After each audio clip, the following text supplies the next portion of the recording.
Introduction. It looks, Lestrade offered helplessly, as though he simply shut off. Holmes didn't answer. He was at the fireplace now, inspecting the soot.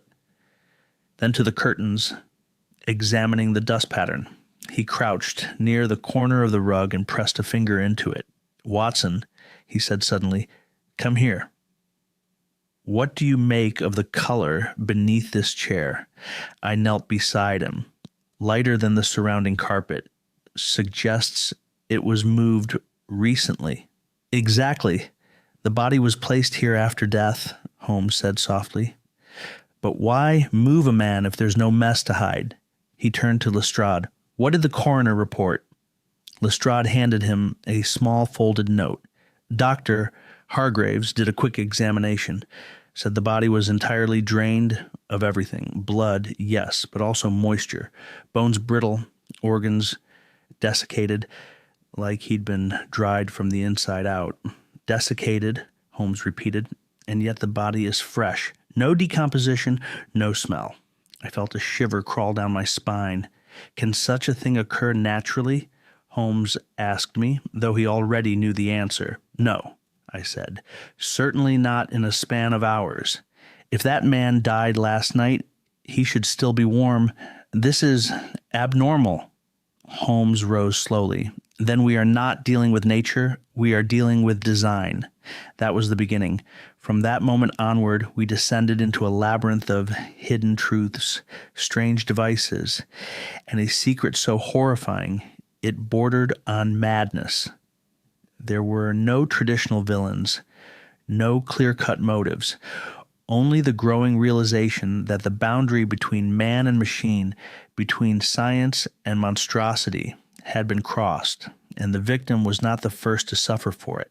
As we peeled back the layers, we would uncover a feud between two former colleagues that had quietly festered for years, a forbidden experiment conducted in the shadows, a prototype built to mimic life by eliminating its most essential element, blood. But this wasn't just about a dead man with no wounds. This was about what it means to be alive. It would take Holmes to the very edge of reason, and for once he would find intuition to be a more faithful ally than logic. For the machine could be deciphered, the science dissected, but the motive, the drive behind such experimentation, that would remain tangled in emotion, regret, and ambition, the most dangerous human variables of all. If you've come looking for the usual tale of murder and motive, you'll find it here, but cloaked in the kind of enigma that not even Holmes could unravel without shedding something of himself. This is the case he never spoke of publicly, the one he buried in a drawer beneath his violin, and yet in his final days he allowed me to share it so long as it was told as it happened. Raw, confusing, and deeply human. This is not just a detective story. This is the story of a death without a drop, and the genius it took to understand why it bled nothing at all. Chapter 1. The Summons of Silence. The clock in Baker Street had just chimed the hour when a sharp knock interrupted the usual tranquility of Holmes's sitting room. Outside, a fog curled low over the cobblestones, swallowing the sounds of London's restless night. Inside, the fire crackled softly, casting dancing shadows on the worn volumes lining the shelves. Dr. John Watson looked up from his chair, mid-sip of a lukewarm tea, as Holmes, ever alert, rose with a fluid grace. The knock came again, more insistent this time. "I'll see who it is," Holmes said, his eyes gleaming with that peculiar light of curiosity. Watson followed him to the door, a silent partner in their many shared adventures. On the doorstep stood a courier, clutching a heavy envelope sealed with the emblem of Scotland Yard, a lion and unicorn embossed in gold, regal and solemn. Without a word, he extended it toward Holmes and vanished into the fog before they could ask a single question. Holmes examined the letter carefully, his sharp fingers tracing the wax seal before breaking it with deliberate precision. Watson watched as Holmes's brow furrowed, the usual flicker of excitement tempered by an unmistakable seriousness.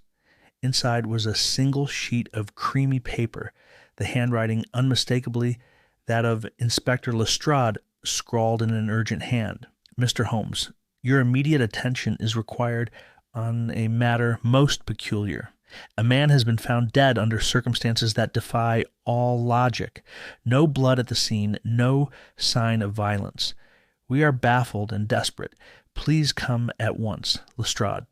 Holmes folded the letter slowly, his mind already racing ahead. "No blood, Watson," he murmured, "and yet a man dead. Scotland Yard does not summon me lightly. This is a case that promises to be quite the enigma." Watson's curiosity was piqued, but so was his concern. A man found dead without a single drop of blood? Holmes, that sounds like something out of a Gothic tale, rather than the foggy streets of London. Holmes's eyes sparkled. "Precisely why it intrigues me so. There is a story behind every anomaly, and this one is screaming to be heard." Within minutes, Holmes was gathering his coat and gloves, his movements brisk and purposeful. "We must leave immediately. Lestrade's tone is never one of idle dramatics."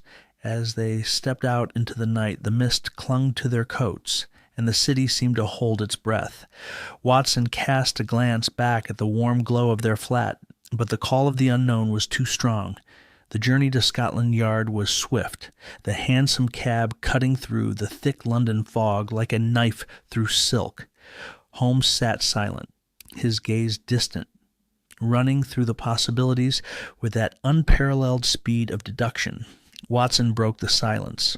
"Holmes, do you think this could be the work of a poison, perhaps? Something that leaves no external mark but strikes swiftly and fatally?" Holmes nodded slowly. "Possible. But even poison usually leaves some trace, chemical or otherwise.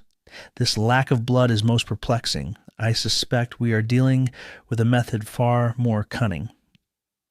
As the cab drew up outside the grim stone facade of Scotland Yard, they were met immediately by Lestrade himself, a man whose gruff exterior masked a deep respect for Holmes's genius. "Thank you for coming so quickly," Lestrade said, ushering them inside with hurried steps. "This case has everyone at a loss. The victim, Mr. Edward Grayson, was found in his study early this morning, slumped over his desk, dead. No wounds, no blood, nothing to explain it." Holmes's eyes narrowed. "No signs of a struggle? No forced entry?" Lestrade shook his head. "None. The door was locked from the inside, the windows sealed tight. It's as if death simply walked in and claimed him quietly." Watson exchanged a look with Holmes. "Sounds like silence itself was the killer." Lestrade managed a tight smile. "If only it were that poetic. The coroner's report will be here shortly, but preliminary examination suggests death was instantaneous. No external trauma, no internal bleeding. It's baffling." Holmes tapped his fingers together. "Watson, this is no ordinary demise. We must see the scene for ourselves." The trio moved swiftly to the crime scene, a modest but tastefully furnished study on the second floor of Grayson's townhouse. The room was bathed in the pale light of dawn, filtering through heavy drapes, dust motes dancing in the air as though time itself had paused.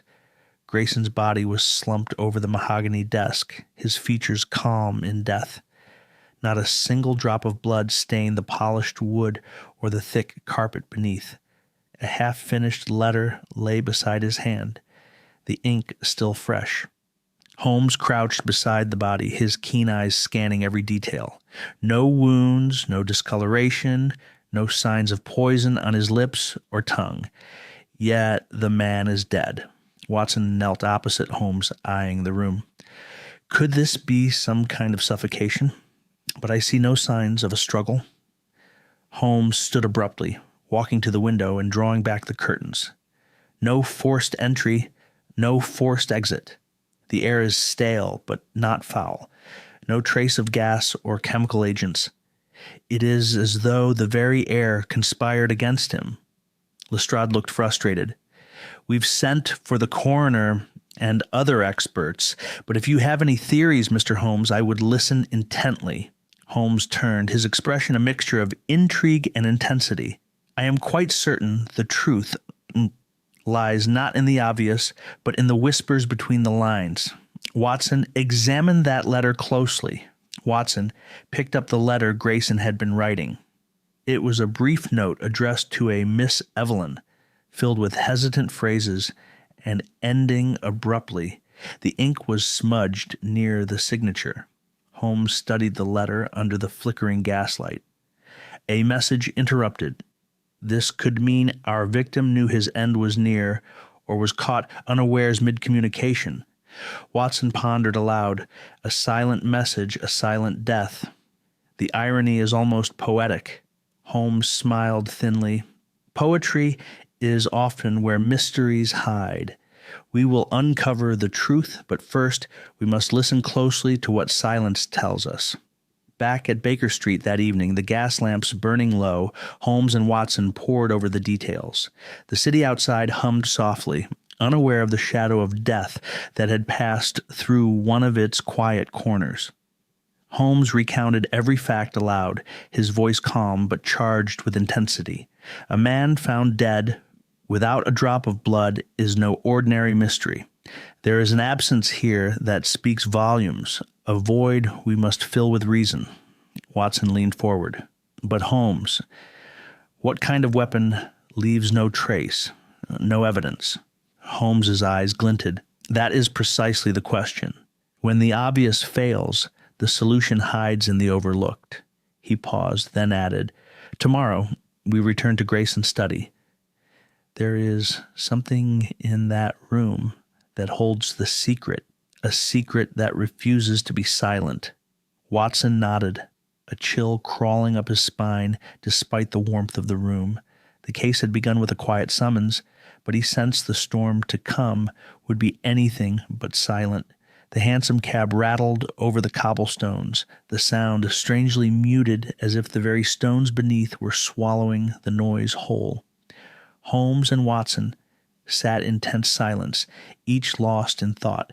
Outside, the fog had deepened, curling through the streets like a living thing, smothering the familiar London clamor into an unnatural hush.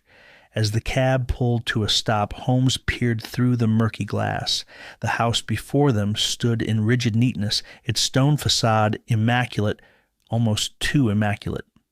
The windows gleamed as if freshly polished. The garden, typically a chaotic tangle of greenery, looked trimmed and orderly to an unsettling degree.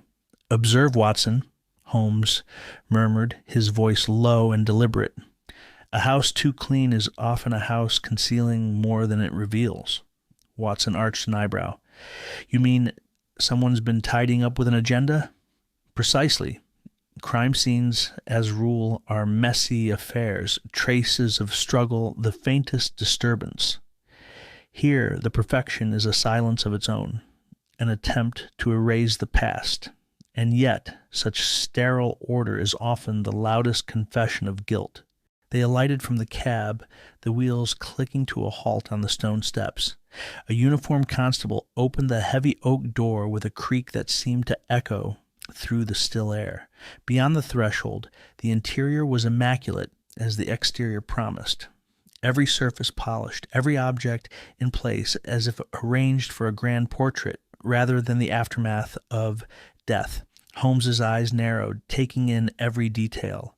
No dust, no disarray. The absence of disturbance is itself a clue. Watson, stepping gingerly on the polished floor, whispered, "It's almost clinical, like walking into a museum rather than a home." Holmes gave a brief nod. "Exactly. But a museum where something has gone terribly wrong." They were led upstairs to the study where the victim lay. The room was dimly lit by a single gas lamp, casting long shadows that flickered across the polished wood panels. The air was stale, untouched, and there at the center sat the corpse. Edward Grayson's body was slumped in an armchair, unnervingly still. His face was serene, almost peaceful, but utterly devoid of life. No visible wounds marked his skin. His hands rested limply on the armrests, his chest unmoving beneath the starched shirt. Watson leaned closer, checking for a pulse. Nothing. Holmes circled the chair, his eyes sharp, drinking in every detail. No sign of violence, no wounds, no bruises, no blood. Watson shook his head slowly. Yet the man is dead. Precisely, Holmes agreed, and therein lies the mystery. He crouched beside the body, running his fingers gently over the victim's neck, then the wrists.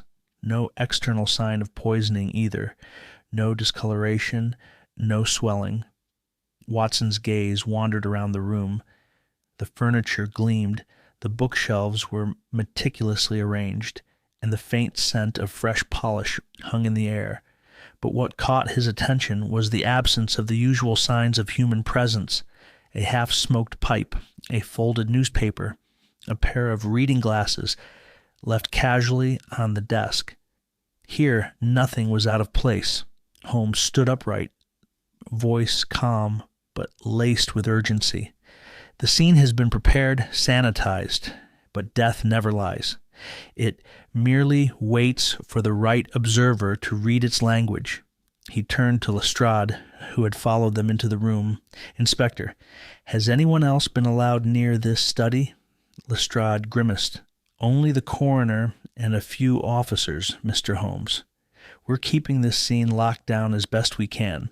Holmes nodded. "Good. We must preserve the integrity of this tableau." Watson's eyes fixed on a small, unlit fireplace in the corner. "Strange, isn't it?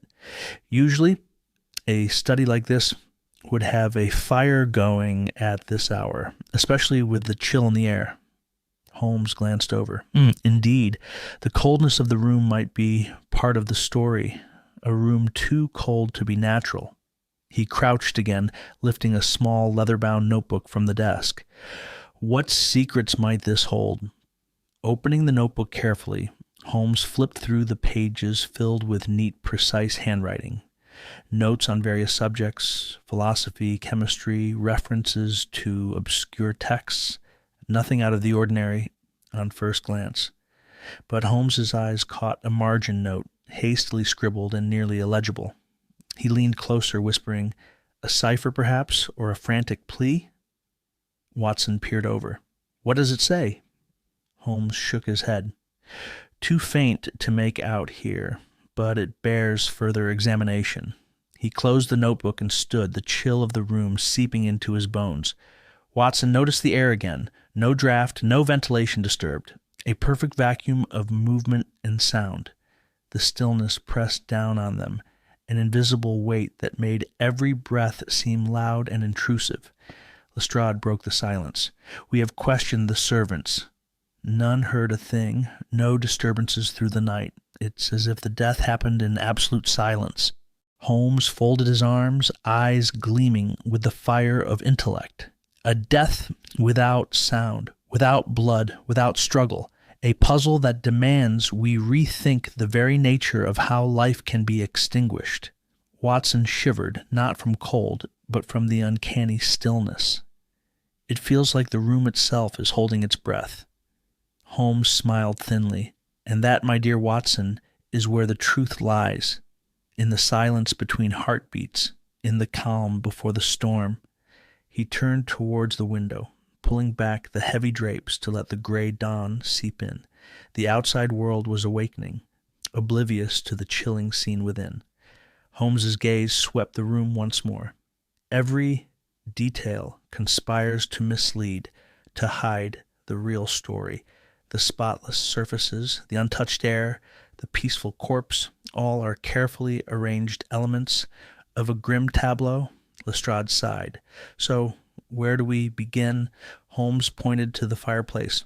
"With fire, or rather with its absence. A cold fire is a clue in itself." He knelt to examine the hearth, where the ashes lay undisturbed. no recent use, yet no dust on the grate. Someone has ensured that no heat disturbed this room, Watson added, so no fire to mask smells or sounds. Exactly, Holmes said, but that also means whatever caused death left no trace in the usual places. Holmes stood pacing slowly. We need to consider every possibility, even those that seem improbable. Death can wear many masks, and sometimes the most obvious is the most deceptive. The air hung heavy with anticipation, every tick of the grandfather clock seeming to echo louder in the suffocating stillness. Holmes's eyes locked onto a small crystal decanter on a side table, its contents a dark, viscous liquid. He picked it up, swirling the liquid thoughtfully. Poison? Watson asked, leaning in. Holmes shook his head. No taste, no scent, but it deserves testing. Nothing can be ruled out. Suddenly, Holmes's gaze caught a faint outline on the carpet near the chair, a barely visible indentation, like a ring left by a cup. Watson, the victim's last moments may be hiding in the smallest details. Watson bent down, touching the carpet carefully.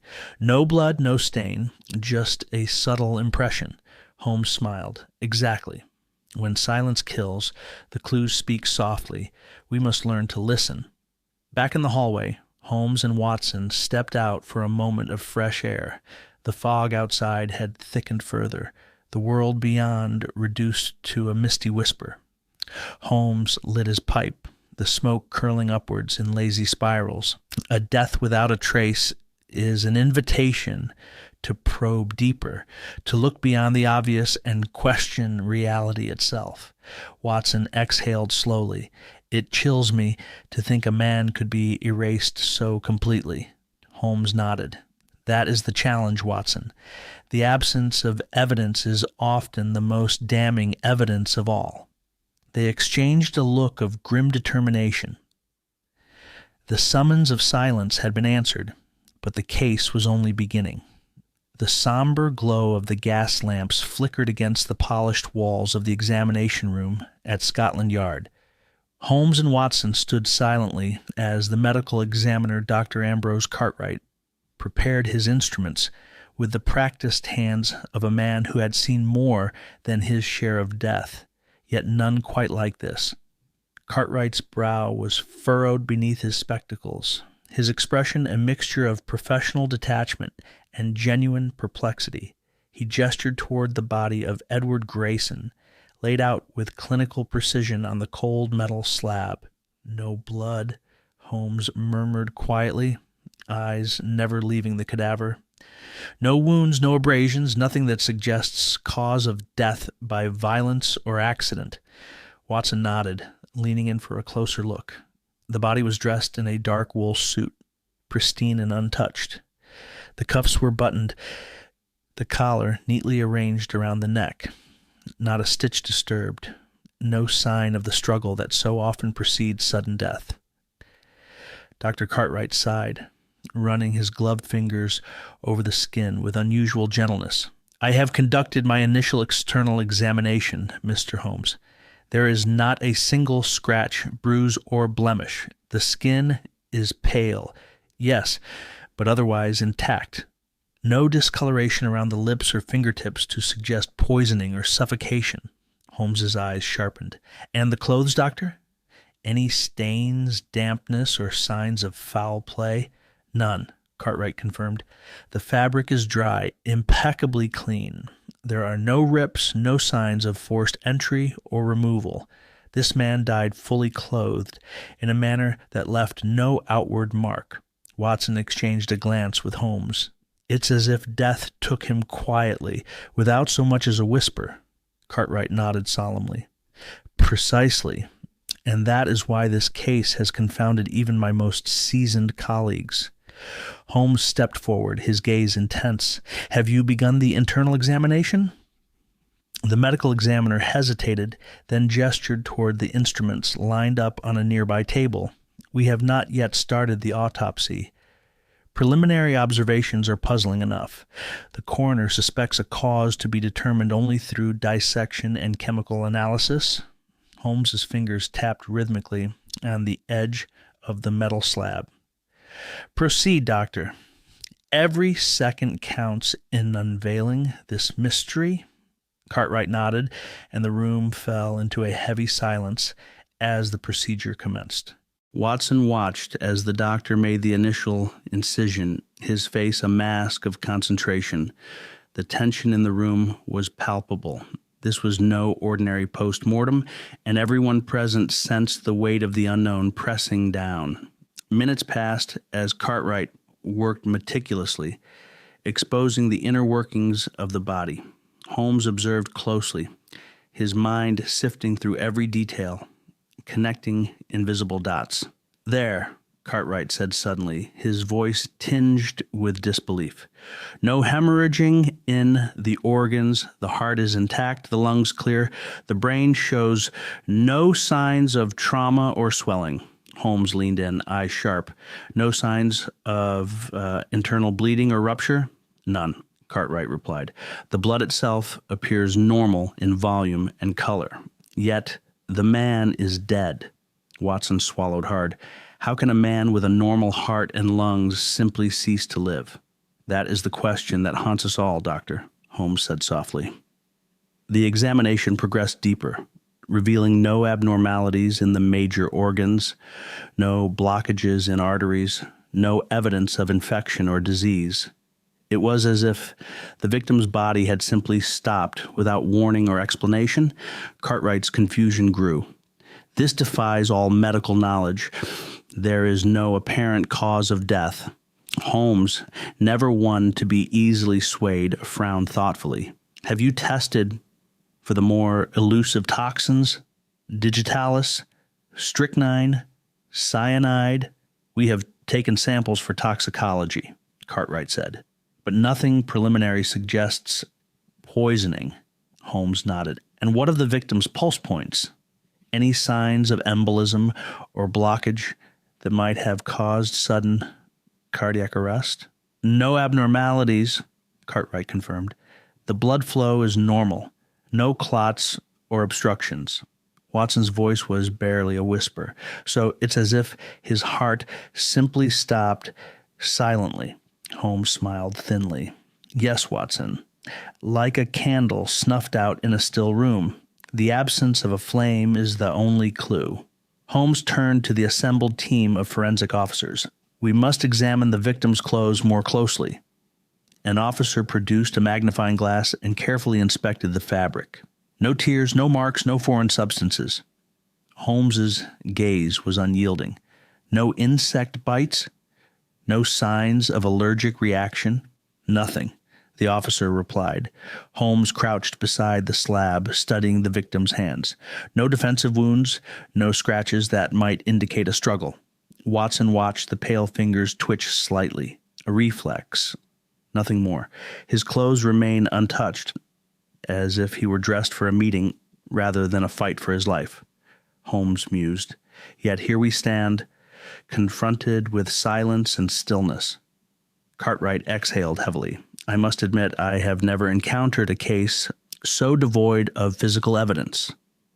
Holmes looked toward the window, where the first rays of dawn were beginning to pierce the gloom. "That is why we must think beyond the physical, Doctor. Death can be subtle, and silence can be a weapon more lethal than any blade." Later, Holmes and Watson retreated to the adjacent room, away from the clinical glare. Watson poured 2 cups of tea, the warmth a brief comfort in the cold atmosphere of mystery. Holmes paced slowly, hands clasped behind his back. No wounds, no blood, no sign of violence, the clothes undisturbed, and yet a man is dead. Watson sat down heavily, rubbing his chin. "It's as if the cause of death is invisible." Holmes stopped and turned sharply. "Exactly. And invisible is the realm where this case lives." Watson grinned wryly. "You make it sound poetic, Holmes, but it's more like a riddle wrapped in a silence." Holmes smiled faintly. "And like all good riddles, the answer lies in the details most refuse to notice." He paused, then added, "We must delve deeper, Watson. Review the medical findings, the victim's history, and most importantly, the circumstances surrounding his final moments. Watson nodded. Do you think this could be a case of poisoning by something so rare or subtle it leaves no trace? Holmes considered. Possibly, or it may be something entirely new. Our enemy may be death itself, cloaked in silence. As they left the medical examiner's chambers, Holmes glanced back once more at the unyielding corpse. No blood, no wounds, he muttered. No disturbance. The perfect crime, if crime it is. Watson shivered despite himself. Or a warning, Holmes. That silence can kill as surely as a dagger. Holmes nodded gravely. Indeed, Watson. And this is only the first glance. The deeper we look, the darker the secrets will become. The summons of silence was far from over. The house on Belgrave Lane stood stoic and still in the drizzling morning mist, a prim facade that masked the enigma within. Though not grand, the residence was well kept. Pristine windows, freshly scrubbed stoop, and a brass door knocker polished to a muted gleam. Yet to Holmes, its cleanliness whispered not comfort, but concealment. As the heavy front door creaked open under Inspector Lestrade's direction, Holmes stepped across the threshold and paused, taking in the silence. Watson followed, his boots softly echoing against the tiled floor of the entrance hall. Holmes lifted a hand. Wait, do you smell that? Watson sniffed the air, brow furrowed. Nothing. Not even the usual must of an old house. Exactly, Holmes replied. Not a whiff of tobacco, no remnants of a Last Supper, no lingering scent of cologne or cleaning agents. It's a sensory void, like the place has held its breath.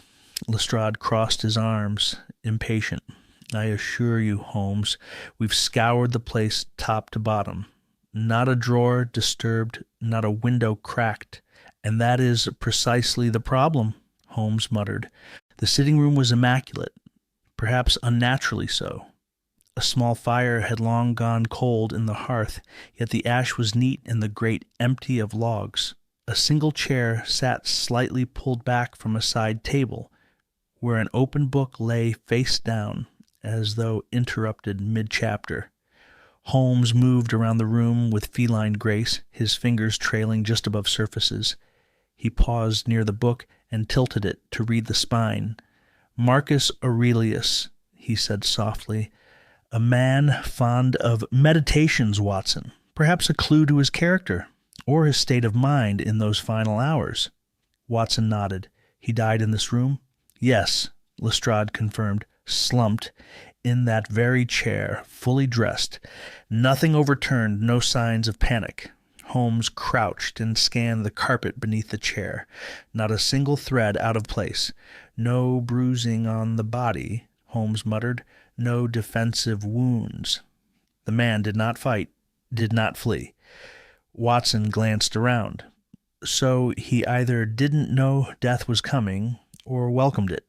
Holmes tilted his head thoughtfully. Or it came in such a way that resistance was irrelevant. They moved into the hallway where Holmes stopped at the coat rack. 4 hooks, 3 occupied. Overcoats hung perfectly aligned without a wrinkle.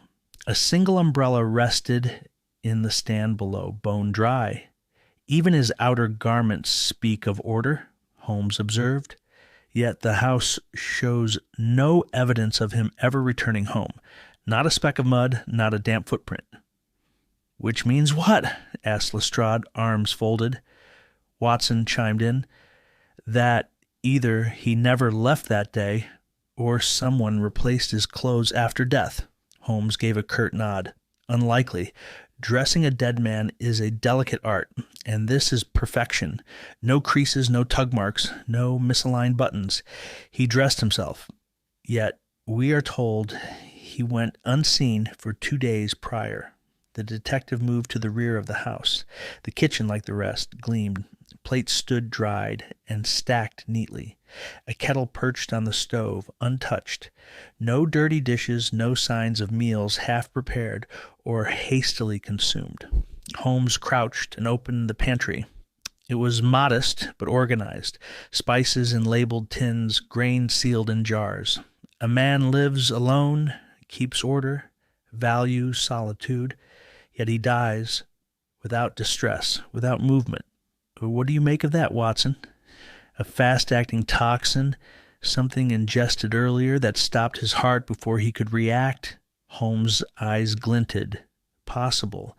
But there's no evidence of any such thing, no food disturbed, and the autopsy found no residue in the mouth or throat. Watson frowned. Then we are chasing shadows. Holmes smiled faintly. No, my dear Watson, we are reading what the shadows did not disturb. The study was next, a compact room lined with dark shelves and a heavy desk that dominated its center. The leather chair behind it sat stiff and untouched. Holmes's eyes flicked to the papers arranged in a symmetrical fan on the desk. Bills, bank statements, a half-written letter sealed in an envelope. He read the address aloud. To Mr. Lionel Grayson. His brother, Holmes said. A financier, likely the one who found him. Lestrade nodded. Came by after not hearing from him. Used a key. Thought he'd just taken ill. Then saw the body. Called us at once. Holmes picked up the letter, careful not to smudge the ink. The contents were brief, a polite inquiry into a recent disagreement, and an invitation to talk it through.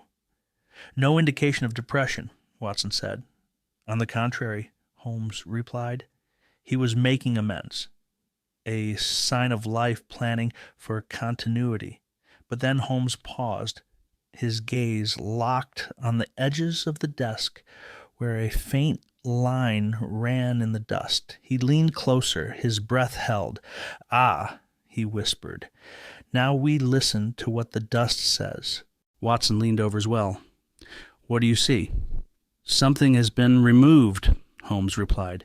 Here, see this outline? Square. Perhaps the size of a small box or journal. Recently displaced? No accumulation in the absence? Lestrade stepped forward. Could have been taken after his death. Holmes's voice was clipped. Unlikely. No signs of forced entry, remember? And the door was bolted from the inside. Could it have been suicide? Watson asked, not quite convinced himself. Holmes stood. A man preparing to reconcile with his brother, leaving tidy ledgers with no note, no message, no indication, and no means? Hardly. The bedroom, too, was silent testimony to fastidiousness. Bed made, slippers aligned, wardrobe neat. Holmes studied the floor beneath the bed, dust undisturbed, except for a single small trail. A rodent? Watson asked. Holmes shook his head. No droppings, no nibbles. A deliberate, narrow trail. One that stops abruptly. He rose, eyes flashing. It ends at the wardrobe. Open it, Watson. The doctor obeyed. Inside, suits, shirts, ties, all hung with military precision. Yet, on the lowest shelf, something new. A faint indentation where something once rested. Holmes reached in and retrieved a lone item, a black leather glove, right hand only. One glove, he murmured, left behind in haste? Lestrade frowned, or dropped accidentally. Holmes's expression darkened. This glove does not belong here. Grayson had no injuries to suggest the need for a single glove, and his own pair was found in the coat pocket. Watson looked uneasy. Then it belonged to someone else. Holmes nodded. And someone else was here. They returned to the sitting room once more. Holmes's brow furrowed deeply. He scanned the room again, this time not for what was there, but for what wasn't. No torn papers, no missing money, no broken glass, he muttered. No sign of entry or escape. Watson folded his arms. So what are we left with? Holmes turned slowly, surveying the room one final time. We are left with a man who died sitting quietly in his chair in a locked home, showing no fear, no pain, no disruption. Then how did the intruder enter? Lestrade demanded. Holmes's voice dropped to a near whisper. Perhaps he never left. A silence settled in the room, heavier than before. Watson shivered involuntarily. Holmes moved to the fireplace and bent low. He ran his fingers along the edge of the ashtray, then stood, face grim. A single speck of soot disturbed, as if something or someone was drawn up into the chimney. Watson stepped back, startled. "You're suggesting the killer escaped through the fireplace or arrived through it?" Holmes said softly. "And that, gentleman, changes everything." Back at 221B Baker Street, the lamps glowed warm against the fogged windows, and the kettle hissed gently over the stove. The world outside was gray and silent, but inside, Sherlock Holmes paced with electric energy, as though some secret current ran beneath his feet. Dr. John Watson sat in the armchair near the hearth, notes from the day's strange events resting on his knee, a furrow deepening in his brow. "I have examined that man's body twice," he said aloud, breaking the stillness, "and I still cannot say how he died. His heart, lungs, brain, none showed any trace of trauma, no hemorrhage, no rupture. It was as though something simply turned him off." Holmes paused mid-step, his fingers tented at his lips. "Yes, precisely." "That doesn't comfort me, Holmes," Watson continued, frustration sharpening his tone. "It unnerves me. I have seen war wounds, poisonings, strokes, seizures, but this, nothing. He could have died from fright, I suppose, but there was no expression of terror." Holmes smiled faintly. "That's what makes it brilliant." Watson stared at him. "Brilliant? Holmes, the man is dead." "And that," Holmes replied, turning toward the window, "is what makes it a puzzle. Death without violence, a corpse without a cause, a scene too clean. The killer left no trace because he never entered, or so it would appear." Watson shook his head. "I still think we're missing something medically, some unknown affliction." Holmes turned, his eyes alight. "And I agree that possibility must be examined. But what interests me most is the symmetry of it all. The room arranged like a theater set, the untouched clothes, the perfect chair, the glove, one glove, Watson, planted like a calling card in a man's private wardrobe." He took a long drag from his pipe, letting the smoke drift toward the ceiling. "You see, the criminal here is not merely trying to hide. He wants us to admire his work." Watson frowned. "You're suggesting the killer meant for us to be baffled?" "More than that," Holmes said, voice rising with excitement. "He designed this scene for an audience of one, me." Watson set down his notebook and leaned forward. "Holmes, be serious. The man had no known enemies, no connections to you." But intelligence speaks to intelligence," Holmes replied. "This was not a personal crime. It was intellectual. Our killer is not content with mere escape. He wants acknowledgement. He left nothing behind except the impossible." Watson stood and crossed to the mantel. "Then if he wants your attention, you'll give it to him?" Holmes tapped the stem of his pipe against his palm. "Gladly. Because now the game is more than murder. It's chess." And this was his opening gambit. That evening, the sitting room transformed into a war room. Holmes had cleared the dining table and pinned a map of Belgrave Lane to its surface, along with sketches of the crime scene, transcriptions of the witness statements, and a floor plan of the house. "Look here," he said, pointing to a red X marked over the chimney flue. "I believe this is the only logical entry and exit point. No footprints, no disturbances, and no signs of forced entry elsewhere." Watson scoffed gently. "Holmes, that chimney is barely a foot wide. No adult could possibly squeeze through." "Ordinarily, I'd agree, but perhaps we're not dealing with the ordinary." Holmes reached for a small brass spyglass and focused on the sketch of the glove. "What if we consider the glove not as an accident, but as a symbol?" Watson raised a brow. "A symbol of what?" "Of presence. A single item to prove the killer was there, even if the house argues otherwise. It is the signature, Watson." A glove in a dust-free wardrobe is as loud as a shout in a chapel. As night deepened and the fire burned low, Holmes's fervor only grew. He examined Watson's notes from the autopsy again, muttering under his breath. No swelling in the brain, no ruptures, no broken vessels, lungs clear, no toxins, no cyanosis, heart intact, but stilled. Exactly, Watson said. There's no cause. The heart just stopped. Stopped, Holmes repeated, tapping the word in the report. Not exploded, not arrested. Stopped. Watson's expression was grim, as if it were switched off like a gas lamp. Holmes snapped his fingers. Yes. And what do we know of devices that stop the heart? High-frequency sound, electric pulse, a neural shock? Watson looked skeptical. You're suggesting some machine did this? Perhaps. Or perhaps a method that imitates the precision of a machine. He stood and began to pace again.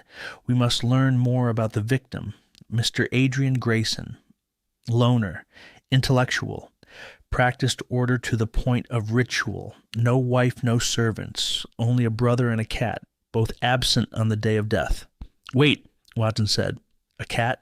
Holmes turned sharply. Yes, the brother mentioned it in passing, a ginger tabby, yet no sign of it at the scene. No food bowl, no hair, Watson mused. Exactly. Another absence in a house full of absences, yet one more detail that contradicts natural death. He crossed to his violin and plucked a low note. This crime, Watson, is a symphony composed in silence. Every instrument muted, every note missing, yet the shape of the music remains. Watson rubbed his eyes. You see music, I see madness. Holmes smiled. Ah, but you feel the rhythm. That's why I keep you around. In the early morning, a knock at the door brought a telegram, delivered unusually early and marked urgent. Holmes tore it open and read it aloud. Holmes, autopsy confirms no physiological cause. All systems intact. Recommend psychological consult. Coroner baffled. Lestrade? Holmes turned to Watson. Then it is confirmed. No biological cause of death. We are left only with the abstract. He tucked the telegram into the mantle's edge. Time to pay a visit to the brother. Watson nodded. You think he knows something? If someone left that house unseen, Holmes said, pulling on his coat, then someone must have seen them elsewhere, and the brother may offer us a look at Adrian's life and enemies before the curtain fell. As they stepped outside into the cold dawn, Watson paused. Holmes, if this killer is challenging you directly, aren't you concerned? Holmes smiled as he adjusted his scarf. Concerned, Watson? Number thrilled. It has been too long since someone offered me a worthy opponent. He hailed a cab with a gloved hand, both gloves matching, Watson noted with ironic amusement, and they climbed in. The fog clung to the streets like a memory that wouldn't fade. Somewhere behind them, the house on Belgrave Lane sat undisturbed, a coffin of secrets. Holmes leaned back, eyes glittering. This is no ordinary case. This is art, Watson, and I intend to critique it thoroughly. Chapter 2. The Bloodless Body. The sterile chill of the morgue contrasted starkly with the enigma that lay on the autopsy table.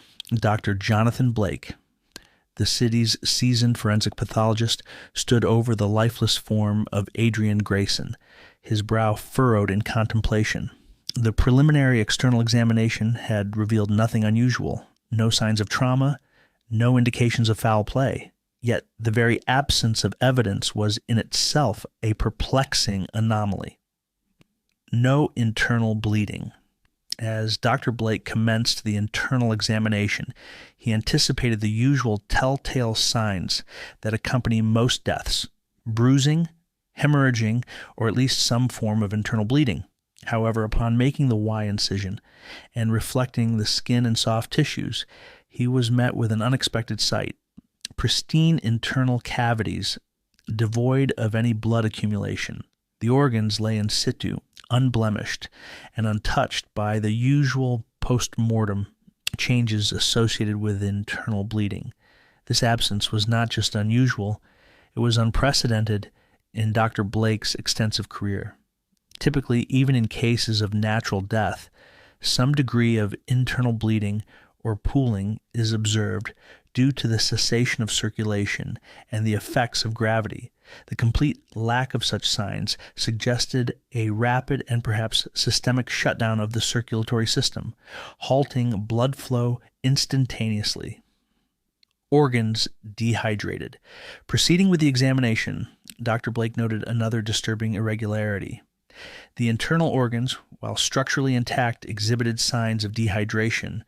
The liver, kidneys, and even the brain tissue appeared desiccated, their surfaces lacking the usual moist sheen. This degree of dehydration was atypical, especially considering the short post-mortem interval. In forensic pathology, organ dehydration can occur due to prolonged exposure to arid environments or advanced decomposition.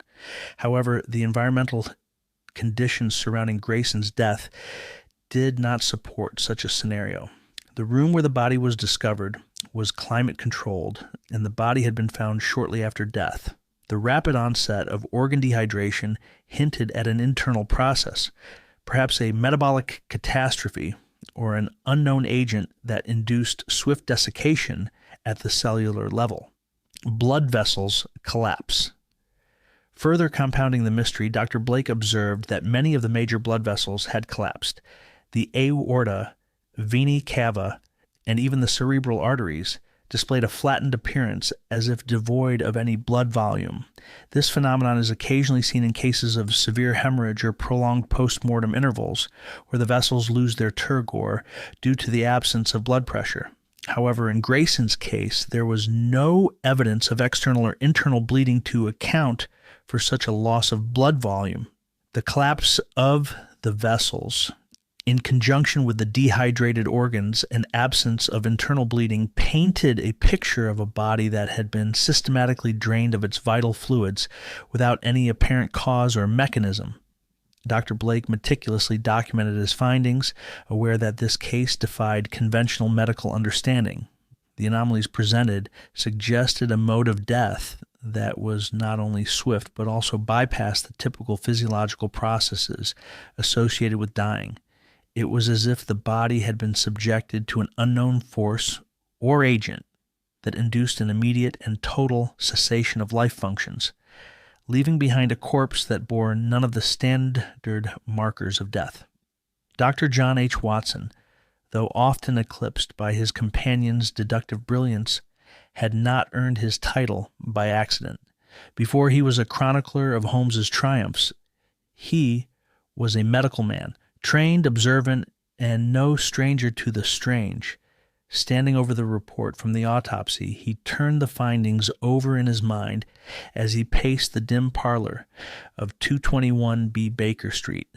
Rare blood disorders. The absence of blood was the defining riddle. A body without a drop, no seepage, no stain, not a clot to speak of. Watson's first thought was medical, clinical. Could this be a case of some exceedingly rare hematological disorder? He recalled a lecture he had once attended at St. Bartholomew's Hospital. A visiting professor had spoken of a plastic anemia where the bone marrow fails to produce sufficient blood cells. But even in the most severe cases, it wouldn't drain the body completely. Then there was autoimmune hemolytic anemia, a condition in which the immune system attacks and destroys red blood cells. Yet, such a condition would still leave traces: discolored urine, yellowing skin, congested organs. Watson scribbled down the names of even rarer conditions.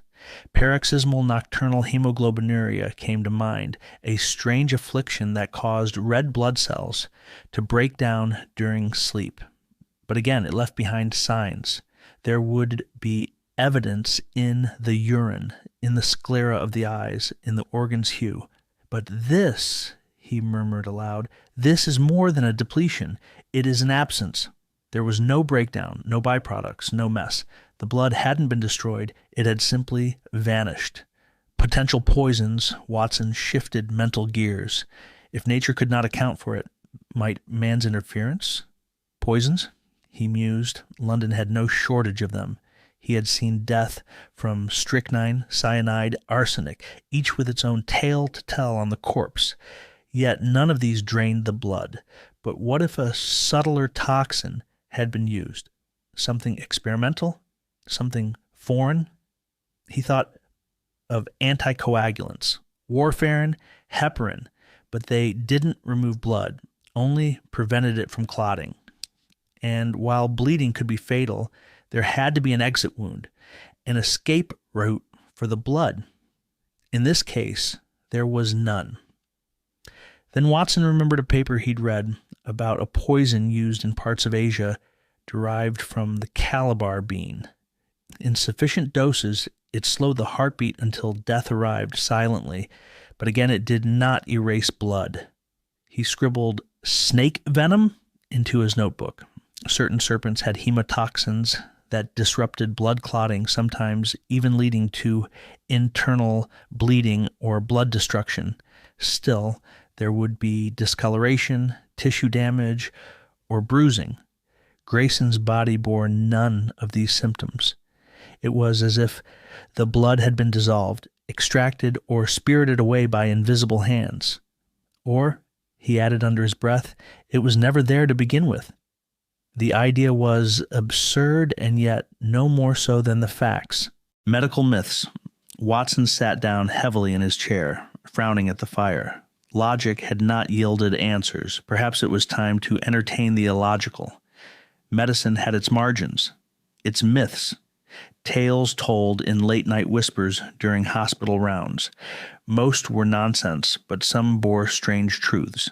He thought of bloodless miracles, stories of saints whose corpses remained incorruptible or whose wounds never bled.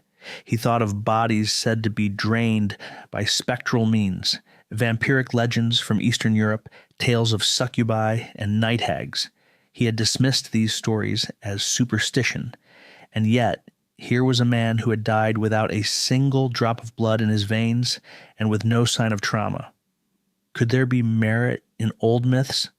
There were folk tales of a condition called blood wasting, an ancient phrase Watson had seen in obscure medical texts.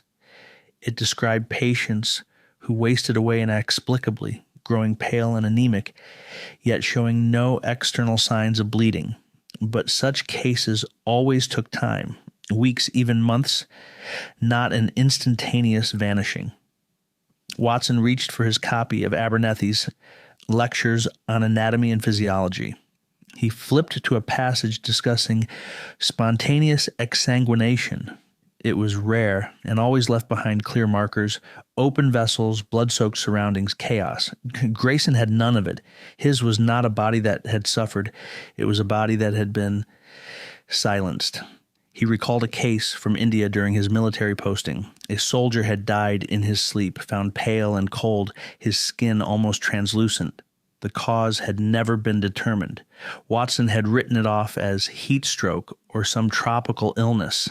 But now he wondered if he'd seen the early echo of a similar phenomenon. Could there be a new illness, a condition as yet unnamed by medicine, or had some ancient horror taken modern form? He looked to the corner where Holmes sat motionless, hands steepled under his chin, eyes closed but mind visibly racing. "Holmes," Watson said quietly, "I have theories. They're all terrible." Holmes opened one eye. "Good. The terrible ones are often closest to the truth," Watson sighed. "We're dealing with something unknown. It's as though the body didn't die. It simply emptied." Holmes stood, walked to the fireplace, and tapped his finger against the mantel. "You believe it may be medical?" he said. I leaned toward the mechanical. "Mechanical?" "Yes," Holmes said softly. "What if the blood was taken?" Watson blinked. "Without a wound? Or with a wound we cannot see? Or through a method we do not yet understand?" There was silence between them. Then Holmes turned, his face alight. You have done well, Watson.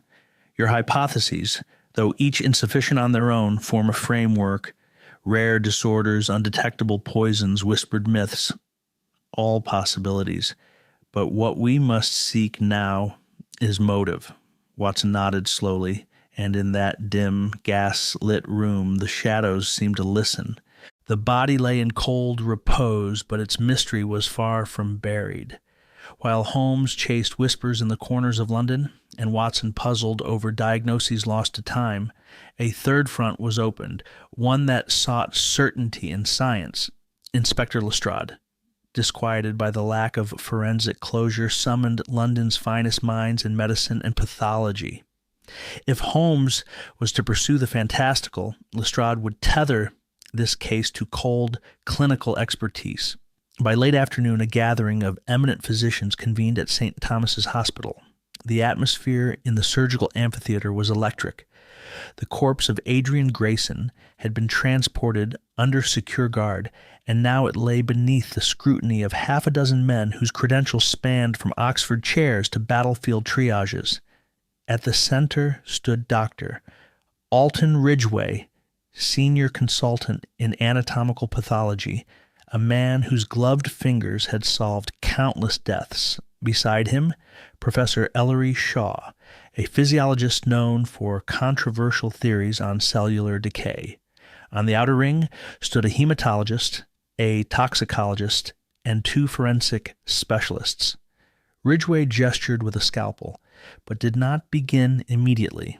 "Gentlemen," he said gravely, "what lies before you is no ordinary cadaver. It challenges every assumption we hold. Theories dismissed." The initial discussion was methodical. Dr. Ridgway outlined the observations: absence of blood, collapsed vessels, dehydrated organs, and no wounds to account for blood loss. No blood pooling at the scene, no seepage, no evidence of hemorrhage. The body was not simply bled dry, it had never bled at all. Shaw offered the first theory: acute vasoconstriction due to shock. Perhaps the vessels had contracted violently, holding the blood in a hidden part of the body. "But then," countered the hematologist, "where is it now? We've explored the cavities. We've dissected the organ systems. There's no blood anywhere. Even if constricted, some must remain." The toxicologist proposed a rare compound, theorizing it might break down blood cells at a molecular level. Something enzymatic, perhaps? A denaturing agent that dissolves hemoglobin? Ridgway nodded at the elegance of the idea, but dismissed it just as swiftly. Then there would be residues, hematin, urobilinogen, any number of metabolic byproducts. The tissues are clean, unnaturally so. One by one, the suggestions fell. Internal hemorrhage? No signs. Pathogen? No fever, no immune response. Autoimmune disorders? Not so sudden, not so complete. Even the fantastical, a rogue strain of leech, a parasite, unknown to man, was considered and eliminated. An older doctor, silent until now, leaned on his cane and spoke. What if the body never had blood to begin with? The room fell still. It was meant to provoke thought, not belief, a rhetorical challenge to logic, but the silence that followed proved just how few answers remained. "We are doctors," said Ridgway finally.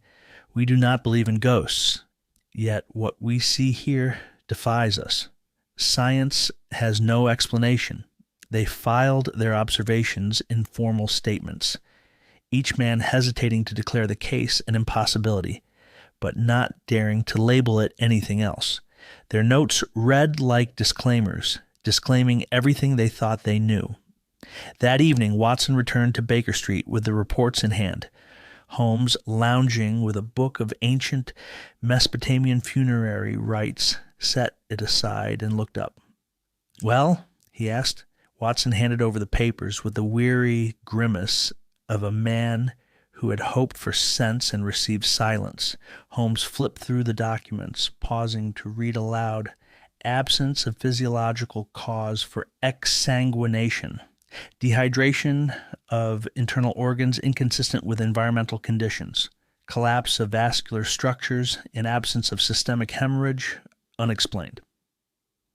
Toxicological screenings inconclusive. Current medical science offers no coherent explanation. Holmes smiled thinly. The last line is the most honest. You don't find it alarming? Watson asked. I find it refreshing, Holmes replied. When science admits its limits, it clears the fog for something sharper or stranger, Watson muttered. Holmes tapped the reports. Do you know what this means? That we're adrift in a sea of ignorance? That we are precisely where the true investigation begins? The world believed that Sherlock Holmes worked best with sound, with questions volleyed, clues debated, logic battled into submission. But Watson knew better. Holmes's finest insights arrived in silence, when the clamor of the world faded and the quiet roar of observation took over. On this fog-laden morning, Holmes had dismissed everyone from 221B. Not even Mrs. Hudson was permitted beyond the threshold.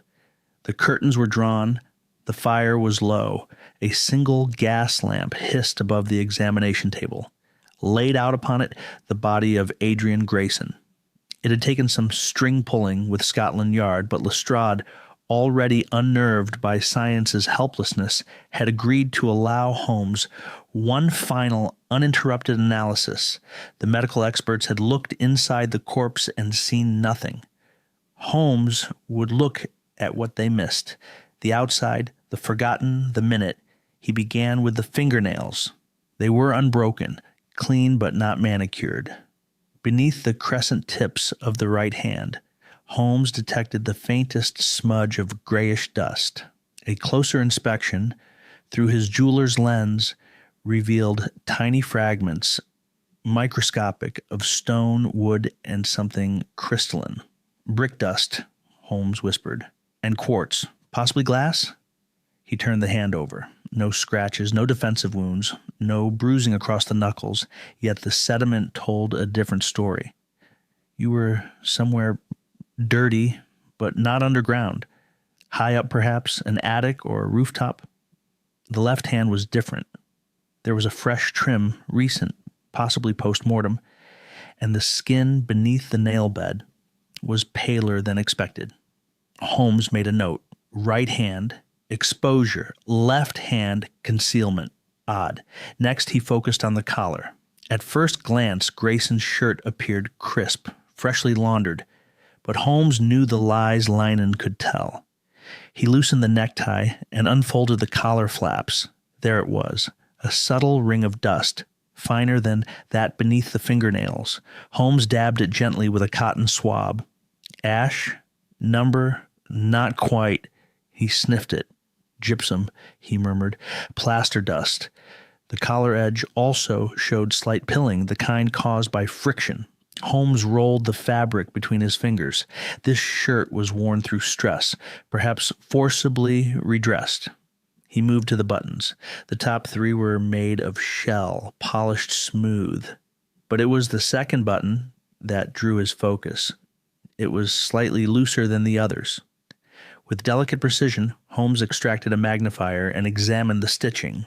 The thread was gray, not white. A mismatch. Repaired, Holmes noted. And poorly. He counted the strands. 4 loops instead of 6. Someone in a hurry. But why? There was more. On the underside of the button, invisible to the naked eye, Holmes saw a fine scratch, a horizontal nick, shallow but distinct. A tool, a blade, no, too narrow. A string, perhaps it snagged. He traced the scratch's direction. It aligned with the thread's slack. This button had been removed and resewn, recently, possibly the night of Grayson's death. Holmes sat back, not to rest, but to rearrange the symphony playing in his head. Fingernails, right hand dusted, left hand clean. Collar, dust from plaster, neckline pilled. Button, reattached in haste, strange scratch beneath. To others, meaningless. To Holmes, poetry. He returned to the torso, searching along the hemline. There, at the waist of the trousers, he found an almost imperceptible crease, inconsistent with how the fabric would fold naturally. It ran horizontal, not vertical, beneath the belt line.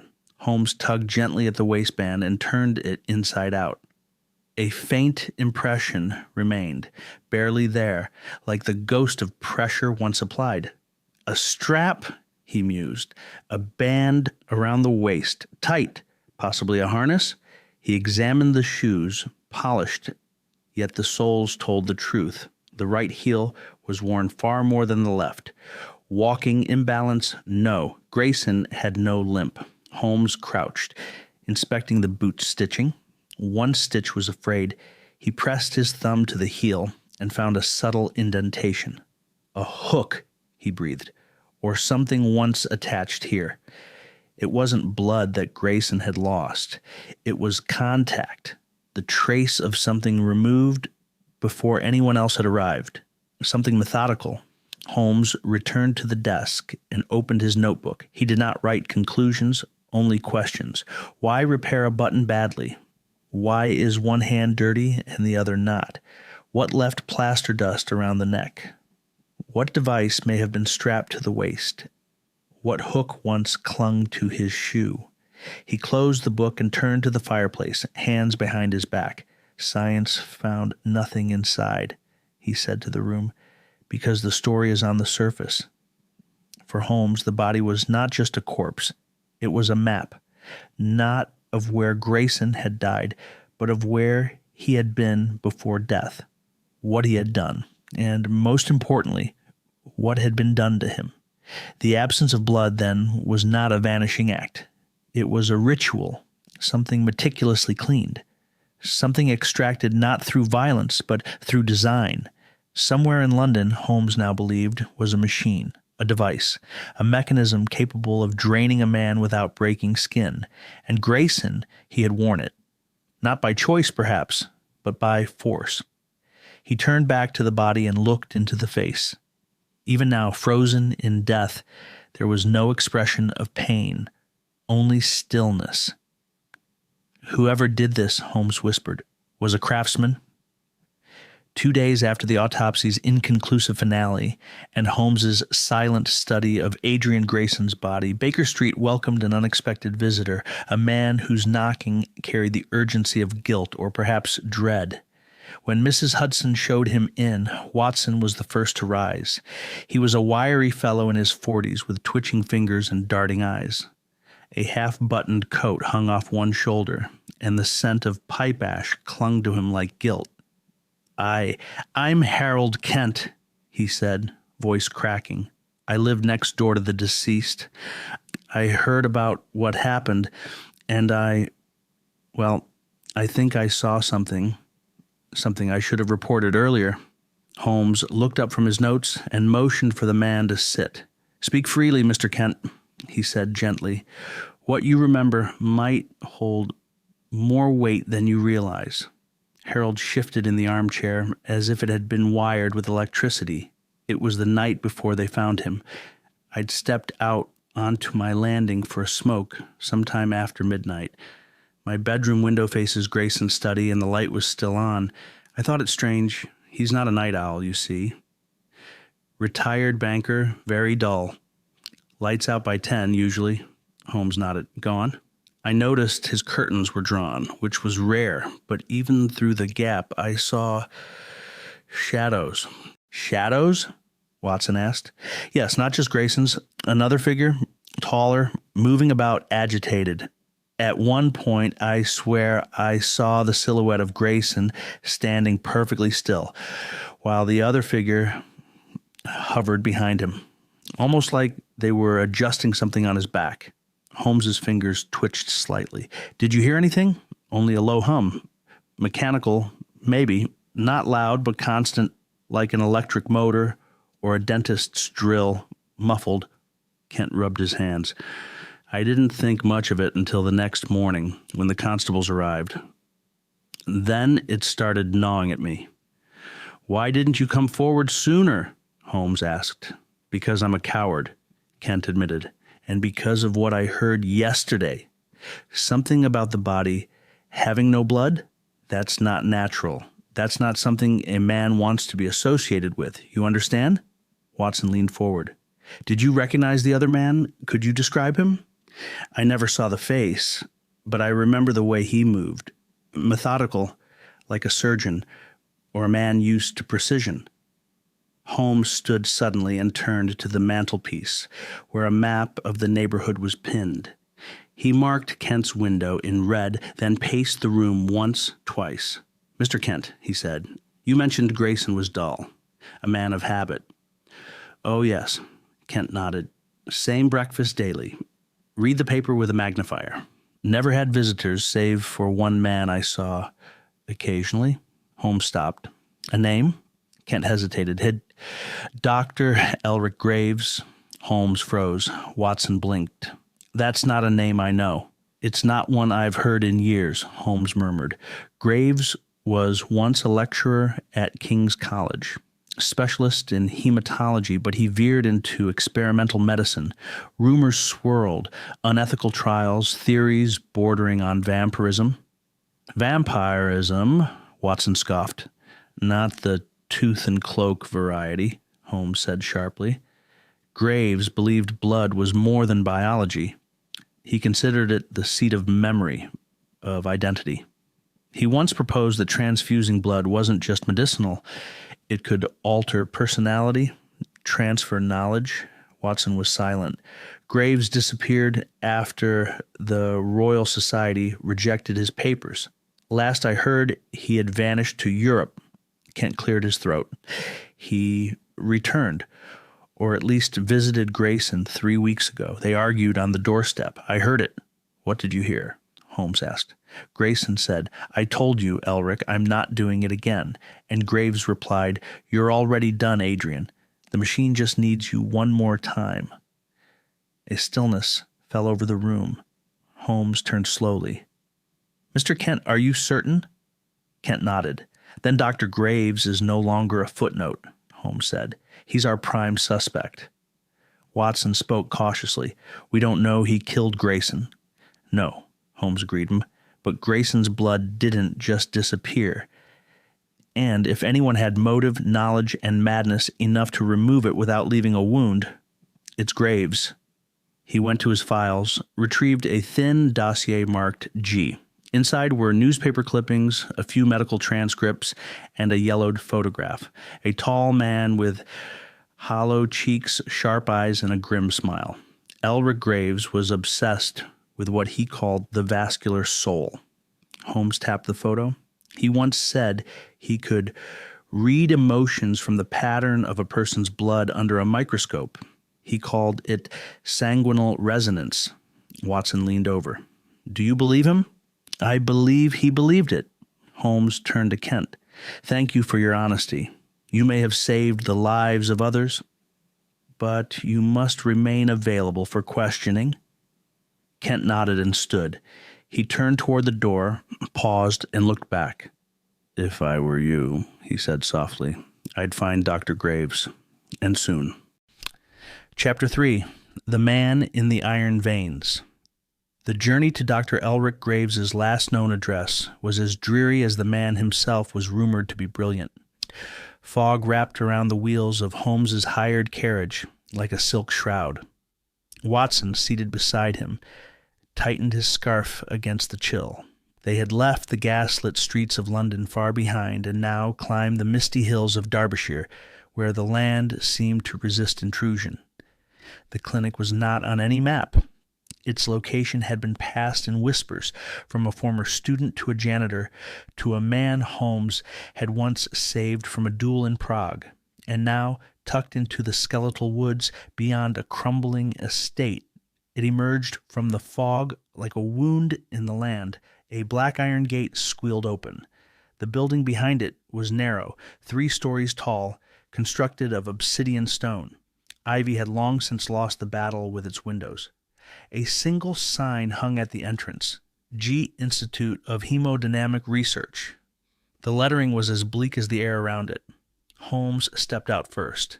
No visitors, no letters, and yet power lines hum. Someone's home. Watson followed, clutching his doctor's bag, not for medicine, but as a shield. Inside, the entrance hall was too cold for a place with power, and too quiet for a place of science. Holmes examined the walls, and Watson followed his gaze. Equations, floor to ceiling, in chalk, ink, and sometimes, disturbingly, what looked like rust-colored stains. Not the elegant script of academia, but frenzied scrawls. Vascular diagrams, strange new symbols, and phrases like cerebral conversion threshold and iron preservation ratio repeated like prayers. Remind you of Bedlam? Watson muttered. No, Holmes replied. In Bedlam, the mad don't label the cabinets. To the right was a long corridor lit by low flickering bulbs. The floor sloped slightly downward, and the air carried a metallic tang. At the far end, they found a door marked Experimental Chamber.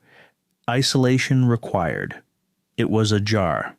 They entered a laboratory that looked more like the lair of a forgotten god. Tables overflowed with bizarre equipment. Modified centrifuges, long glass tubes looping like intestines.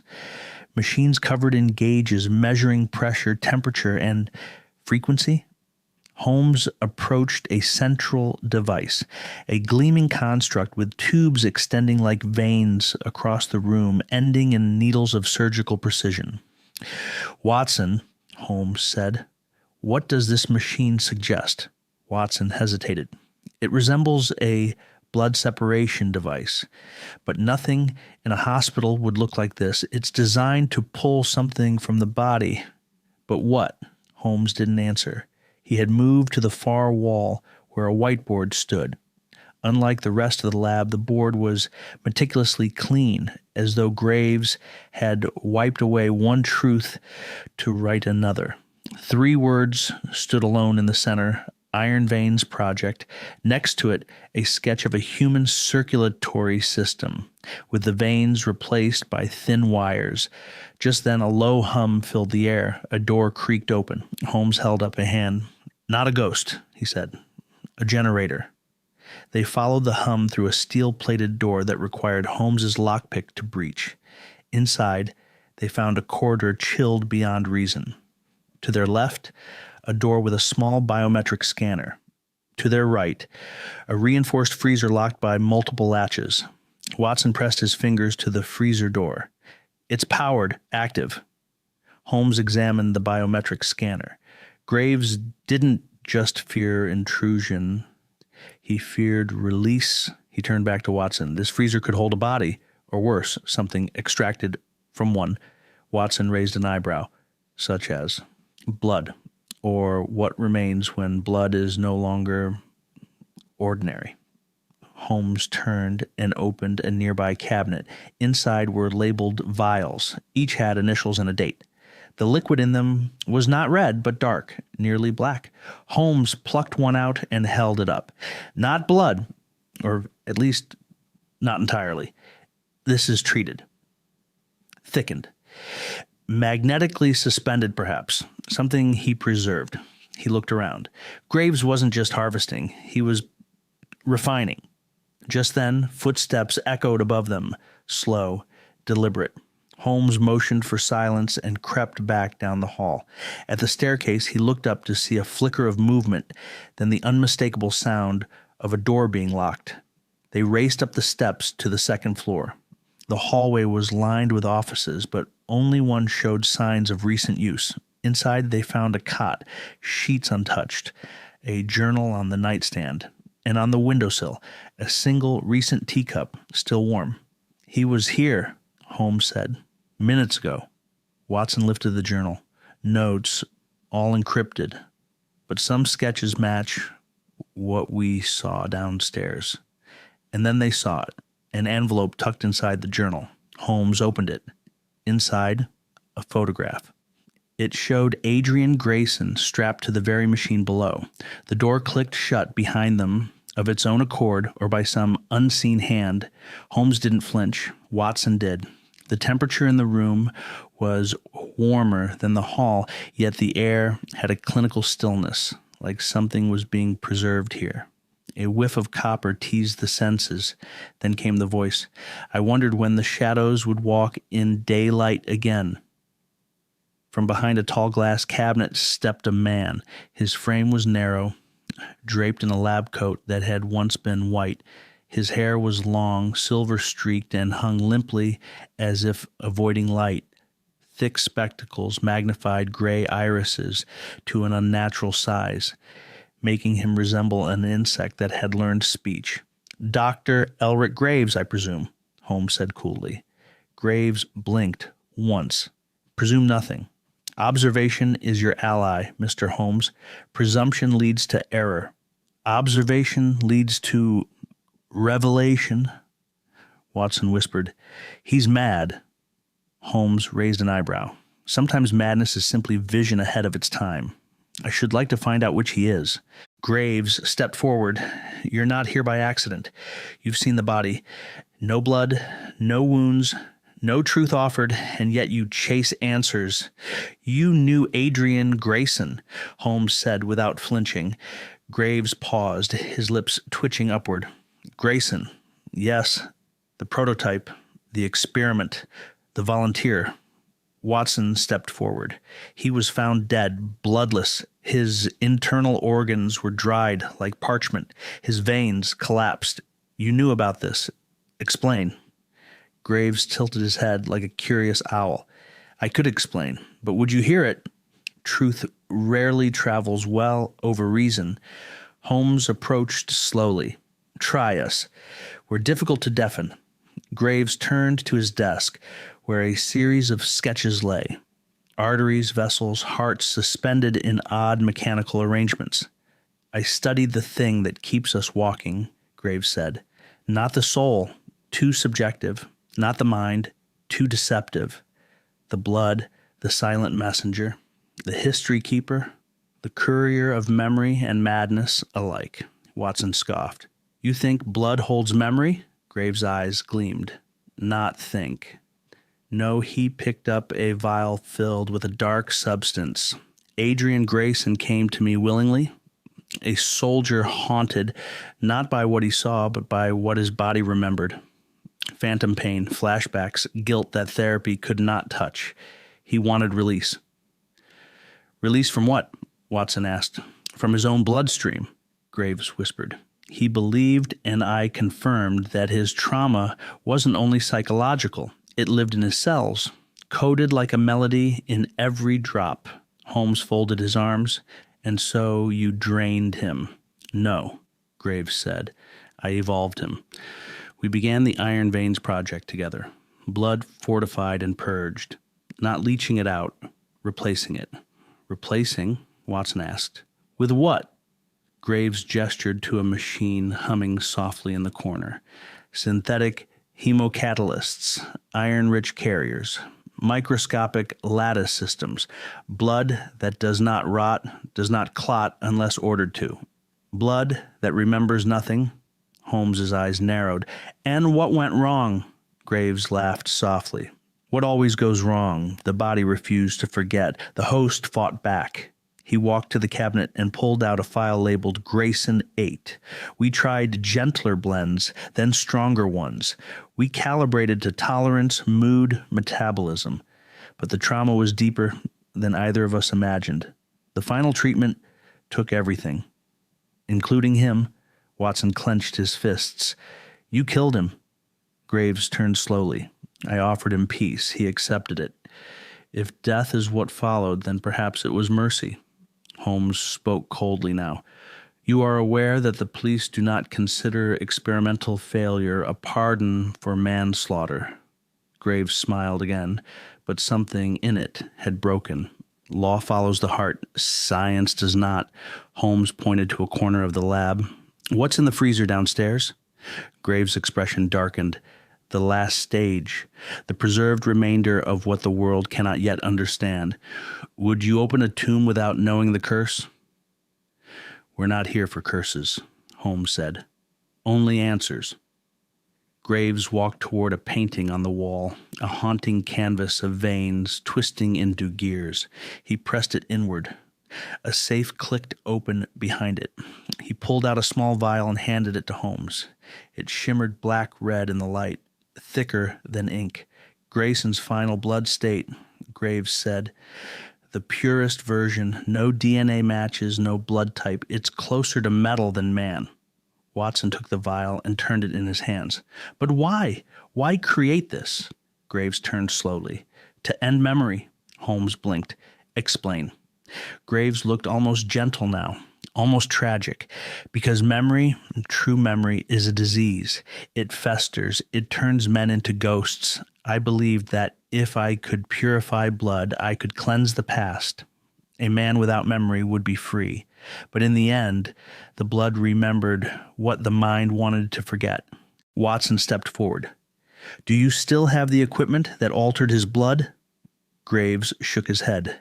Destroyed. After his collapse. The project ended. I stayed to mourn, not continue. Holmes gave a long, measured look. I don't believe you. Graves smiled one final time. That is your gift, Mr. Holmes. You never believe. You know. And then the lights flickered. A second later, the sound of smashing glass echoed from below. Watson flinched. Holmes was already moving. Graves didn't move. I told you, he said softly. The blood remembers.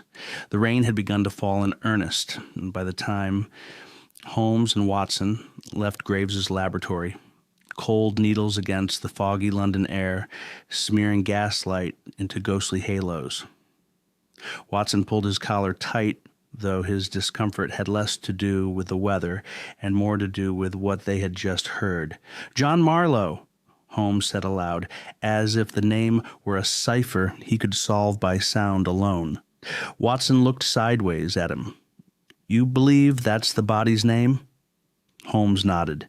Graves never said it directly, but he spoke of him as more than a subject, a partner, perhaps even a friend, someone with medical knowledge and a shared past.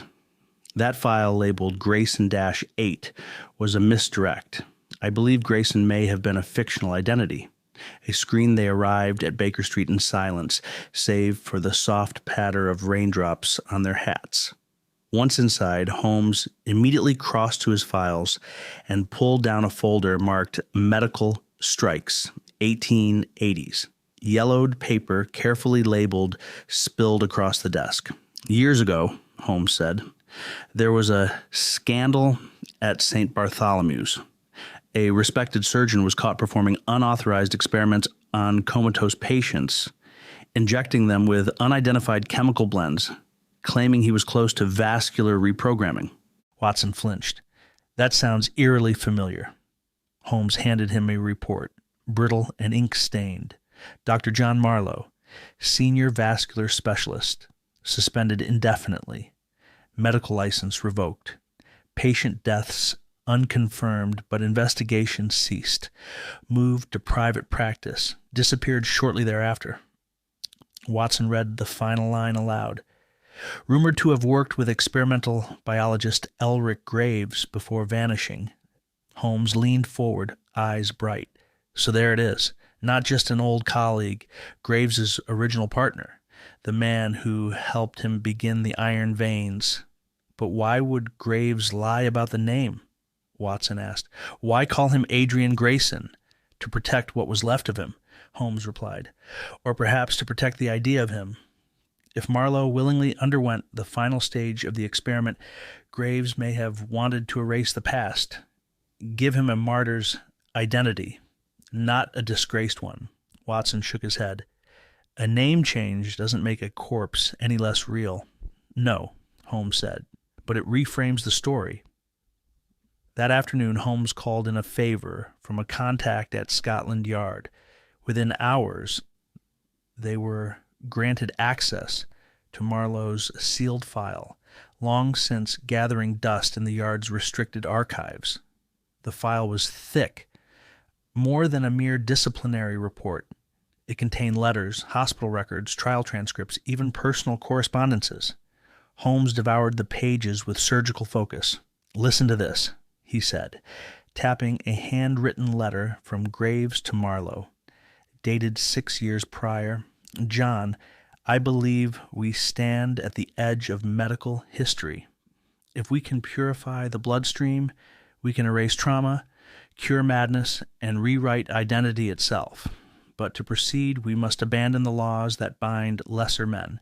Come north. I found the equipment and the silence we'll need. Watson exhaled. He really believed he could wipe memory through blood.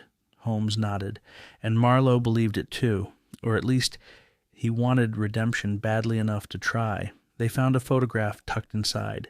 2 men in lab coats standing beside what looked like a massive steel centrifuge. One man unmistakably Graves, the other taller, with a sharper jawline and eyes that seemed skeptical even in stillness.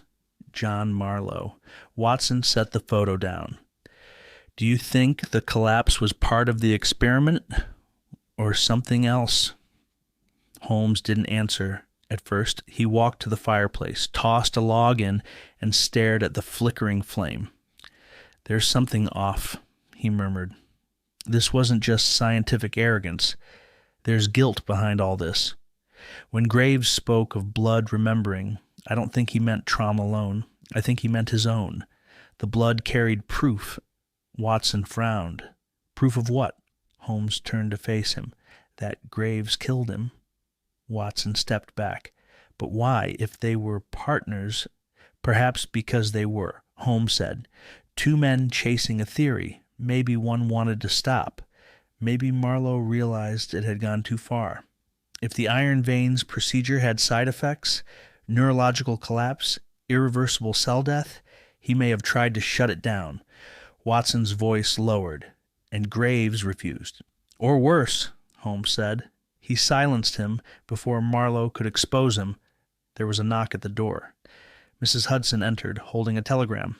For you, Mr. Holmes, she said. Came by urgent wire. Holmes took it. His brow furrowed immediately. What is it? Watson asked. Holmes handed it to him. From Lestrade, Scotland Yard. Subject, autopsy addendum, John Marlowe, identified via scar tissue and dental records. Additional finding, minute trace of rare sedative, thornblissine, in lung tissue. Delivery method unknown, likely inhaled. Dosage, fatal. Watson exhaled. He didn't die from the blood experiment. He was poisoned. Holmes sat down slowly, which means the body's collapse was a cover. Someone wanted us to believe he died from the iron veins, but it was murder, a subtle surgical one. Watson looked grim. And only someone with medical knowledge could have administered that dose. Holmes nodded, which narrows our list of suspects to precisely one. Elric Graves. Holmes picked up the vial of black-red blood they had taken from Graves's lab. He held it up to the light. Murder disguised as science, he said. The most dangerous kind, because it demands to be admired. The rain had slowed to a drizzle by the time Holmes and Watson returned to the Islington lab. This time, without permission. The sky above London was a mottled bruise of gray, bleeding into evening. Holmes worked swiftly, lockpicks dancing like a pianist's fingers, until the old oak door yielded with a soft click. Inside, the air was sharp with formaldehyde and something colder, unspoken truth. Watson's nose wrinkled. It hasn't been used today.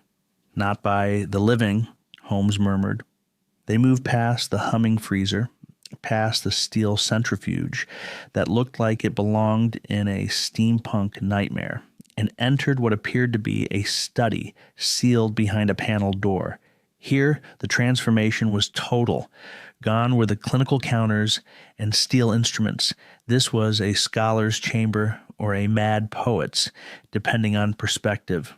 The walls were lined with diagrams, vascular maps scribbled over with notes in Graves' looping hand, pages pinned together in clusters, oxygen separation, theory, iron pulse, vectoring memory via blood retention.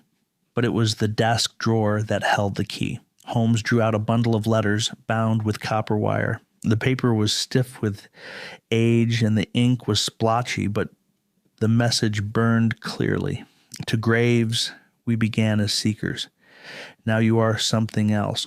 I no longer recognize what we're chasing, nor what it has turned you into. This isn't healing, it's hubris. I won't continue. If you proceed, you do so alone. John Watson read over his shoulder. A farewell, Holmes nodded, and a declaration of war. He unfolded another letter, this one in Graves's unmistakable hand. John, you fear progress because you fear what lives in you. The blood remembers. That is the law, not medicine. I will go further than you dared. When they see my work, you'll be nothing but the coward who stepped away from fire. Elric. The letters became increasingly venomous.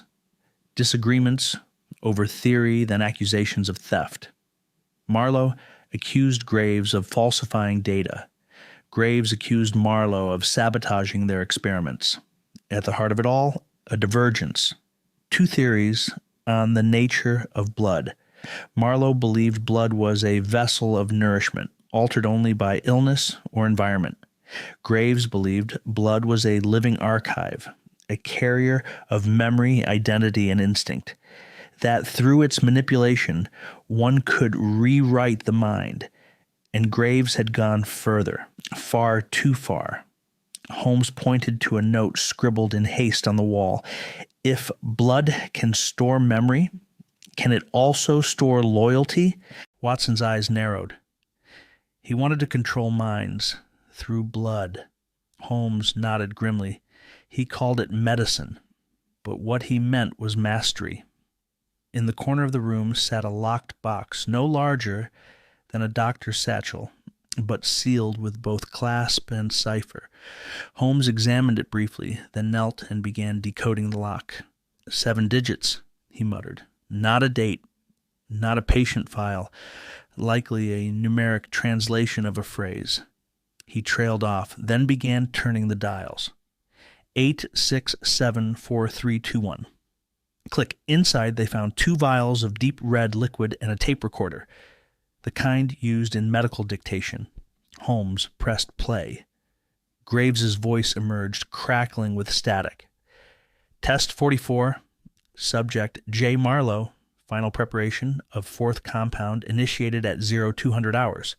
Dosage, 12 milliliters of variant B. Initial response, positive. Heart rate increased. Cognitive speech patterns improved. Subject reported sensation of clarity. Claimed to remember events from infancy. Unverified, but then collapse. Muscle tension ceased. Blood pressure dropped to 0. No external trauma. Blood receded from tissue within 3.4 seconds. Conclusion: the vessel rejected the memory, or the memory rejected the vessel. Watson paled. He killed him and recorded it like a footnote. Holmes's face was tight, because to him it was a footnote. Graves had gone beyond research. He was testing belief at the cost of his friend's life. A second voice played briefly on the tape, barely a whisper. You said this would save us, then silence. Holmes clicked the machine off. Marlowe realized too late that he wasn't a partner. He was the prototype. Watson stood slowly. So what now? Holmes turned to him. Now we find Graves. But he's disappeared. He's not gone, Holmes said. Men like Graves never vanish. They retreat to somewhere they've prepared in advance, and somewhere cold enough to preserve the results.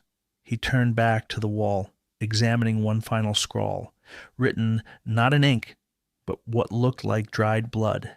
Everything lives in the blood, even betrayal. Watson stared at it.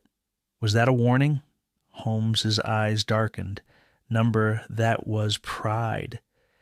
It was nearly midnight when Holmes and Watson returned to Baker Street. The hearth glowed faintly, casting long shadows across stacks of papers and case files. Holmes paced with the agitation of a storm trapped in human form. The revelation of Marlowe's death as a result of experimentation, and Graves's obsessive voice on the tape had left an aftertaste Watson couldn't shake. Watson poured them both a cup of tea. Holmes ignored his. "He had a journal," Holmes said abruptly, staring out the rain-dappled window. "Marlowe! All scientists do, especially ones working on theories others call madness." Watson nodded. "We saw fragments of it in the letters and those wall diagrams, but the core of his research, his findings, trials, failures, it must have been recorded somewhere." "Exactly," Holmes said. "And it's missing." Watson looked up. "You're certain?" Holmes turned to face him.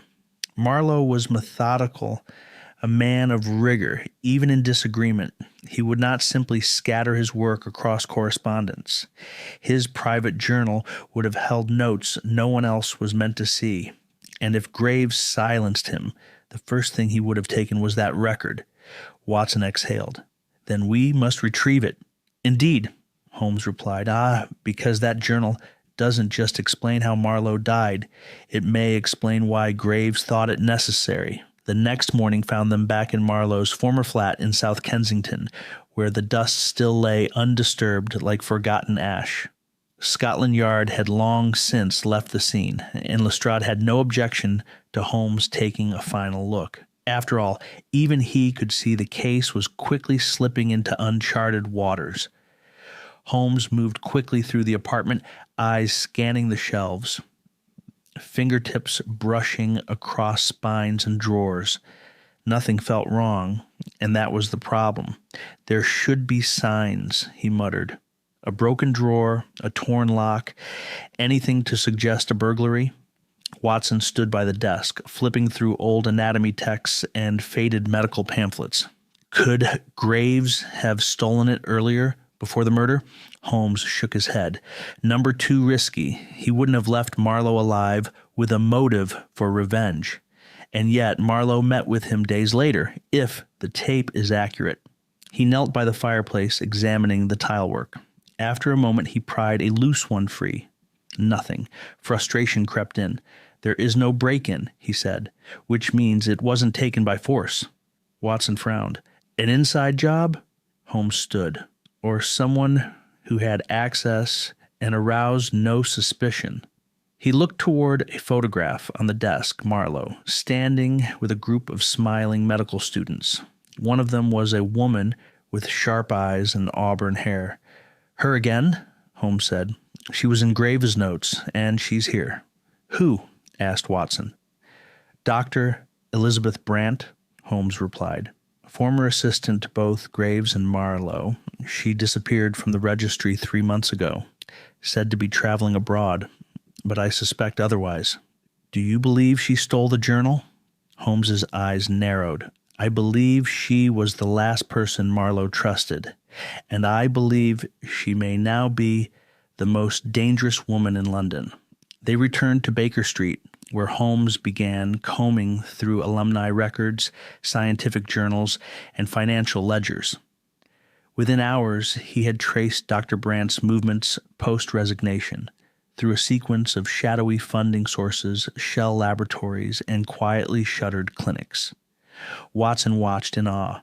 "She went underground," Holmes nodded, "and she took more than her coat. This," he tapped a printout, "is a shipment order for cryogenic storage tanks, registered to an alias she used before disappearing. They were delivered to a warehouse in Limehouse." "The journal?" Watson asked. Holmes's gaze sharpened. "If she has it, she's protecting it, or replicating it." They wasted no time. Night had deepened by the time they arrived in Limehouse, the warehouse looming like a relic of forgotten industry. The area reeked of salt and secrets. Holmes jimmied the lock with a click. They stepped inside. The interior was an eerie laboratory. Rows of medical freezers lined one side. A dissecting table gleamed under a single overhead light. And there, under a sheet of plexiglass, was a notebook. Holmes approached slowly, reverently. "It's his," he whispered. "Marlowe's handwriting." Watson leaned in. The pages were filled with chemical diagrams, annotations, and fragments of philosophical musings. If Graves is right, blood is no longer substance. It is story, a coded language. But I fear the cost of reading it. Day 19, Graves introduced subject B to serum. Immediate mental shift, dreamed of events not his own. Memory transplantation possible? If so, who owns the mind? The final pages were more erratic. Graves no longer sees patients, only vessels. I have hidden the antidote. If he ever finds this, let it be known. The cure lies not in the blood, but the silence that follows it. Watson looked up, eyes wide. He created a cure? Holmes nodded. Or at least a reversal, but the key phrase is that he hid it, and someone else may already be searching. Suddenly, from behind the crates, a voice echoed, "Step away from the book." They turned. Elizabeth Brant stood, pistol in hand, expression unreadable. Holmes raised an eyebrow. "Dr. Brant, I must say, your absence has been both conspicuous and telling." She stepped forward. "I didn't kill him, if that's what you think." "No," Holmes said. "But you took the journal to keep it out of Graves' hands," she said. "He's not done. He's building something else, something worse. If he retrieves Marlowe's formula, he'll rewrite what it means to be human." Watson spoke quietly. "Then destroy it." Brant hesitated. "I've read it," she admitted, "and part of me understands why he believed. The idea that blood holds memory, it's beautiful. Terrifying, but beautiful." Holmes took a step forward. "You must choose between science and sanity, between obsession and truth." She lowered the gun slowly. "I'll give it to you," she said, "but promise me, if he comes for it, you'll burn it." Holmes nodded solemnly. "With pleasure." Chapter 4. Clues in crimson light. The London fog hung heavy over the streets as Holmes and Watson made their way through the labyrinthine alleys of Whitechapel. The distant clatter of horse-drawn carriages blended with the faint echoes of market vendors packing up for the night. Holmes's mind was a whirlpool of deductions, circling back to the enigmatic disappearance of the journal and Dr. Elizabeth Brant's confession. "Holmes," Watson began, adjusting his scarf against the damp chill, "what do you make of her warning about Graves building something worse?" Holmes didn't answer immediately, eyes fixed on the flickering gas lamps that lined the narrow street. If Marlowe's research was the key to blood's secret memory, Graves's something worse might be a perversion of that very discovery. A weapon, perhaps, or a grotesque attempt at human control. Watson shivered, not from the cold. Holmes pulled out a small folded slip of paper. "This address, a modest flat on Dorset Street. It's where Graves was seen meeting a mysterious figure days before Marlowe's death." The street was lined with aging brick buildings, some bearing the scars of time, others shrouded in peeling posters and faded advertisements. Holmes led the way to a narrow staircase, its wooden steps creaking underfoot. The door to the flat was unremarkable, save for a faint smudge of dried crimson near the handle. Holmes's eyes twinkled. "Blood, but faint. Recent, I wager." Inside, the room was stark, small, cluttered, but orderly. Holmes's gaze swept the space. A single cot pushed against one wall, a battered writing desk littered with papers, and in the corner, an open trunk filled with vials and strange apparatuses. Watson's eyebrows rose. Medical tools? Some sort of makeshift clinic? Holmes approached the desk, lifting a rolled parchment. As he unrolled it, a detailed chart of the human circulatory system came into view, annotated with strange symbols and notes written in a hurried scrawl. "Wall charts," Holmes murmured, pinning the parchment to the wall. "These are not merely diagrams. They're part of a larger puzzle." Watson leaned closer. "Look at this. Veins marked in red and blue with lines connecting to notes on memory encoding and neural transfer. It's as if Graves believed the blood could carry more than oxygen, perhaps consciousness itself. Holmes nodded. Precisely. The science of blood memory, if taken to extremes, could lead to unimaginable consequences. They turned their attention to the vials, each carefully labeled with dates and cryptic terms, like Subject B, Serum X, and Extraction 7. Holmes picked one up gently. The liquid inside shimmered faintly in the dim light. Watson asked, "Are these samples from Marlowe's experiments?" Holmes's eyes gleamed. "Most likely.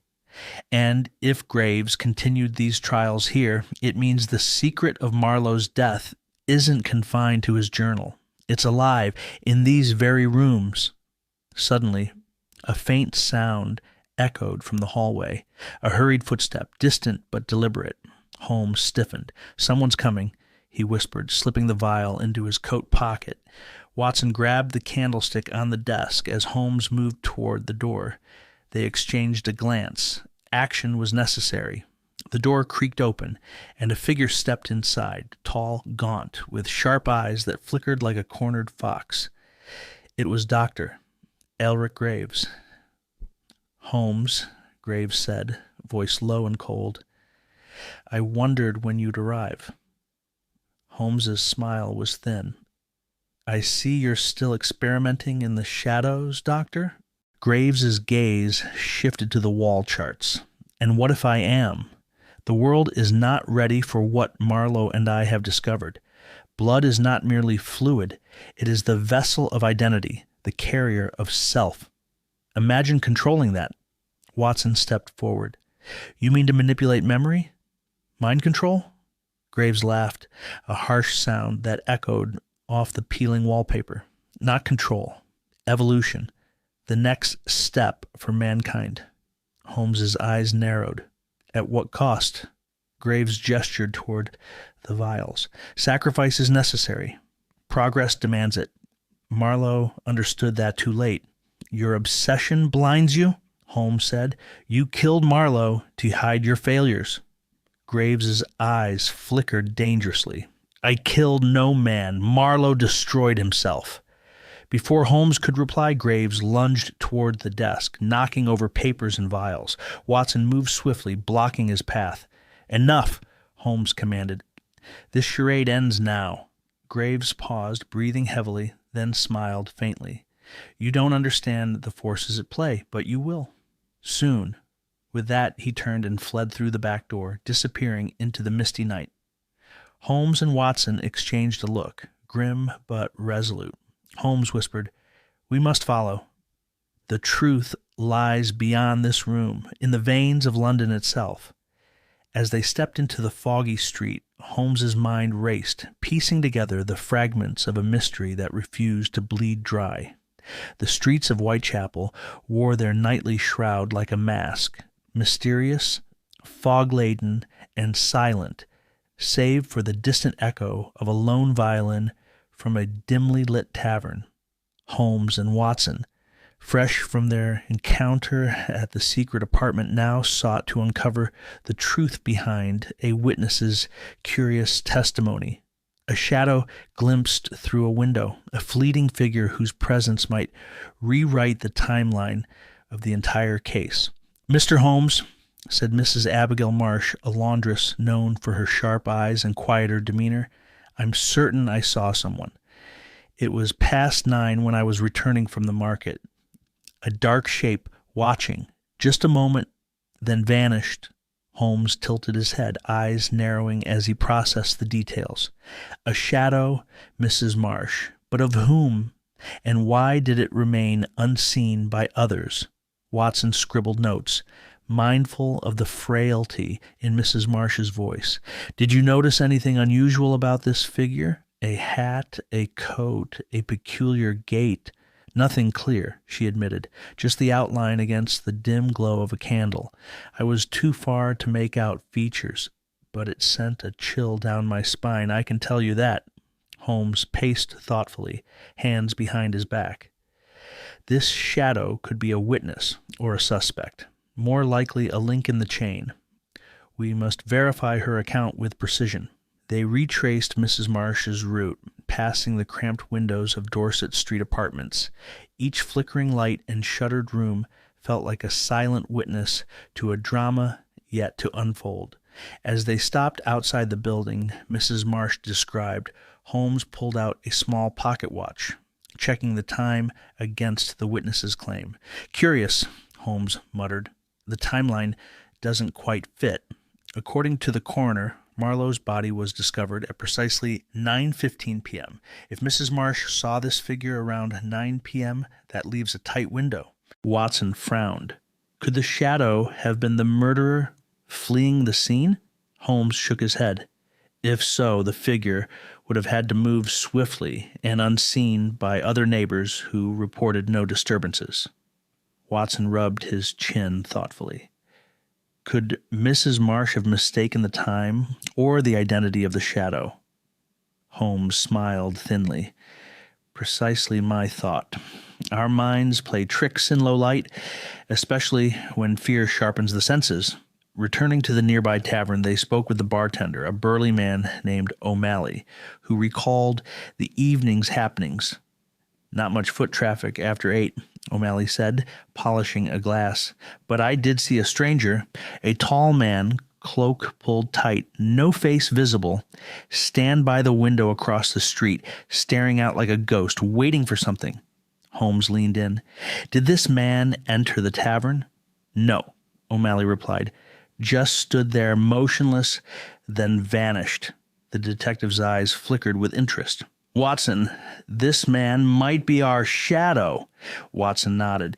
"Yet no one else reported him.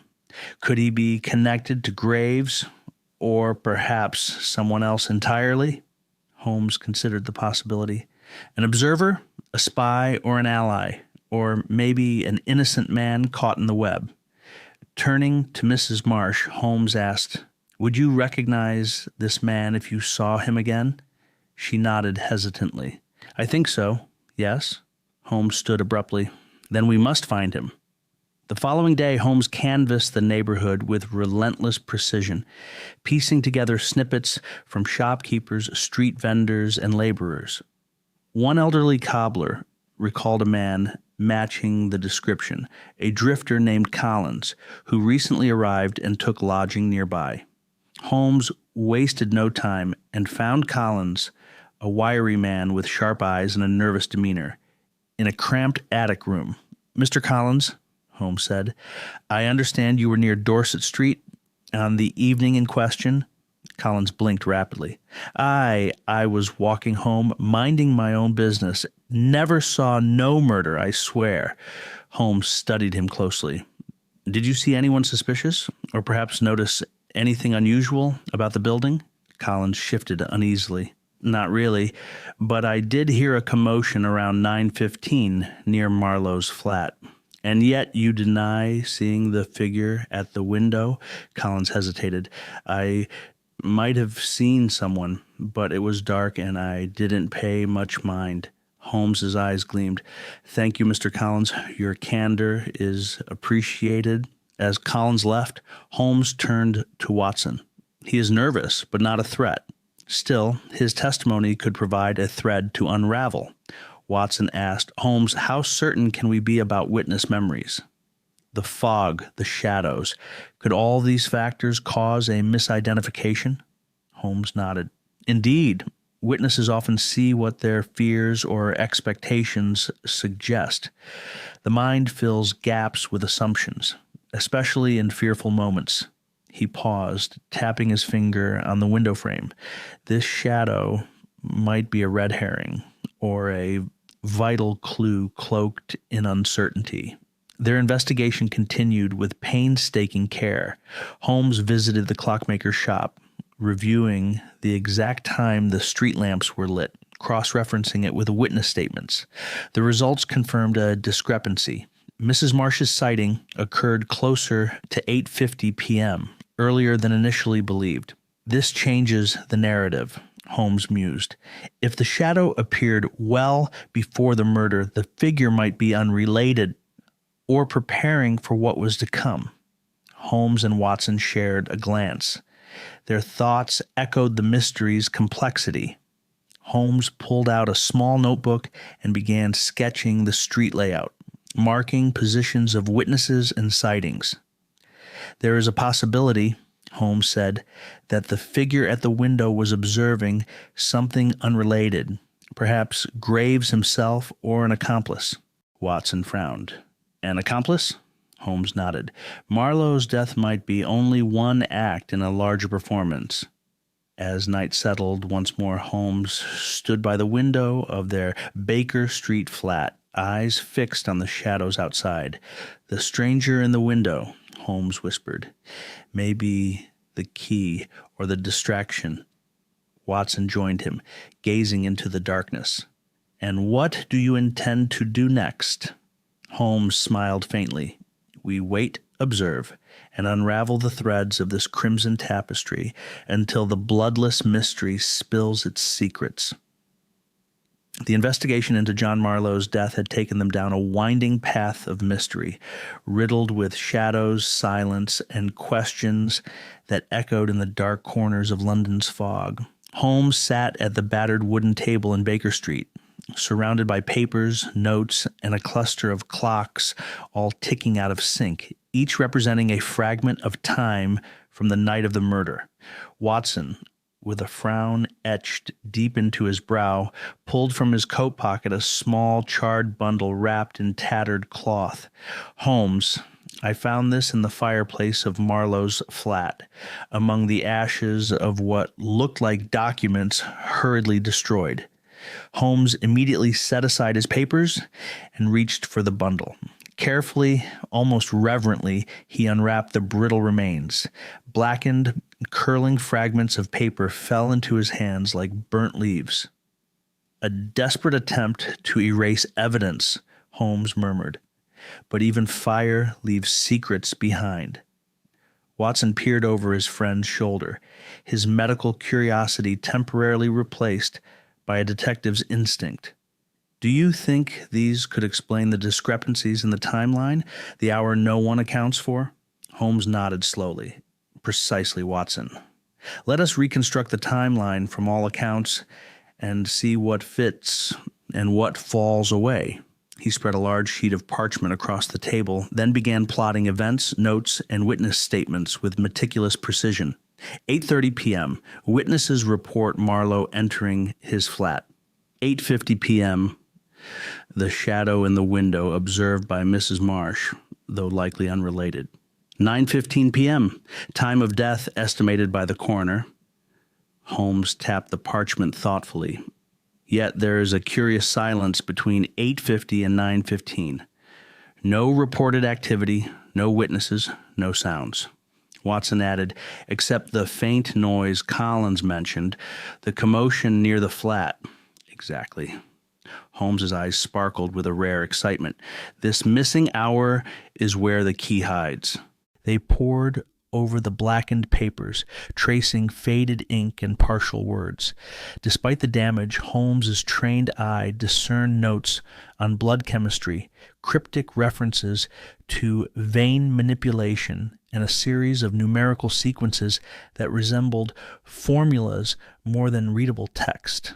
"A code," Holmes whispered. "Graves or Marlowe attempted to conceal their research in a cipher." Watson looked up. Could these formulas link to the cause of death? Something that might explain the bloodless body? Holmes nodded. "That is the direction our investigation must take. But we need more." The two men set out once again, Holmes to consult with cryptographers and chemists, Watson to revisit the morgue and press for additional details on the autopsy. Back at Baker Street, Holmes sat late into the night, working with a local codebreaker named Lydia Farnsworth. Her nimble fingers danced across the pages, revealing hidden messages beneath the charred surface. "The formulas describe a method to manipulate hemoglobin at a molecular level," Lydia explained, eyes wide with intrigue. "It's theoretical, something not achievable with current science, but dangerous in the wrong hands." Holmes nodded gravely. Dangerous indeed. This may be why Marlowe lost his license if he was experimenting beyond ethical bounds. Meanwhile, Watson discovered a new inconsistency in the coroner's report. The toxicology results were inconclusive, as if the victim's blood had been altered or removed before testing. Returning to Baker Street, Watson shared his findings. Holmes, the blood was not merely missing, it was chemically transformed or extracted. Holmes rubbed his chin thoughtfully. Which brings us back to the missing hour. Someone had time to perform this transformation, likely the victim's last moments. But who and why? Watson asked. Holmes glanced at the scattered papers, then at the flickering candlelight. That is the question we must answer. Suddenly Holmes stopped and pulled a sheet from the parchment timeline.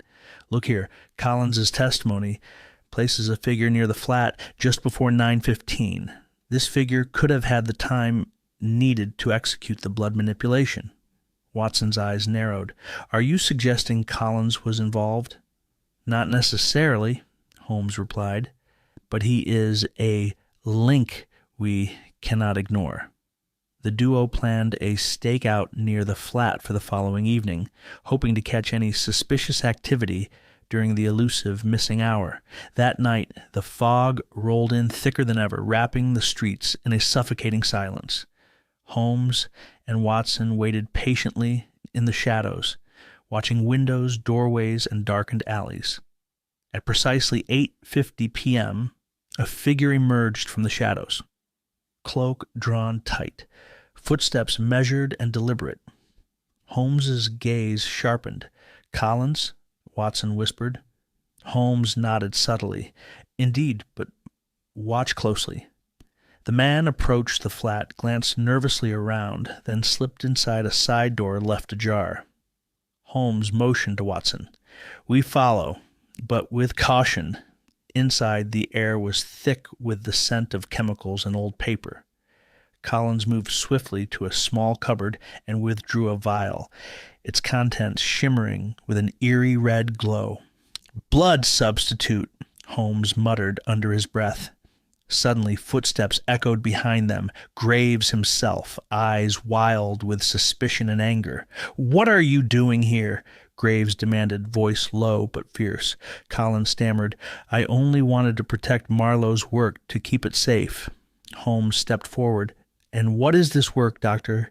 The manipulation of blood, the transformation of life itself. Graves's face twisted in a grim smile.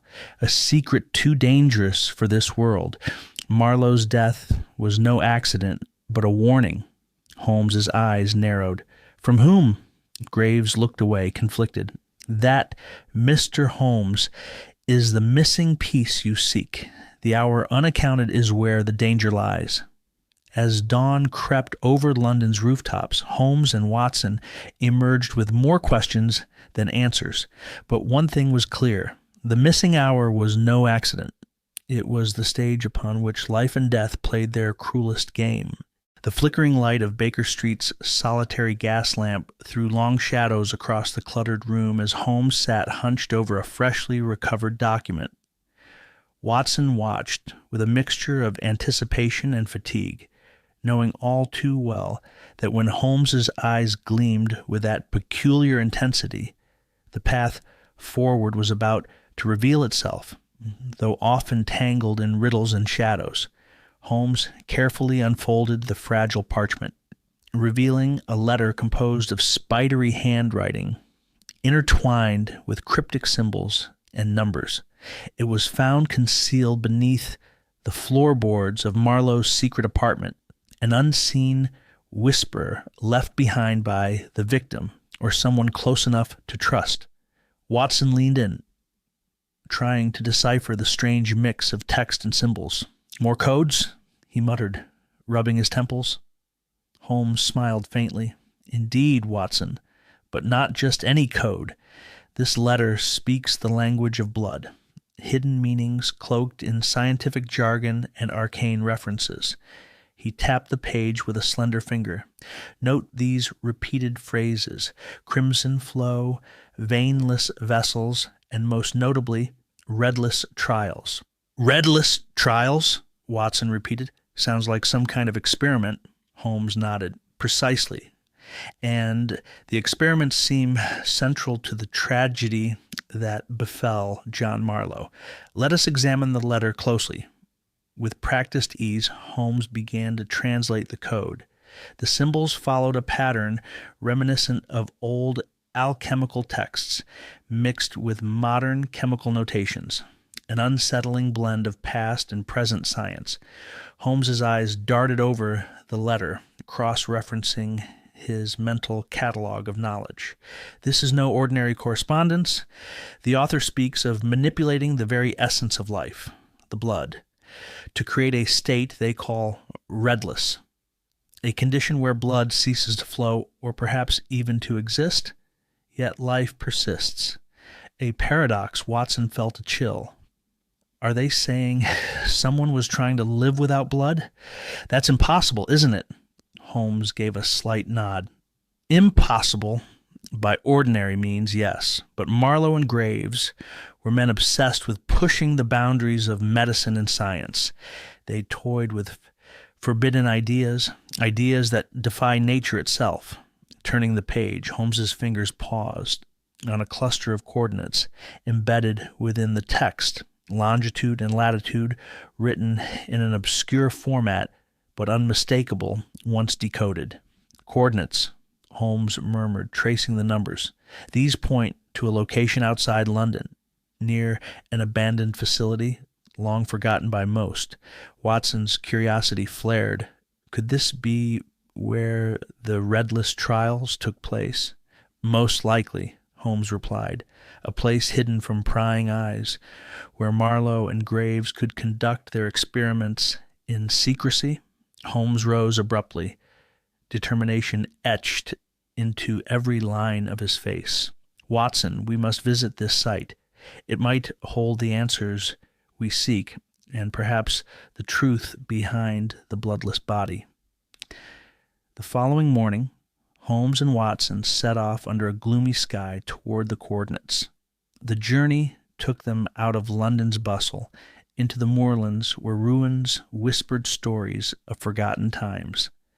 The abandoned facility was a decaying structure swallowed by ivy and time. Its iron gates creaked open as Holmes pushed them, stepping cautiously into the silence of a place where science and madness had once intertwined. Inside, scattered papers, broken glassware, and rusted machinery bore witness to past endeavors. Experiments halted abruptly, as if someone had fled in haste. Holmes moved with purpose, his eyes scanning for anything that might illuminate the dark mystery. In a small room, he found an old ledger, its pages yellowed but intact. He flipped through entries detailing dates, chemical mixtures, and cryptic references to the redless trials. Watson found a glass vial labeled with a faded symbol resembling a drop of blood crossed out. He handed it to Holmes. What do you make of this? Holmes examined it under the weak daylight filtering through cracked windows. A compound designed to alter or perhaps replace blood, a synthetic substitute, or worse, a catalyst for draining the blood entirely. Suddenly, a draft stirred a loose page from the ledger. Holmes caught it swiftly and scanned the hastily scribbled note. Trial, phase incomplete. Subject exhibits no heartbeat but remains conscious. Redless condition induced unknown long-term effects. Watson's heart pounded. A living dead man trapped in a bloodless shell. Holmes nodded grimly. A nightmare science experiment with no regard for the natural order. They explored further, discovering a hidden door leading down into a dim basement. There, Holmes found a crude map etched into the wall, marked with additional coordinates and notes hinting at further secretive locations. This case runs deeper than we imagined, Holmes muttered. Suddenly, the sound of footsteps echoed from above. They hurried back to the main hall, only to find themselves face to face with a figure cloaked in shadow. The visitor stepped forward, none other than Dr. Elric Graves. "You should not be here," Graves warned, voice cold as the surrounding gloom. Holmes met his gaze unflinchingly. "You hid these documents, these trials. What are you trying to protect?" Graves's eyes flickered with a mix of fear and pride. "To protect humanity from itself. Marlowe's experiments threatened to unleash something uncontrollable." Watson asked, "What exactly were these redless trials?" Graves sighed, his tone heavy. "Attempts to sever life from blood, to create a new form of existence. But the price was too high. Marlowe paid with his life, and others suffered in the shadows." Holmes folded the letter carefully. "And you tried to cover it up, destroy the research, silence the witnesses?" Graves's expression hardened. Sometimes silence is necessary. As Graves disappeared into the misty twilight, Holmes turned to Watson. This letter was a key, a message hidden in plain sight, revealing the heart of a mystery that blends science, obsession, and human frailty. Watson nodded slowly. "And a warning." Holmes's gaze drifted back to the map on the wall. "The coordinates lead to more than ruins. They point to a truth the world is not ready to face." The London fog curled thick and heavy along the Thames, muffling the distant clatter of horse-drawn carriages and the muted calls of river workers. Holmes and I approached the river's edge under a waning moon, its silver light barely slicing through the mist. Our destination, a forgotten warehouse perched like a ghost on the embankment, the place indicated by the cryptic coordinates unearthed from the victim's coded letter. The warehouse was a hulking silhouette of warped wood and rusted iron, windows boarded up and secured with iron bars that bore the scars of old battles against time and trespassers. Its location was peculiar, wedged between the river's restless flow and the narrow cobblestone streets leading into the depths of the city's less savory districts. "What draws someone to hide secrets here, Watson?" Holmes asked, his voice barely above a whisper, eyes glinting with keen interest. "Not a soul seems to claim ownership. No shipping records, no business licenses. It's as though the place exists solely to conceal." I nodded, feeling the weight of that mystery settle in my chest. "A perfect lair for clandestine operations or secret experiments. It fits the profile of Graves and Marlowe's covert endeavors." Holmes's gaze scanned the shadowy exterior. "Precisely. And the letter's coordinates were no accident." Carefully, Holmes inspected the iron gate, which was locked but showed signs of recent tampering. With practiced skill, he produced his lockpicks and set to work. The click of tumblers falling into place was barely audible in the fog-heavy silence. Once inside, the warehouse greeted us with stale air tinged with rust and rot. The floorboards creaked underfoot, each step echoing ominously across the cavernous interior. Dim rays of moonlight filtered through cracks in the ceiling, spotlighting patches of dust and scattered debris. "This place hasn't seen activity for some time," I murmured, eyeing the heaps of forgotten crates and broken pallets. Holmes knelt beside one crate marked with faded symbols, a crimson drop crossed out with a jagged line.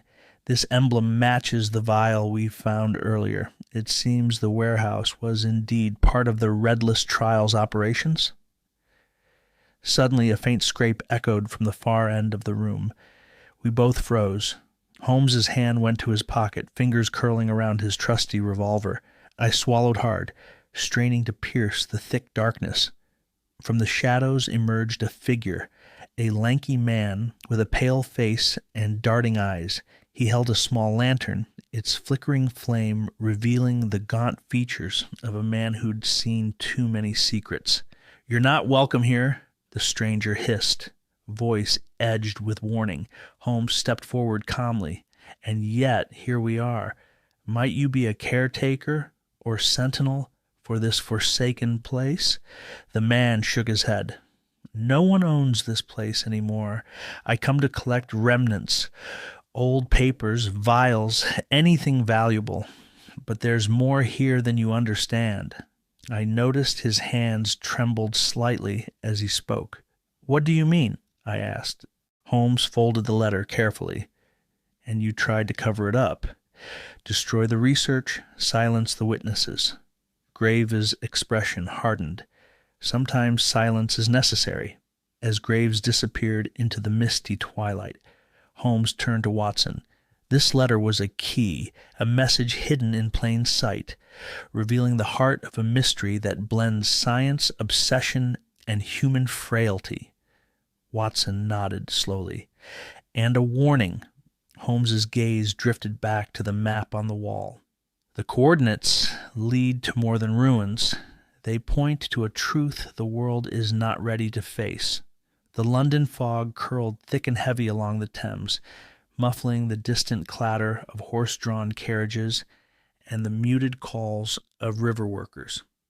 Holmes and I approached the river's edge under a waning moon, its silver light barely slicing through the mist. Our destination, a forgotten warehouse perched like a ghost on the embankment, the place indicated by the cryptic coordinates unearthed from the victim's coded letter. The warehouse was a hulking silhouette of warped wood and rusted iron, windows boarded up and secured with iron bars that bore the scars of old battles against time and trespassers. Its location was peculiar, wedged between the river's restless flow and the narrow cobblestone streets leading into the depths of the city's less savory districts. What draws someone to hide secrets here, Watson? Holmes asked, his voice barely above a whisper, eyes glinting with keen interest. Not a soul seems to claim ownership. No shipping records, no business licenses. It's as though the place exists solely to conceal. I nodded, feeling the weight of that mystery settle in my chest. A perfect lair for clandestine operations or secret experiments. It fits the profile of Graves and Marlowe's covert endeavors. Holmes's gaze scanned the shadowy exterior. Precisely, and the letter's coordinates were no accident. Carefully, Holmes inspected the iron gate, which was locked but showed signs of recent tampering. With practiced skill, he produced his lockpicks and set to work. The click of tumblers falling into place was barely audible in the fog-heavy silence. Once inside, the warehouse greeted us with stale air tinged with rust and rot. The floorboards creaked underfoot, each step echoing ominously across the cavernous interior. Dim rays of moonlight filtered through cracks in the ceiling, spotlighting patches of dust and scattered debris. This place hasn't seen activity for some time, I murmured, eyeing the heaps of forgotten crates and broken pallets. Holmes knelt beside one crate marked with faded symbols, a crimson drop crossed out with a jagged line. This emblem matches the vial we found earlier. It seems the warehouse was indeed part of the Redless Trials operations. Suddenly, a faint scrape echoed from the far end of the room. We both froze. Holmes's hand went to his pocket, fingers curling around his trusty revolver. I swallowed hard, straining to pierce the thick darkness. From the shadows emerged a figure, a lanky man with a pale face and darting eyes. He held a small lantern, its flickering flame revealing the gaunt features of a man who'd seen too many secrets. "You're not welcome here," the stranger hissed, voice edged with warning.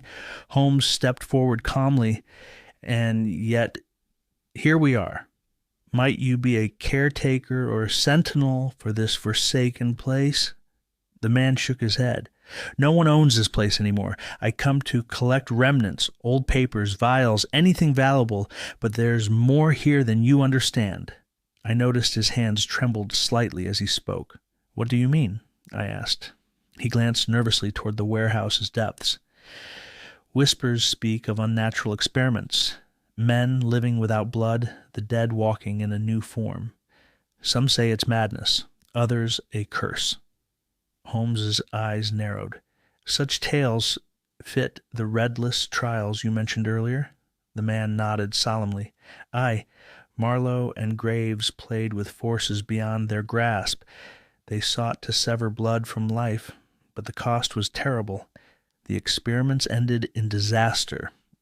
Holmes exchanged a brief glance with me, his mind clearly racing through possibilities. And what of this warehouse? What purpose did it serve? Storage, the man replied. Supplies, samples, journals, everything hidden away from prying eyes, until someone like you showed up. Without warning, Holmes motioned for the man to lead us deeper inside. Flickering lantern light illuminated a series of locked cabinets and dusty shelves laden with glass containers, some cracked, others intact but clouded with age. Holmes carefully pried open a cabinet, revealing rows of vials filled with strange liquids, deep reds, pale blues, and dark viscous substances that seemed almost unnatural. These could be blood substitutes or chemicals used to induce the redless condition, Holmes speculated, or poisons designed to drain the body. I shivered. This place feels like a crypt for science's darkest ambitions. The man suddenly pointed toward a battered desk piled with scattered papers and a leather-bound journal, its spine cracked and brittle.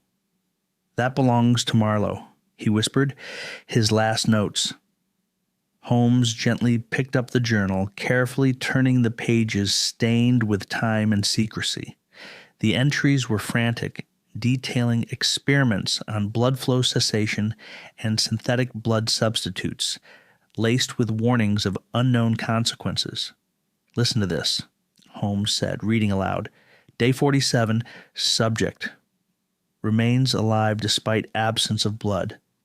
The redless state is stable, yet consciousness flickers like a dying flame. I fear the price is not just physical, but something deeper. The soul's tether may be severed. A silence fell between us. The weight of the research pressed heavily, as if Marlowe's fears had become reality. Holmes closed the journal with care. This is no ordinary case, Watson. We are dealing with the very fabric of life and death unraveling before us. Suddenly, the distant sound of footsteps approached from outside. The stranger's face paled. We're not alone, he warned. Without hesitation, Holmes signaled for us to hide behind some crates. Shadows danced as the footsteps grew nearer, voices muffled but urgent. Two men entered, their faces obscured by scarves and hats, carrying crates similar to those we had seen earlier. They spoke in hurried whispers about cleaning up evidence and making sure nothing leaks. Holmes's eyes sparkled with quiet fury. So they intend to erase every trace of this dark legacy? I gripped my coat tighter, heart pounding in the dense silence. As the men worked, Holmes observed every movement, committing their features to memory. Once they departed, Holmes let out a slow breath. We've stumbled into a web of secrecy, Watson. This warehouse is ground zero for a conspiracy far beyond the disappearance of one man. The stranger, still trembling, approached Holmes. If you're to stop this madness, you must be cautious. Powerful men want these secrets buried deep. Holmes nodded, eyes steely with resolve. Then burying secrets is precisely what we must unearth. As we left the warehouse, the fog swallowed us whole, concealing us once again in London's ever-shifting shadows. The case had deepened, a tangled dance of science, danger, and secrets waiting to bleed into the open. Chapter 5. The Bleeding Machine. The deeper we ventured into the bowels of the warehouse, the more the stale air thickened with the scent of chemicals, rust, and something faintly metallic, like blood, but not quite. The floorboards creaked beneath us, carrying echoes of footsteps long since vanished. Holmes's lantern cast sharp, twisting shadows on the walls, revealing racks lined with glass vials and enigmatic machinery that hummed faintly in the background. Ahead, in a corner shrouded in darkness, we found the source of the low hum a bulky contraption of copper tubes, glass reservoirs, and pulsing pumps assembled with a madness that only a genius or a madman could muster. This, Holmes breathed, stepping closer, is what Graves and Marlowe kept hidden from the world. A bleeding machine. I peered at the device skeptically, noting the intricate network of tubes that snaked like serpents, connecting glass chambers filled with viscous crimson liquid. The rhythmic pulse of the pumps was almost hypnotic, a mechanical heart beating in defiance of natural order. Holmes's eyes gleamed. Its purpose is clear: to artificially circulate blood, or a substitute thereof, through some form of simulacrum. But look here, there's no cooling mechanism. This machine runs on sheer endurance. Curious, I leaned closer, examining a bizarre figure reclining in the adjacent operating table. It was a human simulacrum, an uncanny, lifelike figure crafted from synthetic skin stretched taut over a metal frame. It looked almost human, except for the unnatural pallor and faint mechanical whirring beneath its surface. This isn't a corpse, Holmes explained, but a vessel. The redless man, sustained not by flesh and blood, but by this contraption's cold artificial heart. I shivered. But how does it function without overheating? Blood cools the body, carries oxygen. Without those systems, life should be impossible. Holmes's fingers traced the tubes with clinical precision. That's the marvel, or the curse. The blood substitute in the vials isn't ordinary. It's a chemical concoction, engineered to mimic blood's vital functions, but with fewer physiological requirements. Yet it must be pumped with precision. Any failure, and the simulacrum would cease. We found a small control panel beside the machine, its dials and gauges flickering sporadically. Holmes adjusted a lever carefully, and the humming intensified. The simulacrum's chest rose and fell with mechanical regularity. This machine is a testament to Graves's obsession, Holmes mused. He sought to replace nature, to conquer death by creating a man without blood, sustained by mechanics. I stared at the simulacrum, an eerie blend of man and machine, wondering at the implications. If Marlowe was the victim, did he become this? Holmes shook his head. Number Marlowe's fate was sealed elsewhere. This machine was a prototype, a work in progress, something to test the boundaries of life itself. Nearby, a dusty journal lay open on a metal table, its pages yellowed but filled with precise notes and diagrams. Holmes flipped through it swiftly, eyes narrowing. "Listen to this," he said, reading aloud. Day 63. The simulacrum remains stable under continuous pumping. No signs of organic decay. The blood substitute's chemical stability exceeds expectations, but the neural integration is incomplete. Consciousness flickers, not sustained. Holmes's face darkened. They toyed with the very essence of life and consciousness. A machine pumping life without a soul, a dangerous experiment indeed. I felt a chill creep down my spine. What was their endgame? To create immortality, or something else? Holmes pondered for a moment, then pointed toward the scattered vials on a nearby shelf. Notice these.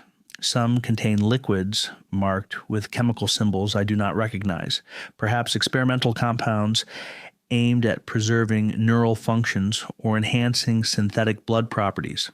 Suddenly a noise startled us, a faint scraping near the entrance. Instinctively, Holmes moved toward the shadowed doorway, revolver in hand. The sound stopped abruptly. "Someone's been here recently," Holmes muttered, scanning the room with sharp eyes. I nodded. "Could be those men we saw cleaning up the warehouse?" Holmes frowned. "Or someone else, with a vested interest in this bleeding machine." His gaze returned to the device. "Whatever the case, this machine holds the key. If we can understand it, we might unlock the mystery of the bloodless death." Carefully, Holmes began documenting the machine's layout, sketching diagrams with remarkable speed and precision. I assisted where I could, collecting the scattered notes and vials. As the night deepened, the warehouse seemed to grow colder, the mechanical heart pulsing steadily in the growing silence. Holmes's voice broke the stillness. "We must find Graves. His knowledge of this machine is critical," I agreed, though the unease lingered. The bleeding machine was more than a device. It was a symbol of humanity's hubris, a scientific Pandora's box. The case, once a puzzle of a bloodless corpse, now unfolded into a labyrinth of science, obsession, and the fragile boundary between life and death. The dim light of Holmes's lantern flickered as we moved deeper into the labyrinthine corners of the warehouse, guided by his unwavering resolve and a mounting sense of dread. Just beyond the towering machine, the infamous bleeding device, lay a steel cabinet, ancient and rusted, its lock broken as if pried open in haste.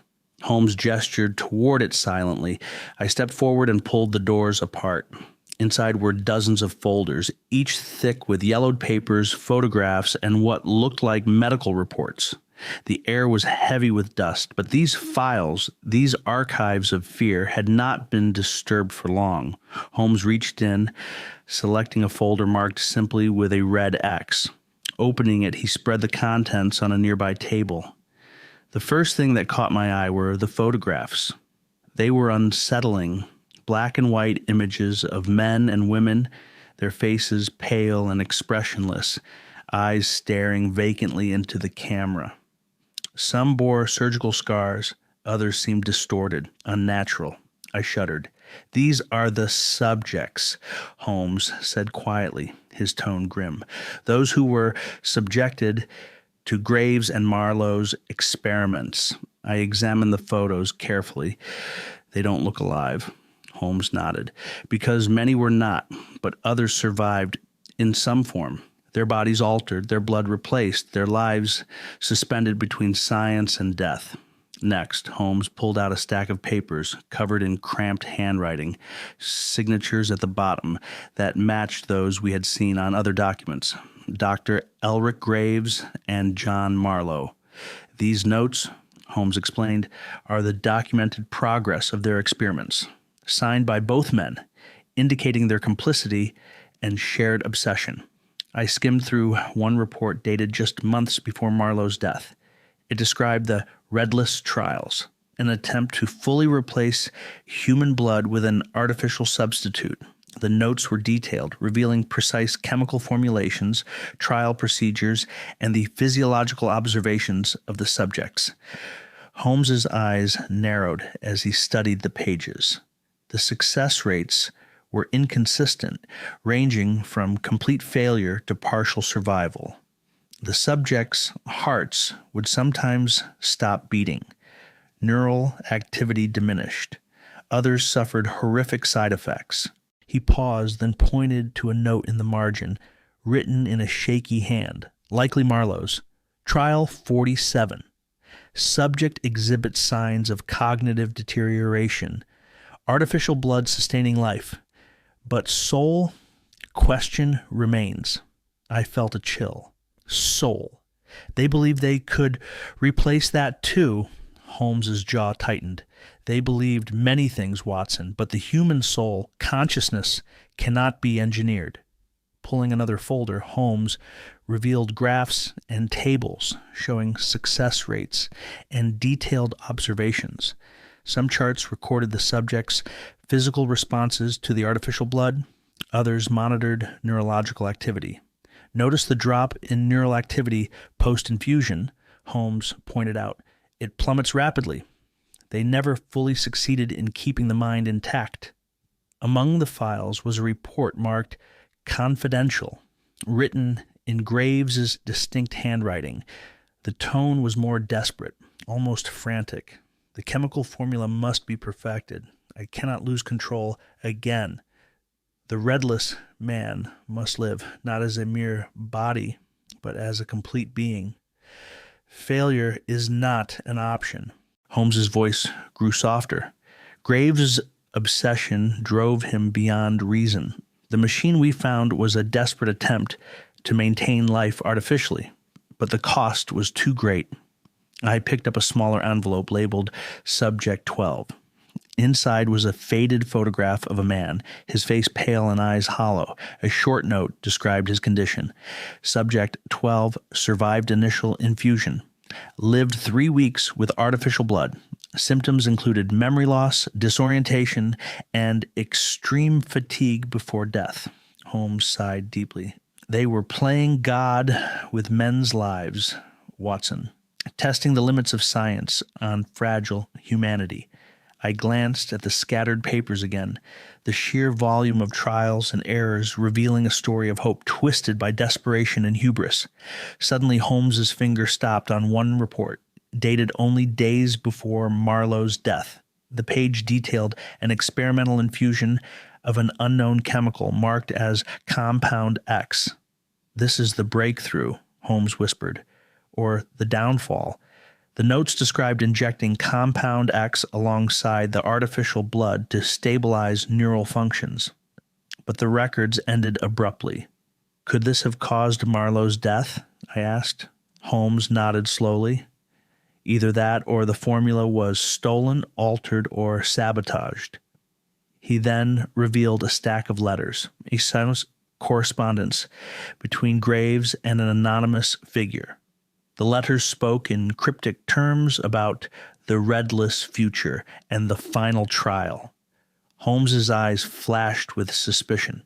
This unknown correspondent may have played a role in this tragedy. Suddenly, my eyes caught a folded note, half hidden under the pile. It was a warning addressed to Marlowe. "Stop the experiments or suffer the consequences. Some things are not meant to be tampered with." I felt a weight pressing down. Threats, obsession, science gone awry. Holmes looked up sharply. "Watson, we are dealing not just with science, but with fear. Fear of death, fear of failure, and perhaps fear of discovery." As we carefully gathered the files, I noticed faint footprints on the dusty floor, recent, unlike the settled dust everywhere else.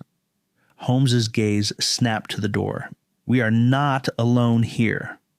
The files of fear were a testament to a dark chapter of human experimentation. Within those pages lay the key to understanding the bloodless death, but also a warning. Some truths come at a terrifying price. The oppressive silence in the warehouse was broken only by the soft scrape of Holmes's fingers as he pried open an ancient steel cabinet nestled in the shadowed corner. Its doors protested with a rusty groan before revealing a treasure trove of documents, yellowed with age, and photographs pinned to folders marked in a cryptic red ink. We were in the heart of the mystery now, the archives of Graves and Marlowe's grim experiments. Holmes pulled out a large folder, the leather cracked and fragile. Inside lay a series of black and white photographs, each portrait more unsettling than the last.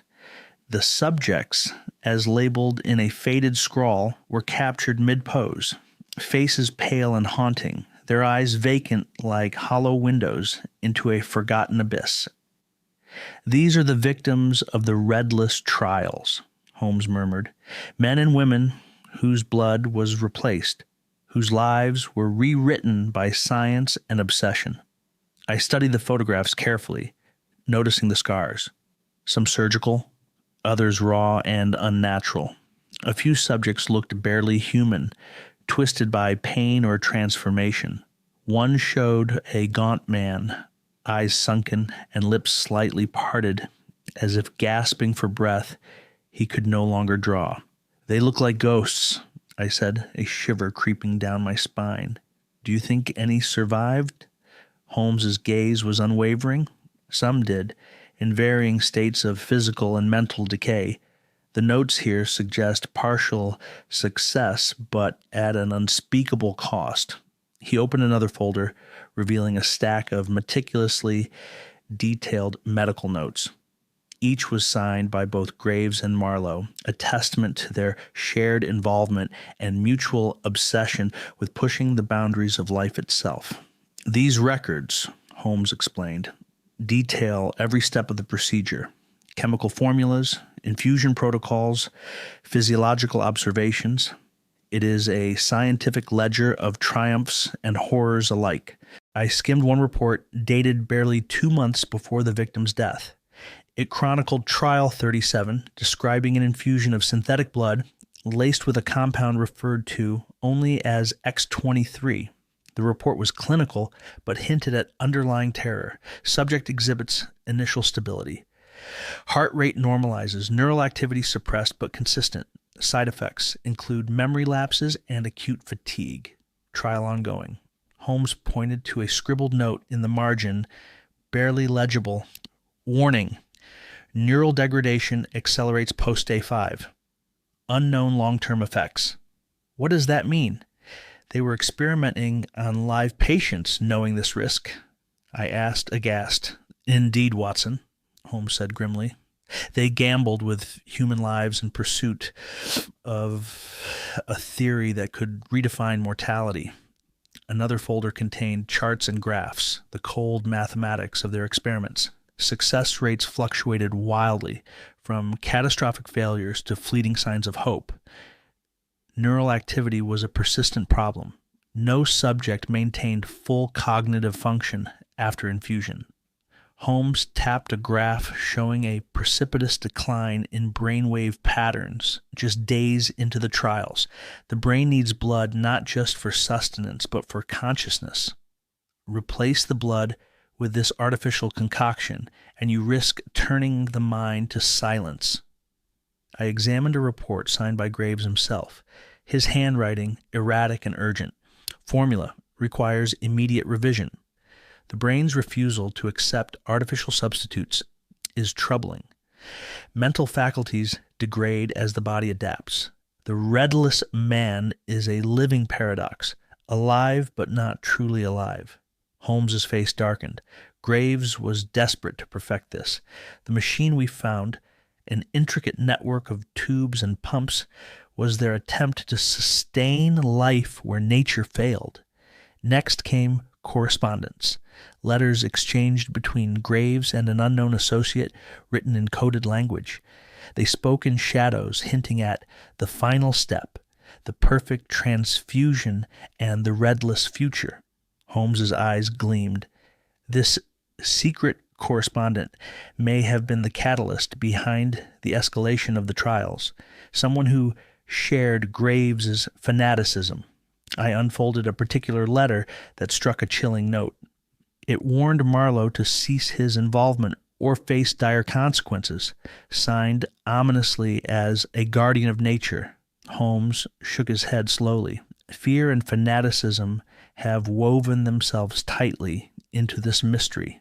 The files of fear, as I now call them, expose not only scientific curiosity, but threats and shadows that lurk beyond the laboratory. Among the folders, I found an envelope labeled Subject 12. Inside was a faded photograph of a man with sunken eyes and a ghostly pallor, alongside a brief note. Subject 12 survived infusion for 3 weeks. Symptoms: severe cognitive decline, chronic weakness, eventual heart failure. The faces in the photograph suddenly seemed more than just images. They were reminders of lives gambled away. Holmes pulled out a final folder, its pages brittle. It contained detailed observations of an untested compound, Compound X, which was said to stabilize neural activity when combined with the artificial blood. According to these notes, Holmes said, this compound was their last hope, an unproven chemical meant to bridge the gap between life and death. The reports stopped abruptly shortly after. Marlowe's handwriting was frantic in the last entry. Compound X injected. Awaiting results. Nervous of side effects. May be irreversible. Holmes folded the papers, his expression unreadable. This is where their story ended. I looked up. Do you think this compound caused Marlowe's death? Either that or someone else interfered, Holmes mused. The missing journal, the broken lock. This was no accident. He then showed me a pile of recent footprints in the dust near the cabinet, evidence of someone else having been there. The case was far from over. As we carefully repacked the files, I realized that within these papers lay not just a scientific record, but a haunting testament to human ambition, frailty, and the dark costs of tampering with nature's most sacred substance, blood. The deeper we delved into the files and the darker corners of the warehouse, the clearer it became that the redless trials were far from orderly scientific endeavors. They were a spiral, downward and desperate, a tale of ambition collapsing into chaos. Holmes carefully unfolded a brittle-stained calendar pinned to a corkboard behind the cabinet. Dates were marked in red ink with frantic, almost illegible annotations. "Look here, Watson," Holmes said, pointing to the sequence. "These are the documented trial dates. Notice the frequency and intensity increasing around the final months." The initial experiments were spaced weeks apart, allowing time for observation and recovery, or so it seemed. But as time progressed, the intervals shortened dramatically, with multiple trials crammed into single weeks. The urgency was palpable. The first documented failure was on a cold morning in late January. The note simply read, "Trial 29, subject collapsed within hours. Heart ceased abruptly. Unexplained convulsions." Subsequent entries grew darker and more alarming. Trial 31, subject unresponsive, respiratory failure. Trial 34, subject exhibited violent seizures, emergency termination required. Trial 35, subject escaped containment, incident reported to authorities. That last one struck me with a jolt. A subject escaped? Here, amid clandestine human experiments, was evidence of the dangers lurking behind closed doors. Holmes's eyes narrowed. They were losing control. I turned to a folder marked "Confidential." Inside were hastily scrawled notes, some almost illegible, signed only by Graves, dated just days before the victim's death. Containment protocols failing, security measures inadequate, increased risk of exposure. Marlowe growing erratic, warns of consequences. Must proceed carefully. The tone was panicked, far removed from the clinical detachment typical of scientific journals. It was desperation, raw and urgent. Holmes pulled out a set of letters exchanged between Graves and Marlowe during this period. The language had become terse and coded. The last batch compromised. Extraction impossible. We must secure the perimeter. Agreed. The watchers are closing in. We cannot afford failure. Watchers, Holmes muttered. An ambiguous term, but clearly a reference to someone or something applying pressure on them. I found a page labeled "Security Logs," containing references to unusual break-ins and increasing paranoia. January 10th, unidentified intruder detected near warehouse. January 22nd, surveillance equipment damaged, possible sabotage.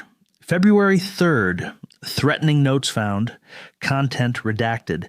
It was evident their operation was under siege, from outside forces or perhaps from within. Holmes examined a torn page, half missing and soaked in what appeared to be dried blood. The words that remained were chilling. If the trials fail, the consequences will be catastrophic. Must hide all evidence. No witnesses. The thought of silencing witnesses sent a cold shiver through me. Was the victim one of those witnesses, or a failed subject who knew too much? Holmes looked up sharply. "Watson, this is no mere scientific curiosity. This is a crime wrapped in secrecy and fear." We moved next to a series of diaries penned by Marlowe, his handwriting growing more erratic as time passed. February 10th, the machines hum in the night. I hear whispers in the halls, but no one answers. The shadows grow longer. February 15th, Graves insists on continuing despite my protests. I fear what we've unleashed. February 18th, last night, I found a subject wandering the streets, half mad, bleeding nothing but fear. Holmes closed the diary carefully. Marlowe's mental state deteriorated rapidly. He realized too late the danger he was in. Evidence of panic permeated every corner of these pages. They were men consumed by their own creation, trapped between scientific ambition and ethical collapse. I asked Holmes what he thought had caused this breakdown. Two forces, Watson. One, the trials themselves, nature's resistance to their unnatural manipulation. And two, external pressures, threats, possible betrayal, or discovery. It created a pressure cooker of fear and urgency. We uncovered a folder labeled Final Protocols, outlining emergency shutdown procedures for the bleeding machine. The language was cautious and precise, but also desperate. Holmes read aloud, "If subjects exhibit neurological collapse, immediate cessation required. Backup power to maintain vital functions for 30 minutes only. Manual override restricted to lead scientists." Notice the restriction on overrides, Holmes pointed out. It suggests distrust even among collaborators. A final note scrawled in haste declared, "If any of us fall, this project must be buried. No evidence left to incriminate." It was clear the two scientists had reached the end of the road, and their mutual trust had fractured. I paused at a photograph showing a figure cloaked in darkness, holding what looked like a syringe near the machine. The image was blurred but haunting. Could this be the moment a trial went catastrophically wrong? I asked. Holmes nodded slowly. It may well be the final trial, the one that cost Marlowe his life. As we packed the files away, Holmes's mind seemed far away, piecing together invisible links. "Watson, these failed trials explain the absence of blood, the unnatural death we witnessed. It was not mere murder. It was the catastrophic failure of science attempting to cheat life." I felt a deep unease. We had glimpsed the dark underbelly of progress, where the thirst for knowledge could drive men to madness and death. Outside, the Thames gurgled in indifferent murmurs, as if the river itself knew the secrets buried in that warehouse. Holmes closed the last folder and looked at me. "We must follow this trail, however dangerous. For the truth lies hidden, not just in what was done, but in what was feared enough to hide." The night had deepened around the Thames warehouse, but inside the flicker of oil lamps cast long shadows that danced eerily over the strange machines and scattered papers. Holmes and I had already uncovered far more than we had bargained for, a clandestine experiment that toyed with the very essence of life itself. But as I gazed at the monstrous apparatus dubbed the bleeding machine, a chilling thought emerged. What if the absence of blood, the corpse's signature mystery, was not an accident but a deliberate outcome, something designed from the start, not a byproduct of failure, but a feature of this dark, unholy experiment? Holmes, as ever, was already several steps ahead in his reasoning. "Observe, Watson," he said, waving his slender fingers over the blueprints laid out on a battered table. "These diagrams reveal more than just mechanical ingenuity.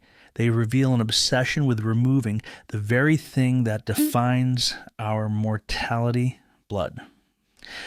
The blueprints detailed a complex network of tubes and pumps, designed not to circulate blood in the traditional sense, but to maintain an artificial bloodless system. The usual crimson fluid replaced, it seemed, by something synthetic or wholly absent. This machine, Holmes explained, was built with the intention to eliminate natural blood flow entirely. Notice here, he pointed to a detailed cross-section. The vessels have been substituted with artificial conduits designed to transport a synthetic fluid, one that presumably sustains life without the messy complications of organic blood. The idea was revolutionary, bordering on heresy. For centuries, the life force was inseparable from blood itself, coursing through veins and arteries, delivering oxygen and nutrients. an eternal symbol of vitality. But here, at this forgotten edge of science, the boundary was being challenged, perhaps even shattered. Holmes's eyes gleamed with a mixture of admiration and caution. Graves and Marlowe were not merely trying to stop death, they sought to reinvent it, to create a new form of existence where blood, its dangers, diseases, and vulnerabilities was completely obsolete. I shuddered. The implications were staggering. If successful, such a process could render humanity immortal, or at least impervious to many natural ailments. But at what cost? Holmes continued, tracing a line on the schematic. The elimination of blood flow was intended as a feature, not a flaw. The machine was designed to maintain the body's functions through artificial means, a kind of biological rebirth, as Marlowe termed it in his final notes. We found the original manuscript tucked inside a locked drawer. The phrase struck me with its almost religious fervor. Biological rebirth, a phrase promising renewal, resurrection, perhaps even transcendence beyond the frailties of human flesh. Marlowe's words were both hopeful and haunted. We stand at the threshold of a new era. The human body can be liberated from the tyranny of blood, no longer shackled by circulation or vulnerability to hemorrhage. Through synthetic flow, we achieve not merely survival, but rebirth. But this utopian vision had become a nightmare, for in their attempt to rewrite biology, they had played with fire. The body that should have thrived on this new system had instead perished, bloodless and cold. Holmes carefully examined a set of mechanical notes alongside the manuscript. They outlined a meticulous process of replacing natural blood with a compound engineered to mimic oxygen transport. The compound, however, required precise temperature regulation, chemical balance, and continuous circulation, a feat only possible with flawless machinery. Here lies the problem, Holmes said grimly. The machine's complexity made it vulnerable. A single malfunction could disrupt the entire system, and without natural blood, the body has no fallback, no reservoir or reserve. This explained the corpse's condition. Lifeless, drained of blood, and yet curiously intact externally. The natural failure of this system led to the victim's demise without the telltale signs of trauma. We also discovered scientific papers penned by Graves defending their work against skepticism. Conventional biology chains us to nature's limitations. One read, "Our system promises liberation, the dawn of a post-blood era. We face ridicule now, but history will vindicate us." Holmes folded the paper and looked at me. Pride, ambition, and the desire to conquer death. These were the forces driving these men. Yet the price was evident. The absence of blood wasn't a miracle, but a tragic failure, one that left a man dead and a mystery to solve.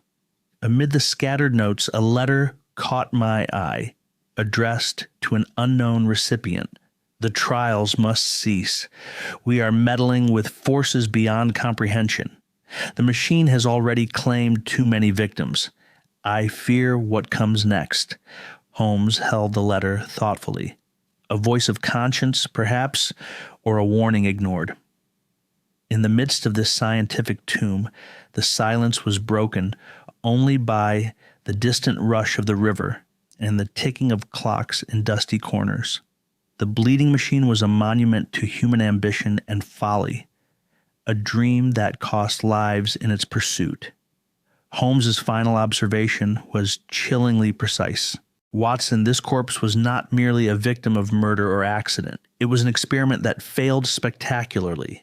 A man caught in the transition between life as we know it and a new unnatural existence. As we stepped away from the machine and back into the foggy London night, I could not shake the sense that this was only the beginning. For somewhere in this city, the echo of those trials might still haunt the shadows. The midnight fog thickened outside the warehouse, but inside, Holmes's mind burned brighter than ever.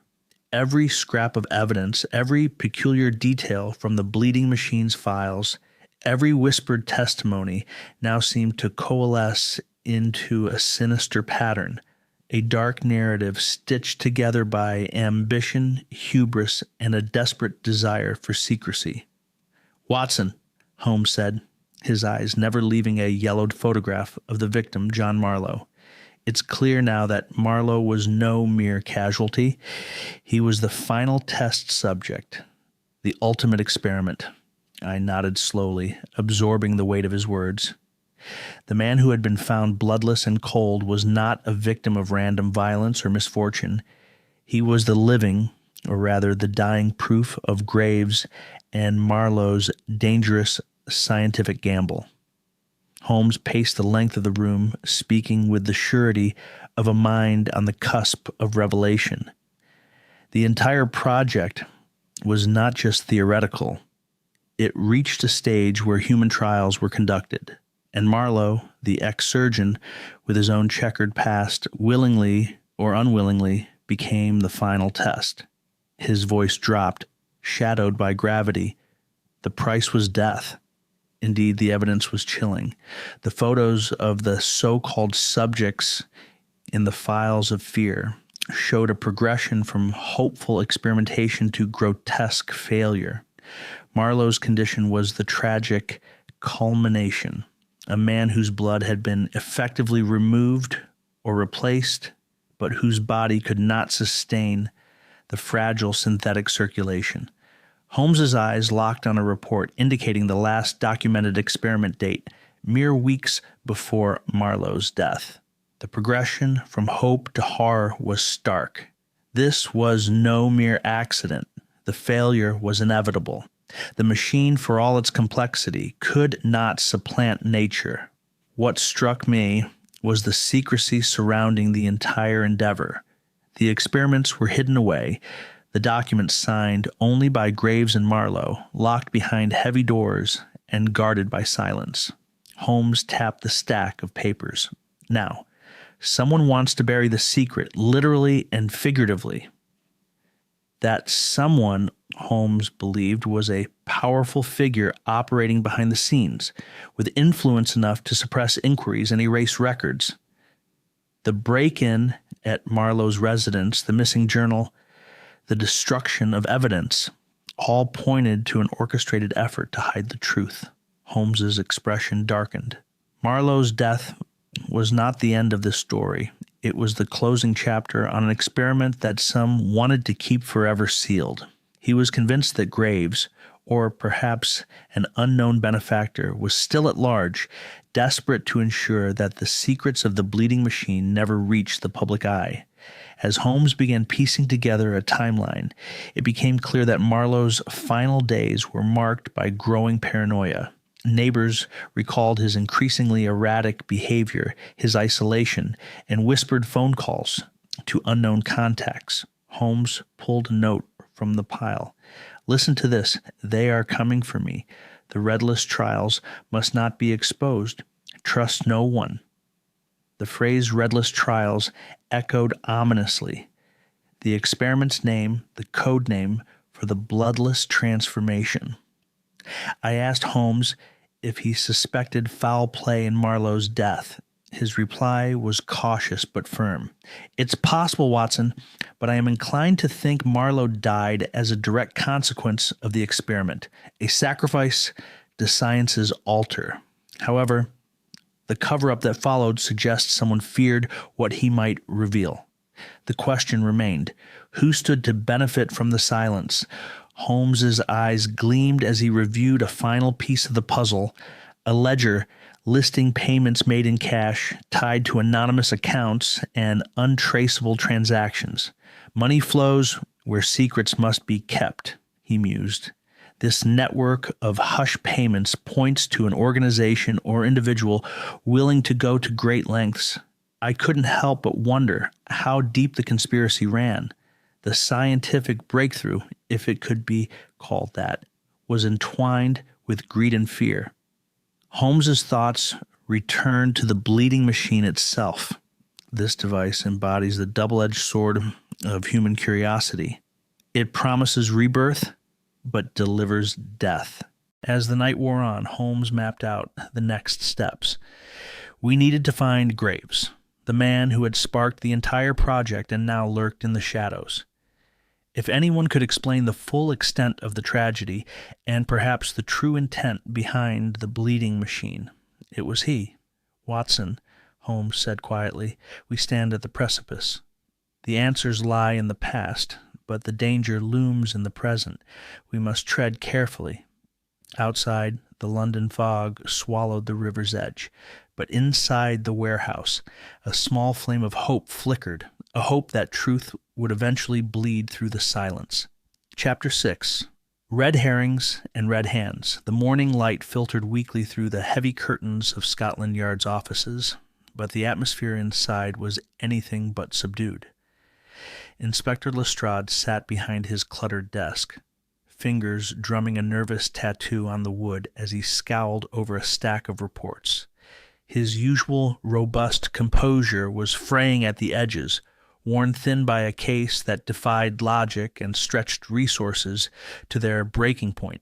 No physical evidence, Lestrade muttered for the third time that hour, voice thick with frustration. Not a single drop of blood, no sign of forced entry, and the victim bloodless, as if he were drained by some sinister ghost. Holmes, who lounged in the corner with an air of quiet confidence, raised an eyebrow but said nothing. He was accustomed to Lestrade's exasperation, a symptom that often surfaced when the detective found himself outpaced by mysteries that stretched beyond routine criminal work. Lestrade slammed a file shut, causing a small cloud of dust to puff into the air. Parliament is breathing down our necks, he growled. They want results, and soon. This bleeding machine nonsense has become a scandal, and the press smells blood in the water. He leaned forward, voice dropping to a harsh whisper. The newspapers have run wild with stories. The bloodless murder, science gone mad, a sinister secret in our midst. The public demands answers, and if we can't provide them, heads will roll. Holmes's gaze remained steady, the gleam of analytical focus sharpening in his eyes. Lestrade, frustration is a natural response, but it must be tempered with patience. The absence of evidence is itself a clue. Lestrade scoffed. That's easy for you to say when you're not the one explaining this to the Home Secretary. They want bodies with wounds, with suspects, with proof. Holmes stood and began to pace slowly, hands clasped behind his back. But we do have proof, just not the kind that's immediately obvious. The key is to look beyond the physical and into the patterns of behavior, the motives that might drive a man to silence another so completely. The inspector sighed, rubbing his temples. The problem is, suspects multiply daily. Everyone seems to have a motive, but none have a solid alibi. It's a web of shadows. Holmes nodded thoughtfully. Exactly. And with each thread we pull, the web tightens. The danger increases. Lestrade's frustration gave way to a grimace. I'm worried, Holmes. If this isn't resolved soon, the political fallout could cripple the Yard's credibility. Parliament's patience wears thin, and they've already hinted at a public inquiry. Holmes's expression hardened slightly. Then we must be meticulous. Rushing will only produce more red herrings. Lestrade leaned back in his chair, looking at Holmes with a mixture of respect and desperation. You've always had a knack for cutting through the nonsense, but this is different. Holmes gave a faint smile. Every case has its uniqueness, Lestrade. This one is marked by absence, the absence of blood, of clear suspects, and straightforward answers. But it is precisely that absence that calls for deeper scrutiny. The conversation was interrupted by a sharp knock, and a young constable entered with a fresh dispatch. Inspector, the morning papers have just hit the stands. The headlines are, well, they're not kind. Lestrade snatched the newspaper, scanning the bold type. Bloodless body, Mystery grips London. Science or sorcery? Holmes took the paper and read aloud. With no clear suspect and baffling forensic evidence, the death of John Marlowe has cast a pall over the scientific community and the police alike. Questions abound. Was this the work of a mad scientist, a government cover-up, or something far more sinister? Lestrade slammed the paper down. There it is, the speculation, the rumors. It's all anyone talks about. Holmes folded the paper carefully. And yet it serves a purpose. The public pressure forces us to uncover what hides beneath the surface. Lestrade looked up sharply. Have you made any progress with the suspects? Any new leads? Holmes considered for a moment. We have a name. Dr. Elric Graves, a man with a past intertwined with the victim, whose obsession with blood and biology drove him to experiment beyond ethical bounds. Lestrade rubbed his chin. Graves is a recluse. No one has seen him since the break-in at Marlowe's home. Some say he fled. Others whispered darker rumors. Holmes leaned forward, voice steady. He did not flee. He is watching, waiting. His obsession may be his undoing, or his weapon. Lestrade sighed deeply. This is turning into a game of shadows and mirrors. One false move, and the whole case could collapse. Holmes smiled thinly. Then we must tread carefully. The truth is often obscured by layers of deception. We peel each away until only the raw reality remains. The inspector shook his head, half amused despite himself. You always speak so poetically, Holmes, but I hope your words hold true. Holmes's eyes flickered with resolve. They will. The game is on, Lestrade, and we are closer than ever to checkmate. As Lestrade gathered his papers, Holmes stood and moved toward the window, looking out over the city that simmered with secrets and dangers. The press may bluster, Parliament may threaten, and suspects may multiply, but in the end, the bloodless body will speak, if only we listen carefully. The night had settled over London like a thick, suffocating shroud. Holmes sat at his desk in 221B Baker Street, the flickering gaslight casting long shadows over scattered papers, photographs, and hastily scribbled notes. The quiet was broken only by the occasional scratch of his pen or the creak of the building settling into the cold evening. A sharp rap at the door startled both Holmes and Watson from their intense concentration. Mrs. Hudson appeared in the doorway, holding a small envelope in her delicate hands. "A letter for you, Mr. Holmes," she announced softly, placing it on the desk before retreating quietly. Holmes picked up the envelope, noting it was unmarked, no stamp, no address. With deliberate calm, he slid it open and unfolded the folded sheet inside. The note was brief but chilling. "Cease your meddling in matters beyond your understanding. Some secrets are meant to stay buried. Back off, or the next message won't come by hand." Holmes's eyes narrowed. A warning. Direct and unambiguous. Watson leaned over, concern etched deep on his face. Who would dare send such a threat? And why now? Holmes folded the note carefully. "That is the question, Watson. Our investigation is evidently stepping on some dangerous toes." Before they could ponder further, the gaslight flickered violently, casting erratic shadows that danced menacingly on the walls. Holmes looked up sharply. "Curious," he murmured.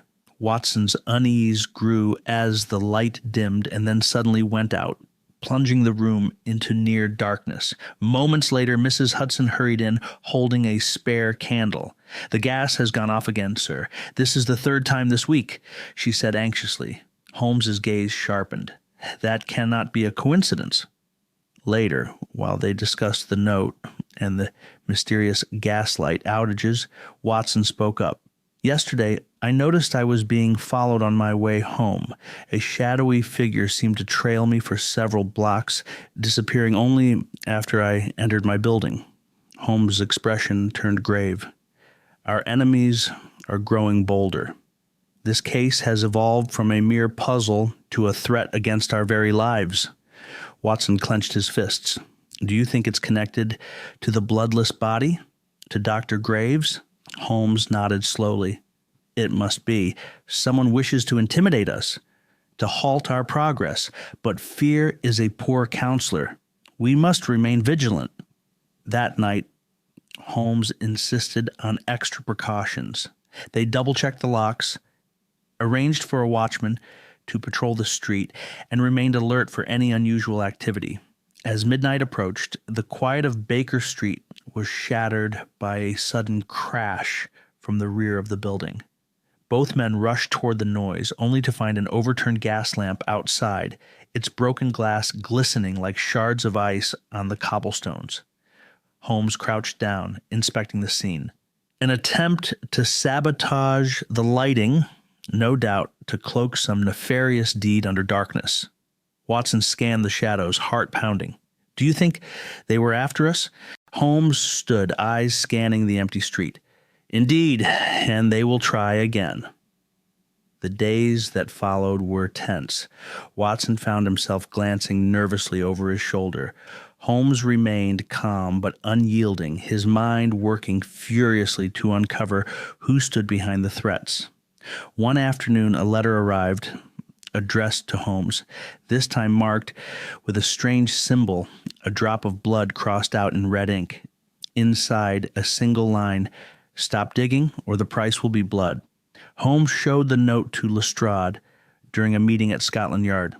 The inspector's face paled slightly, but masked his fear with gruff resolve. We've intensified patrols around known suspects, but these threats are clever. Always just out of reach, Holmes considered. It seems the culprits operate with caution, striking from the shadows, never openly. Lestrade nodded. The public is growing restless. The press fans the flames of hysteria. Holmes folded the note.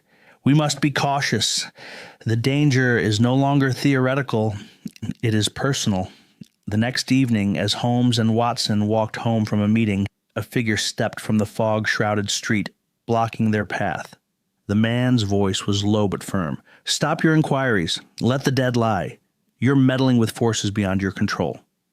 Holmes's eyes flickered with icy resolve. Threats do not sway the truth. We will uncover what is hidden. The man disappeared into the mist as suddenly as he had appeared, leaving behind only the lingering sense of menace. Back at Baker Street, Holmes paced. They are desperate, Watson. Their threats escalate because we are close to unraveling the secret. Watson frowned. But what secret could be so dangerous as to warrant death or silence? Holmes stopped and turned, voice barely above a whisper. The answer lies not just in the bloodless corpse, but in what that absence represents: power, knowledge, and fear. That night, as the gas lights flickered once more, Watson wondered how far the shadowy hands pulling the strings would go, and whether they would ever see the dawn again. The morning fog hung thick over London as Holmes and Watson made their way to the address of Dr. Elric Graves' laboratory. The street was eerily quiet, the usual bustle of city life subdued under the weight of the mystery that now gripped them. Holmes's expression was grim, brows knit together in concentration.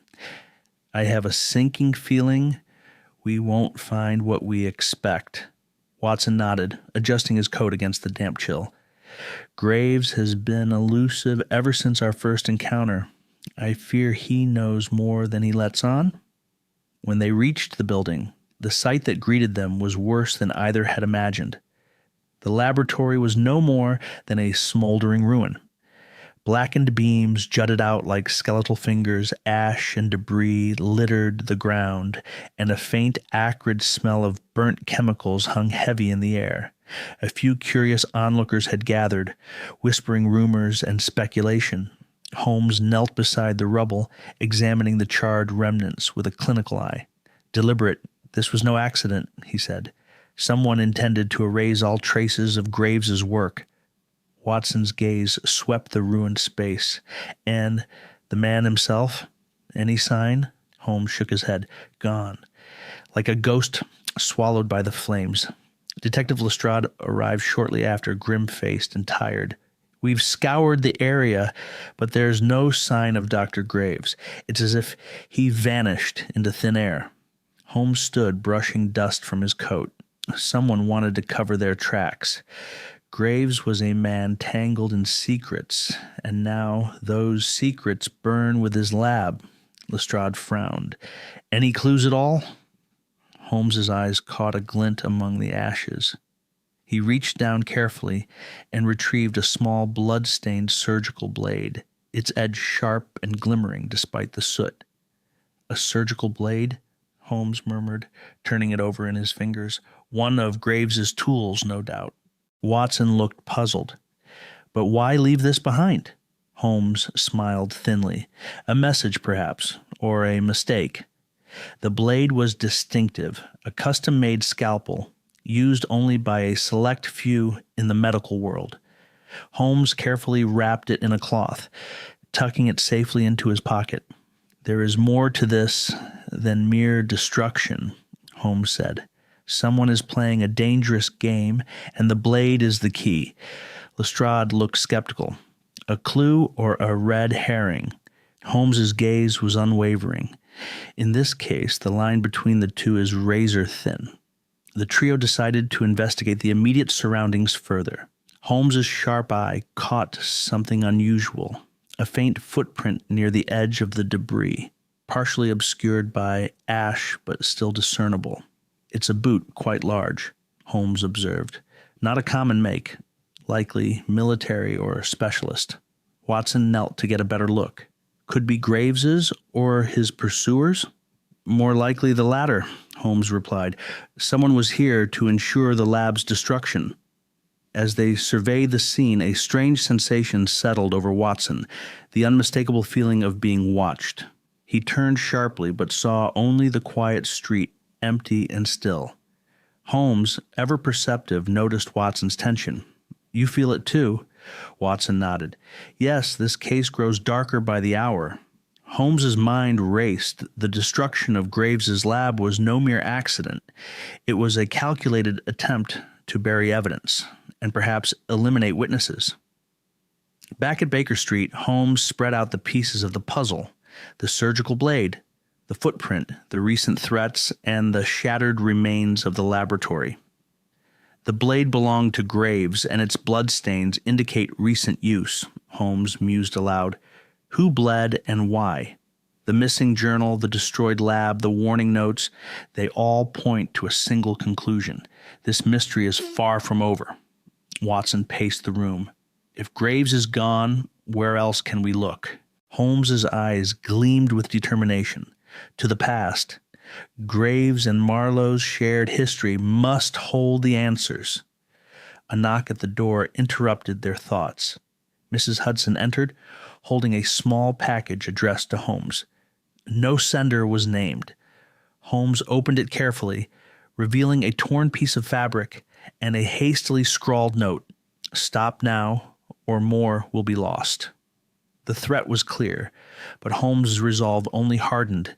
"This case is a web of deception and danger," he said, "but we will unravel it, thread by thread." Watson exhaled slowly. "Then we press on, no matter the cost."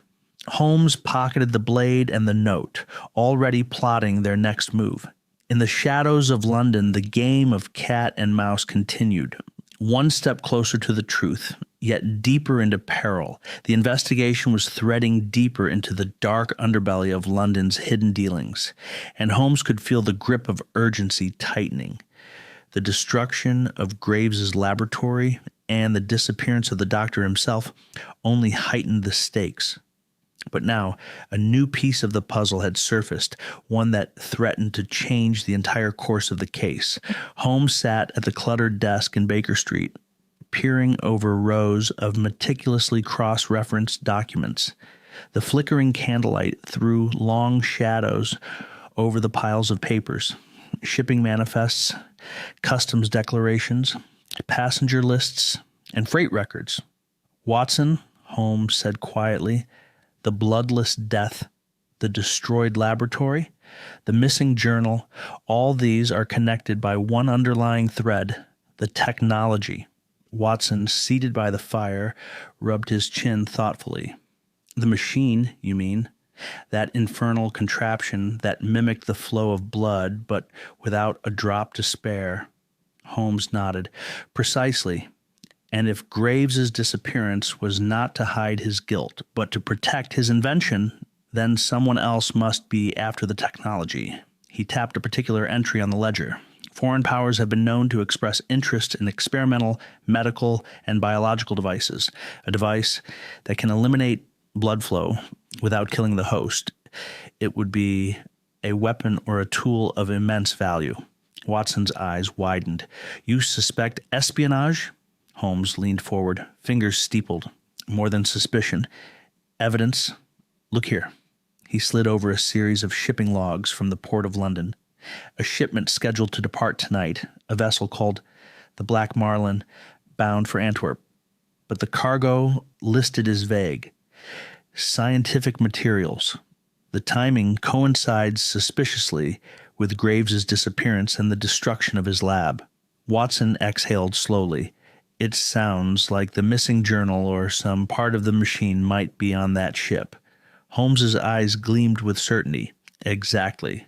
And if the machine or the research behind it falls into the wrong hands, the consequences could be catastrophic. Their conversation was interrupted by a knock at the door. Lestrade entered, breathless and carrying a bundle of reports. I've been following your lead on the shipment, Lestrade said, spreading the papers across the table. There's more than just scientific materials aboard the Black Marlin. Customs found traces of experimental chemicals consistent with what Graves was working with. There's no registered owner for the cargo. Holmes raised an eyebrow. A perfect cloak for smuggling. Lestrade nodded. We've also received word of unusual activity at the docks. Shadowy figures seen near the cargo hold, a man asking strange questions about the ship's schedule. Watson grimaced. Someone's desperate to make sure that cargo leaves without interference. Holmes stood abruptly, pace quickening. Then we must ensure it does not. We need to intercept the Black Marlin before it sails. The night air was sharp and cold as the trio approached the docks. The Thames shimmered under the moonlight, and the silhouettes of crates and cranes cast eerie shapes against the fog. Holmes's gaze scanned the harbor. Time is against us. They reached the ship, a sleek, black-hulled vessel, ready to depart, its crew bustling quietly but efficiently. Holmes noticed a group of men lingering near the cargo hold, their postures tense and watchful. Watson, Lestrade, stay alert, Holmes whispered. We don't know what we're walking into. Holmes moved toward the dockmaster to request permission to board. His calm demeanor and official manner soon secured their passage, but the tension was palpable. Once aboard, Holmes immediately began his search. The cargo hold was dark and cramped, filled with crates marked only with cryptic symbols. With careful hands, Holmes pried open one crate and found a collection of metal components and glass tubing, parts unmistakably resembling pieces of the bleeding machine. Watson, Holmes called. This is what Graves was trying to protect. Watson examined the contents closely. This could revolutionize medicine or weaponize it. Suddenly, a shadow loomed behind them. A voice hissed, "You shouldn't be here." Holmes spun around to face a tall man with a cold, hard stare. The man's presence was threatening, an agent likely sent to ensure the shipment's safe passage. Without hesitation, Holmes stepped forward. "I am Sherlock Holmes. You will do no harm here," the man sneered. "You have no idea what's at stake. Step aside or face consequences." Lestrade and Watson moved to Holmes's side, ready for confrontation. Holmes's voice was low but firm. "I intend to see this through to the end. Whatever your orders, this ends tonight." The man hesitated, then signaled to others who appeared from the shadows. A tense standoff ensued. Amid the mounting tension, Holmes's sharp eyes caught movement along the quay. A small boat was preparing to slip away from the dock under the cover of darkness. "Look there," Holmes whispered urgently. "They're trying to leave ahead of schedule." Without waiting, Holmes darted to the gangplank, leaping onto the smaller vessel, Watson and Lestrade close behind. The boat rocked dangerously as it sped away from the harbor. The night air was thick with tension and fog. Holmes scanned the dim horizon. "We must follow. Whatever is on that ship could change the course of history." Watson gripped the side, heart pounding. It's a chase now, against time and shadowy foes. Holmes's mind raced. The stolen technology, the missing journal, the bloodless death, all were intertwined in a perilous game of power, greed, and betrayal. But Holmes was resolute. "We will stop this shipment," he declared, "for justice, for truth, and for the very blood that binds us all." The chase into the night had begun. The cold, misty air of the London docks was thick with tension as Holmes, Watson, and Lestrade prepared themselves for what might be the final confrontation. The clues had all led here, to the shadowy edges of civilization where law and lawlessness blurred beneath the gas lamps. Holmes's gaze was razor-sharp, his mind humming with the tangled threads of the case. "This shipment must not leave port," he muttered, his voice low. "If the bleeding machine, or any component thereof, gets into the wrong hands, we may never see peace again." Watson adjusted his coat and looked toward the looming outlines of the warehouses. "Do you think Graves is here, or someone working for him?" Holmes didn't answer at once. Instead, he surveyed the surroundings, noting every flicker of movement, every suspicious figure cloaked in shadows. Suddenly a signal, a faint whistle, barely audible, cut through the silence.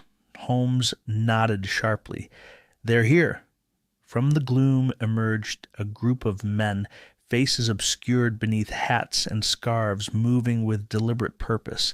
They carried themselves like predators, quick and silent.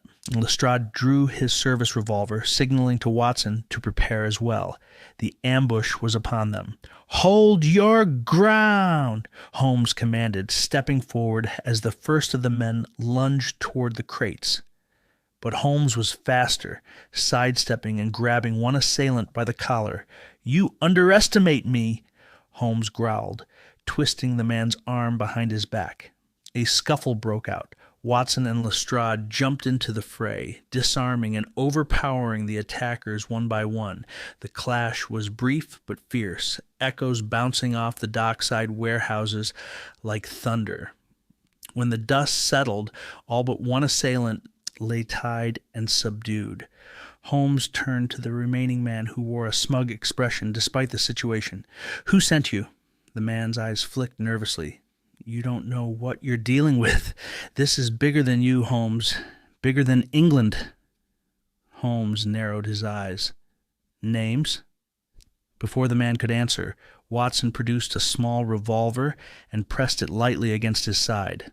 "We're listening." The man swallowed hard, then spat out. "The buyer, the one waiting to purchase the technology, arrived by river. He's on the Black Marlin. And Graves, he's not missing. He's hiding, waiting for the right moment." Holmes's eyes glinted. "Then we know where to find both of them." The night was deepening as the trio hurried back toward the docks. The Black Marlin was still moored, its dark hull a silhouette against the faint light of the moon. Holmes's mind raced, piecing together the evidence and possibilities. "We must act quickly," he said. "Graves is dangerous when cornered, and this buyer is desperate." With Lestrade leading the way, they boarded the vessel stealthily, slipping past sleeping crew members and crates stacked high. Holmes paused near the cargo hold, listening for any sign of movement. A muffled noise. Voices, low and tense. "Stay close," Holmes whispered.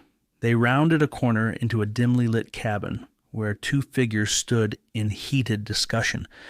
One was unmistakably Dr. Elric Graves, tall, gaunt, eyes gleaming with fanatic intensity.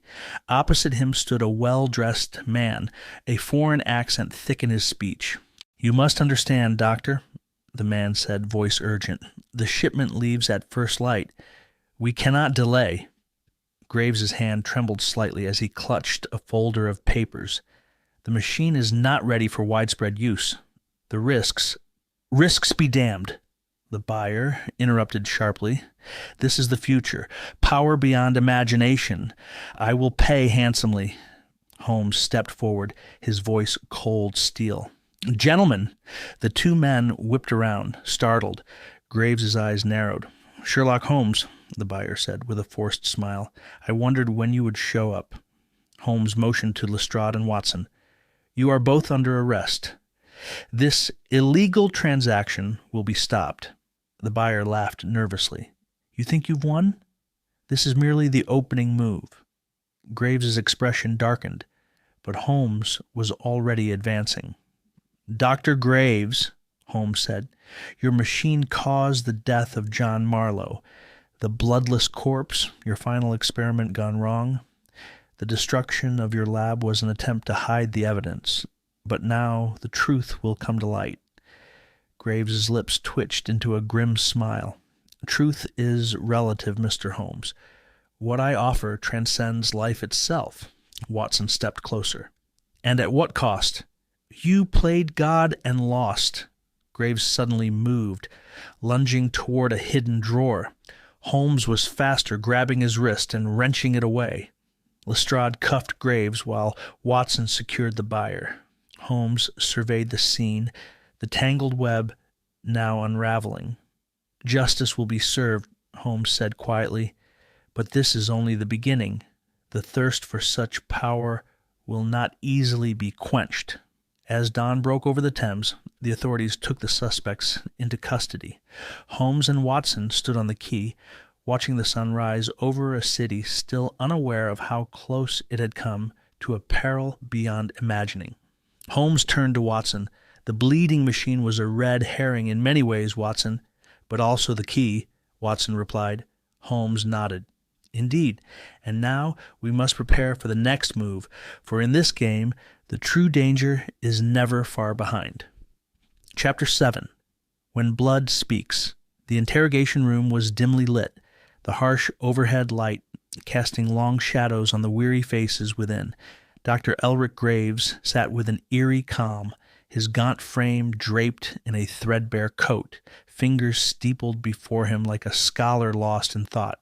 Holmes paced slowly, eyes sharp as ever, while Watson and Lestrade observed silently. "Dr. Graves," Holmes began, his voice a mixture of steel and curiosity, "you have remained tight-lipped, but the time has come to speak plainly. Explain the true nature of your machine and why John Marlowe had to die." Graves' pale lips curled into a sardonic smile. "Ah, Sherlock, always demanding answers before you understand the question. Very well, you deserve the truth, or at least my version of it." He leaned forward, his voice dropping to a conspiratorial whisper. "The bleeding machine was never intended as a mere medical marvel. Its purpose transcended healing or prolonging life. It was designed to sever the body's dependence on blood as a life source, to create, if I dare say, a new form of existence, one that defies the frailty of flesh." Watson's brow furrowed. "You mean to say you wanted to eliminate blood from the human body entirely?" "Precisely," Graves nodded slowly. "Blood is the carrier of disease, frailty, and death. By re-engineering the vascular system and employing synthetic circulatory mechanisms, I believed we could achieve biological rebirth, a body not ruled by the old laws of mortality." Holmes tapped his fingers together thoughtfully. "A radical experiment with dangerous implications, but why kill Marlowe?" Graves's eyes darkened, shadowed with bitterness. "John was my partner once, a brilliant surgeon with a mind as sharp as yours, But he feared the consequences, too ethical, too cautious. When he discovered the extent of my work, he tried to destroy the machine, to bury the research. Lestrade broke in. So Marlowe tried to sabotage your project? Indeed, Graves replied coldly. He was convinced that tampering with life's essence would bring ruin, but I refused to let that happen. Our disagreement grew heated, and then the accident. Watson's medical training surged to the forefront. Accident. Your machine drained all of his blood, yet there was no external wound, no evidence of trauma. Graves nodded slowly, the weight of guilt barely hidden. The machine wasn't perfect. The experiment on Marlowe was the final trial. I never intended for him to die. He wasn't supposed to die. Holmes's eyes narrowed. Then what happened? Graves's voice faltered. Something went wrong. The machine's mechanisms malfunctioned during the procedure. Instead of isolating his blood flow, it siphoned it all away. Silently, completely, a biological failure beyond my control. Watson shook his head. You turned a surgical procedure into an untraceable murder. No, Graves snapped, then immediately softened. Not murder, a tragedy, but now the secret is out. The machine's potential, both wondrous and terrible, is known. Holmes studied him carefully. And you? What do you hope now? To atone, Graves whispered, to ensure the technology never falls into the wrong hands. Lestrade scoffed. After all this destruction, it's hard to believe you have any remorse. Graves's eyes glistened with a strange fire. Remorse, perhaps, or maybe the hope that humanity will learn from my folly. The room fell silent, tension thick like fog. Holmes finally spoke, voice steady. Thank you for your confession. It explains much, but also raises grave concerns about the future. Watson leaned forward. And the other victims? Were there more trials? Graves' face darkened. I won't speak of them. But you must understand, the bleeding machine is only the beginning of a new era. One where blood no longer dictates life's fragile terms. Holmes gave a slight nod. Then our duty is clear. To protect mankind from such perils. The confession was a chilling reminder that beneath the surface of scientific progress lies a darkness few dare to confront. As Holmes and Watson left the interrogation room, the weight of the case settled heavily upon them. The bloodless death was never about silence, Watson, Holmes mused. It was about transformation, an attempt to rewrite the rules of life itself. Watson exhaled slowly. And a costly lesson in hubris. Holmes glanced back at the locked door behind which Graves sat. Yes, but also a warning that some secrets, once unleashed, refused to be buried. The silence in the dim laboratory was oppressive, broken only by the soft hum of distant machinery. Holmes and Watson followed Lestrade through the shadowed corridors of the abandoned clinic, their footsteps echoing off peeling walls and cracked tiles. The air was thick with dust and the faint metallic scent of dried blood long since forgotten. At the heart of this desolate place lay the true horror, the remnants of the human trial. Dr. Elric Graves had promised scientific marvel, a rebirth of mankind free from the constraints of blood, disease, and decay. Instead, what the world had witnessed was something altogether darker. Holmes crouched beside a dusty table where a faded medical chart lay half buried beneath broken glass. His keen eyes scanned every note, every number, every jagged scrawl. These records detail the progression of the human trial, Holmes said softly. At first, it shows hopeful results. Stabilization of vital signs, no signs of rejection. But look here. He pointed to a series of entries where the patient's mental state deteriorated rapidly. Watson took the chart, running a finger down the columns. Loss of cognitive function, severe personality changes, hallucinations, delusions of persecution. Lestrade grimaced. They hoped to create a new form of life, free from blood, but instead they created a monster. Graves, seated in the corner, his face drawn and hollow, nodded slowly. The side effects were worse than we imagined. He closed his eyes for a moment, as if trying to shut out the memories. The machine altered more than just physiology. It corrupted the mind. The loss of blood was not merely a physical transformation. It was a loss of the very essence that makes us human. Holmes's gaze sharpened. You're saying the blood carried more than nutrients and oxygen, that it contained something vital to consciousness? Graves exhaled, a shudder passing through him. Blood is not just a vessel. It carries emotions, memories, even fragments of the soul. If you believe in such things, Watson's voice was low and troubled. So in replacing it with machinery, you stripped away what it means to be alive. Exactly, Graves whispered. The first subject was John Marlowe. Brilliant, compassionate, but as the machine drained his blood, the man we knew slipped away. What replaced him was an empty shell, an automaton driven by survival instincts, but devoid of empathy. Lestrade shook his head. I still can't believe this was done in the name of science. Holmes's mind raced. If the blood carries what you described, those intangible qualities, then the failure was inevitable. The human trial was doomed from the start. Graves's voice cracked with regret. I was blinded by ambition. I convinced myself that the machine would free us from weakness, but instead it chained us to a fate worse than death. Watson looked at him intently. Did the other subjects suffer similarly? Graves nodded.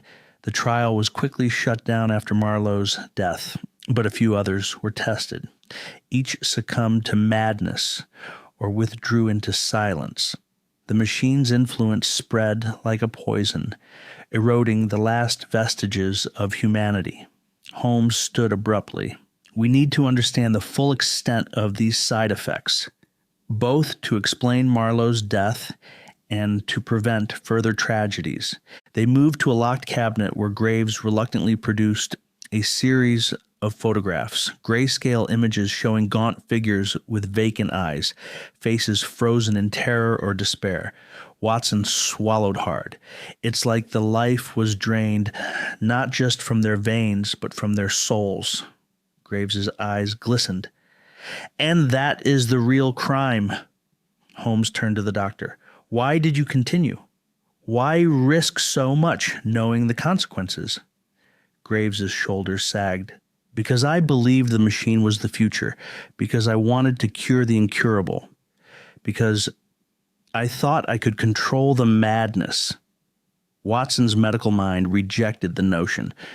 Control is an illusion, especially when tampering with life's foundation. The room fell silent again, the weight of Graves's confession pressing down upon them. Holmes finally spoke, his voice resolute. This case is more than a mystery. It is a warning. Science without conscience breeds monsters. Lestrade grunted in agreement. And now it's our job to make sure no one else suffers. Graves' voice was barely a whisper. I only hope the world will forgive me someday.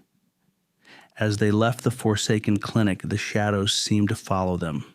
Reminders that some experiments are better left untouched, and some bloodlines never meant to be broken. The air in Baker Street was heavier than usual, as if the shadows themselves bore the weight of the recent revelations. Holmes sat in his favorite chair, fingers steepled beneath his sharp chin, eyes narrowed in deep contemplation. Watson watched him closely, aware that beneath that calm exterior lay a storm of thoughts far more complex than the case at hand. Holmes's gaze finally lifted, piercing through the dim lamplight. Watson, this is not merely a scientific misstep. It is a catastrophic failure of human morality. Science divorced from ethics becomes a perilous weapon, one that can destroy the very fabric of society. Watson nodded slowly, rubbing his chin. You mean Graves was so consumed by his pursuit that he disregarded the sanctity of life itself? Holmes leaned forward. Precisely. The hallmark of genius is not just intellect, but wisdom, the ability to wield knowledge responsibly. Graves, brilliant as he was, let ambition override his judgment. The results were disastrous.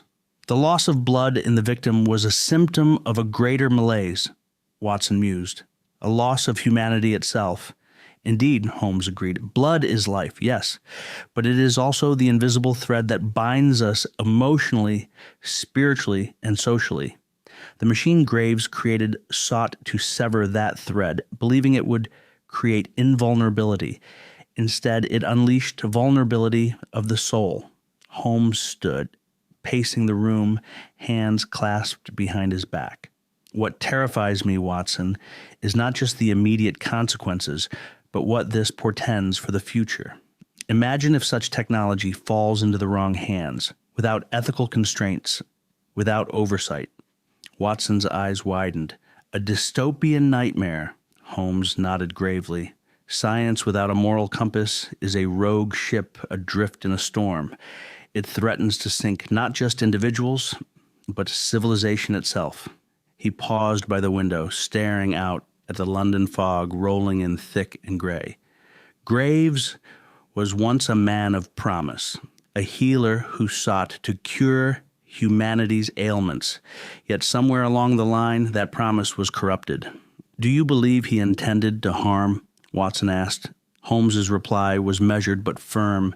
Intentions are complex. Perhaps Graves convinced himself he was acting for the greater good, but good intentions do not excuse catastrophic outcomes. Watson shifted in his chair. And now we stand at a crossroads. The knowledge uncovered here. How do we ensure it does not repeat itself? Holmes sighed. That is the question. I fear the answer lies not in technology, but in the guardianship of knowledge. We must advocate for science grounded in ethics, guided by compassion. Holmes's voice lowered, tinged with a rare vulnerability. I dread the day when ambition blinds more than Graves. When genius is not tempered by conscience, the results could be unimaginable. Watson placed a steadying hand on Holmes's shoulder. We've faced dangers before, Holmes. This is merely another shadow to be illuminated. Holmes's eyes glinted with determination. Yes, but this shadow is deeper. The machine may have failed physically, but the idea behind it remains alive and dangerous. He turned sharply.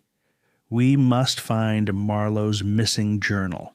The knowledge contained within could either save or doom us. Watson nodded. And what of Graves? What will happen to him? Holmes's gaze was cold but fair. Justice must be served, but with understanding. Graves is both a criminal and a victim, trapped by his own creation. There was a moment of silence before Holmes concluded, Science is a language we must speak carefully, lest it becomes a curse instead of a blessing. After Holmes retired to his study to pore over Marlowe's missing journal, I found myself wandering the quiet rooms of Baker Street, the flickering gaslight casting long shadows that seemed to echo the turmoil in my mind. The case had thrust me into an abyss of thought deeper than any medical mystery I had faced, a place where science and conscience clashed with fierce intensity. Medicine, I realized, was no longer a simple matter of anatomy and pathology. It was a battleground of morality. The line between healing and harming had blurred, and I questioned how many times we doctors tread dangerously close to it, blinded by our zeal to cure.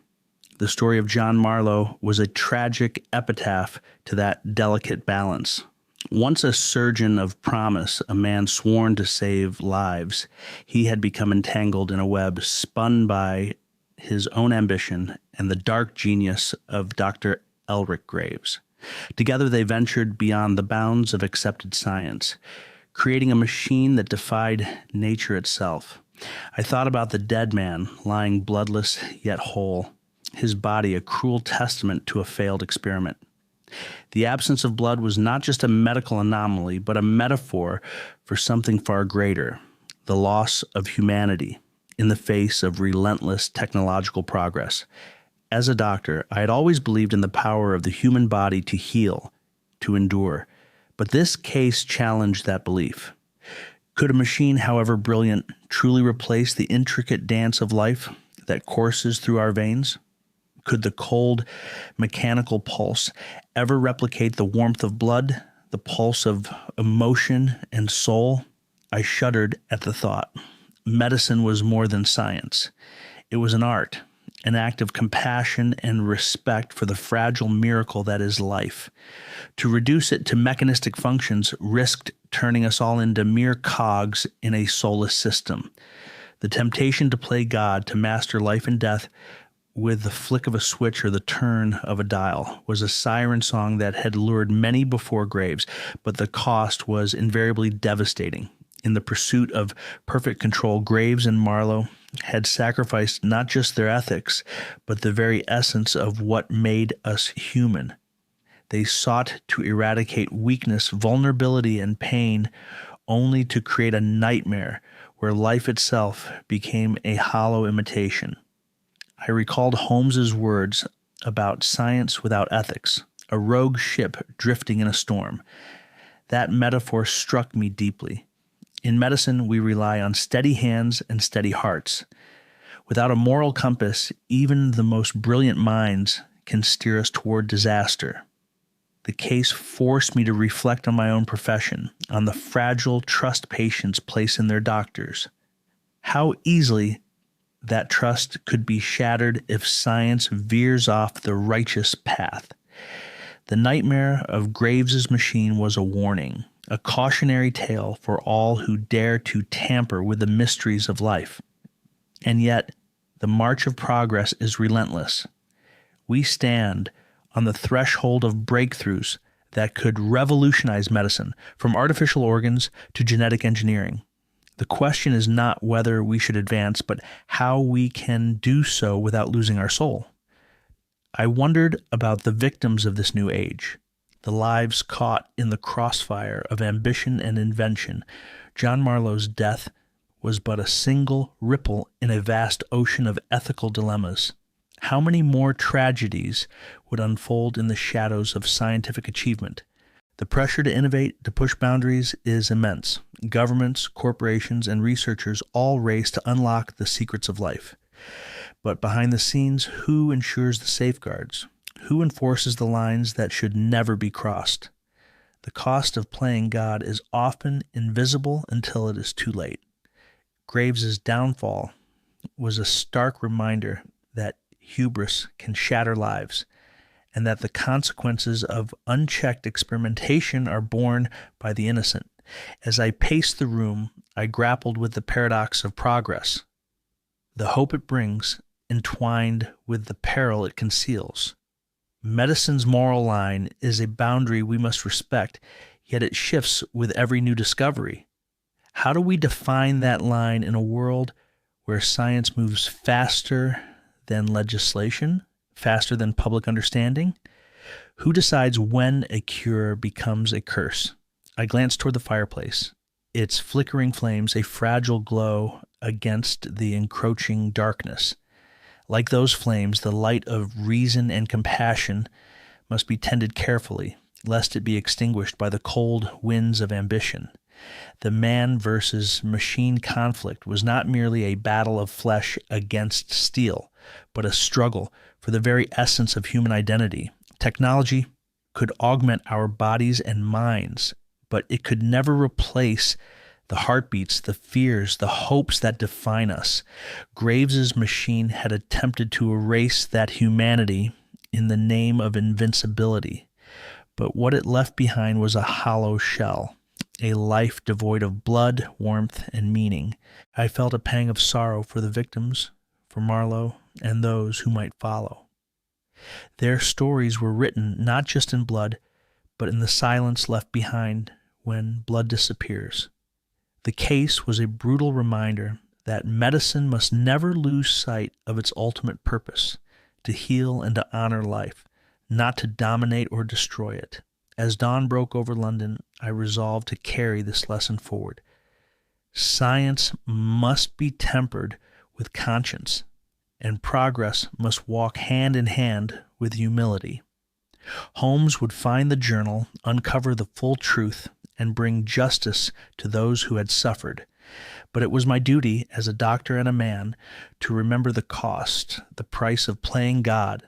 And so, in the quiet moments after the storm, I pledged to uphold the fragile moral line, to fight for a medicine that serves humanity, not masters it.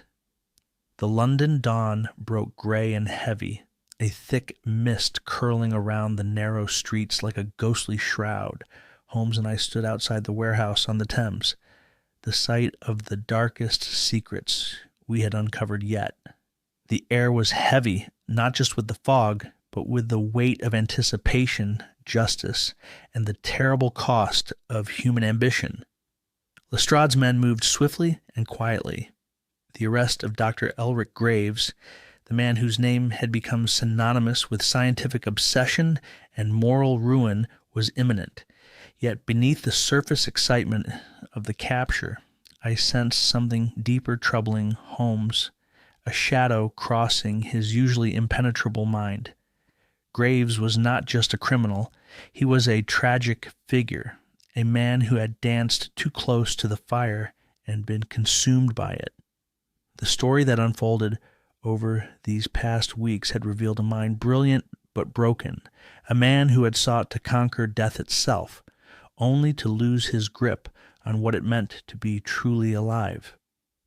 The door to the warehouse creaked open, and we stepped inside, greeted by the dim glow of gas lamps flickering against walls lined with medical charts, tubes, and strange machinery. The bleeding machine stood at the center, a grotesque assembly of tubes, pumps, and wires that had turned human life into a cold clinical experiment. Graves was found in a corner, his face pale but defiant. His eyes met Holmes's without flinching, an unspoken challenge lingering in the air.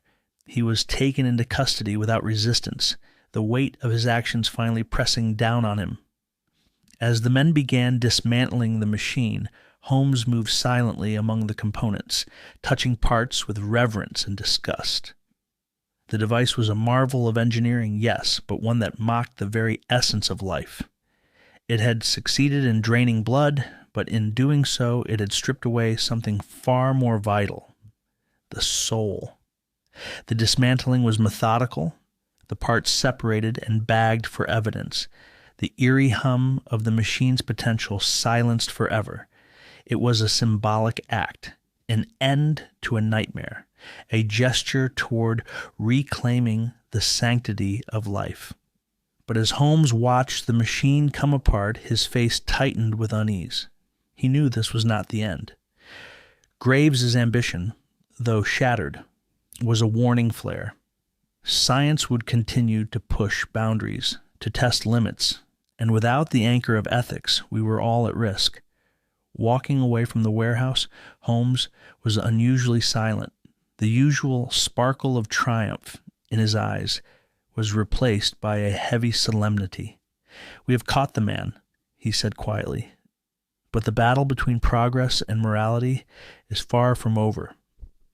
I saw a rare vulnerability in my friend, a deep awareness that the true mystery lay not in the crime itself, but in the consequences science could bring when wielded without conscience. As we disappeared into the morning fog, I realized that this case had changed us both. It was a tale of bloodlessness, yes, but also of the profound cost when humanity loses its way. Chapter 8. Beyond the Veins. The gas lamps outside 221 B. Baker Street flickered faintly in the early evening, casting long shadows that danced across the pavement like reluctant memories. Holmes sat in his familiar chair by the window, the faint scent of tobacco curling from his pipe as he stared into the gathering dusk.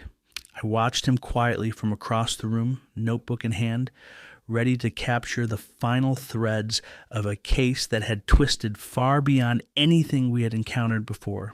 It was a case that defied every logical explanation, a mystery woven with silence, shadows, and absence, a death without a single drop of blood.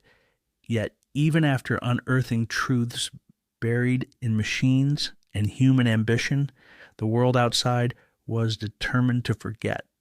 Lestrade's report had arrived earlier that day, arriving at our doorstep with the usual combination of bureaucratic care and half-hearted professionalism. It was a document both revealing and frustrating, a glimpse into how the machinery of officialdom sometimes danced delicately around uncomfortable truths. The report, as expected, left the cause of death officially undetermined. Unexplained circulatory collapse, it read in clinical terms, an obfuscation that felt like a polite evasion rather than a conclusion. There was no mention of the machine, of Graves, or of the shadowy experiments that had cost John Marlowe his life. The sanitized account, stripped of scandal and suspicion, would enter the public record as another mysterious death, a curious footnote in the city's long ledger of unexplained tragedies. But for Holmes and me, the case was far from closed. Holmes's fingers drummed lightly on the armrest as he reviewed the pages once again. "Observe, Watson," he said, his voice low, "how the language of officialdom attempts to cage a wild beast. Unexplained circulatory collapse. A phrase that means nothing and everything, designed to satisfy the eyes of the public without inviting questions." I nodded, the weight of the injustice settling heavy on my chest. The truth had been more complex and disturbing, a convergence of science, ambition, and moral blindness. Yet the very institutions charged with uncovering that truth had retreated into convenient silence. Lestrade did what he could, Holmes continued, but even he is shackled by the need to maintain order and protect the city's reputation. Sometimes, Watson, justice is a compromise. I knew my friend was right, but it did little to ease the lingering discomfort. We had chased shadows, uncovered secrets, and faced dangers that tested every ounce of our resolve. And yet the world outside preferred to forget and to move on as if nothing had happened. The case had shaken us in ways beyond the intellectual challenge. It was a reminder that beneath the veneer of civilization, there were forces and desires that could corrupt even the brightest minds. Graves's machine was not just a device. It was a symbol of what could happen when humanity's reach exceeded its grasp. Holmes looked out the window, the city lights beginning to twinkle through the fog. The machine is dismantled, the man is imprisoned, but the questions remain. How many others have tinkered with such forbidden knowledge? How many have crossed lines we dare not name? I felt the weight of his words, a sobering echo of the fragile balance between progress and responsibility. It was a theme that would haunt us for years to come. Despite the official closure, Holmes and I agreed to keep a private archive of the case, detailed notes, photographs, and correspondence that told the story in full. The public record might be sanitized, but history would remember the shadows we had uncovered. Perhaps one day, Holmes mused, when the world is ready, these truths will no longer be hidden in silence. For now, though, we close the chapter with a mixture of relief and regret. The case was closed, but the echoes of its mysteries would linger in our minds, a testament to the complexities of life, death, and the thin red line that separates them. The quiet of Baker Street was a rare and fragile thing, especially after days thick with tension and revelation. When the last official threads of the case had been drawn tight and the public's gaze diverted elsewhere, Holmes found solace in the familiar comfort of his violin. The gentle, melancholy notes spilled into the evening air like a whispered confession, a language of emotion where words fell short.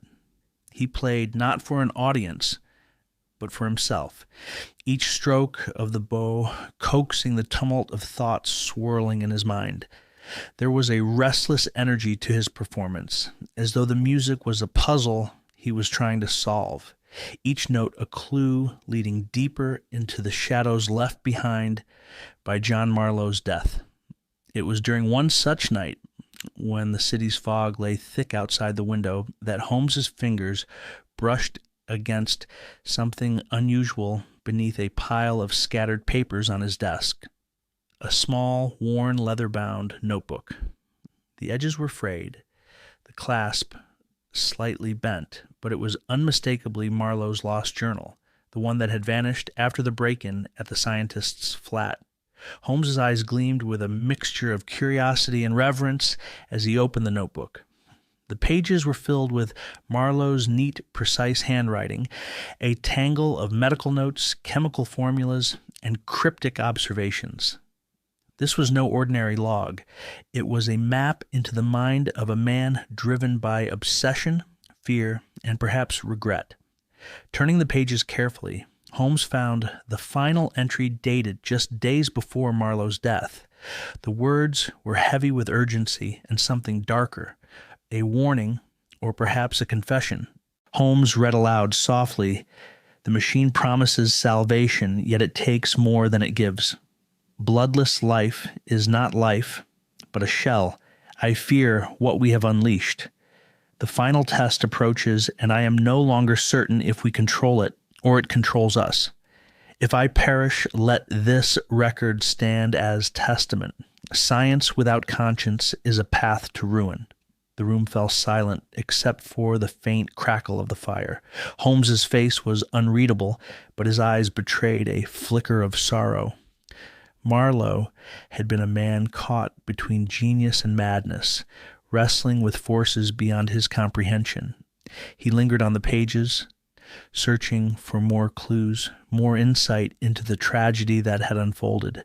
The notebook revealed fragments of experiments, hypotheses about bloodless circulation, and chilling notes on the side effects witnessed in the subjects, including himself.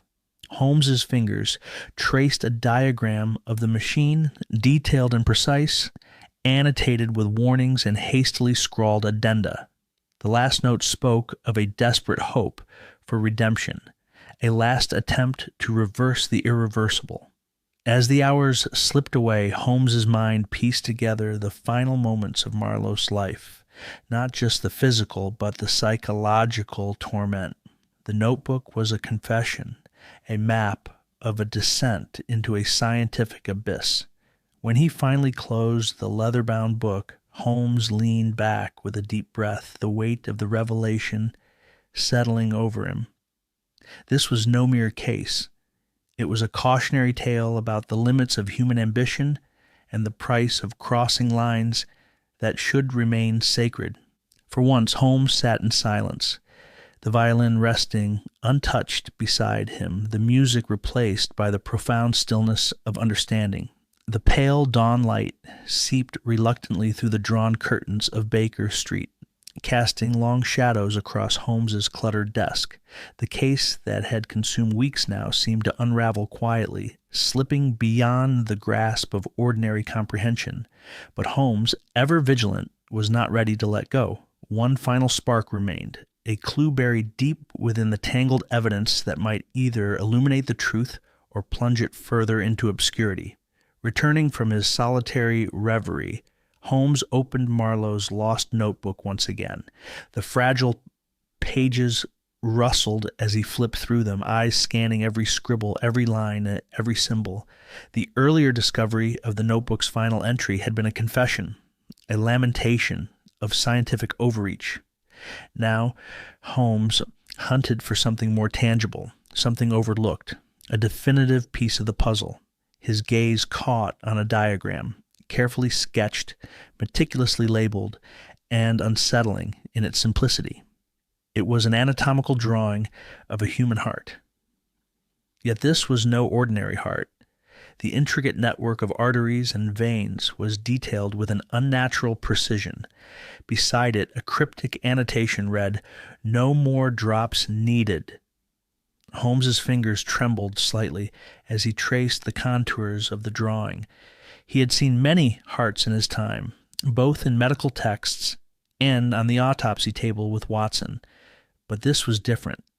This was a schematic not just of flesh and blood, but of something engineered, a heart reimagined for a new purpose. The phrase, "no more drops needed," echoed in his mind. It was not just a poetic flourish. It was a scientific declaration. The machine, the experiments, Marlowe's demise, all revolved around the chilling ambition to create a circulatory system that did not depend on blood, a bloodless heart, a concept that defied biology itself. Holmes felt the weight of the revelation. The diagram was more than a clue. It was the blueprint of the mystery that had haunted them all along. Yet the implications were terrifying. To tamper with the very essence of life, the lifeblood that sustains us, was to meddle with forces that should never be challenged. His mind raced, piecing together the threads that led to this moment. Marlowe's research, the bleeding machine, Graves's obsession, all converged on this diagram. It was the key to understanding how a man could die without a drop of blood, how the impossible had been realized. And yet Holmes knew that some knowledge was too dangerous to endure. The notebook contained secrets that, if fallen into the wrong hands, could unleash chaos. The power to alter life's fundamental processes was a double-edged sword, capable of salvation or destruction. With a steady hand, Holmes reached for the matchbox. The flame flickered briefly, illuminating his determined face. One by one, he fed the pages into the fire, watching as the ink curled and blackened, the secrets consumed by flame. Watson entered the room just as the last page was reduced to ash. His eyes widened with concern. "Holmes, what are you doing? Those pages, they're invaluable." Holmes's voice was calm but resolute. "They are dangerous, Watson. Knowledge without responsibility is a curse. Some truths must remain buried to protect the world from itself." Watson hesitated, but understood.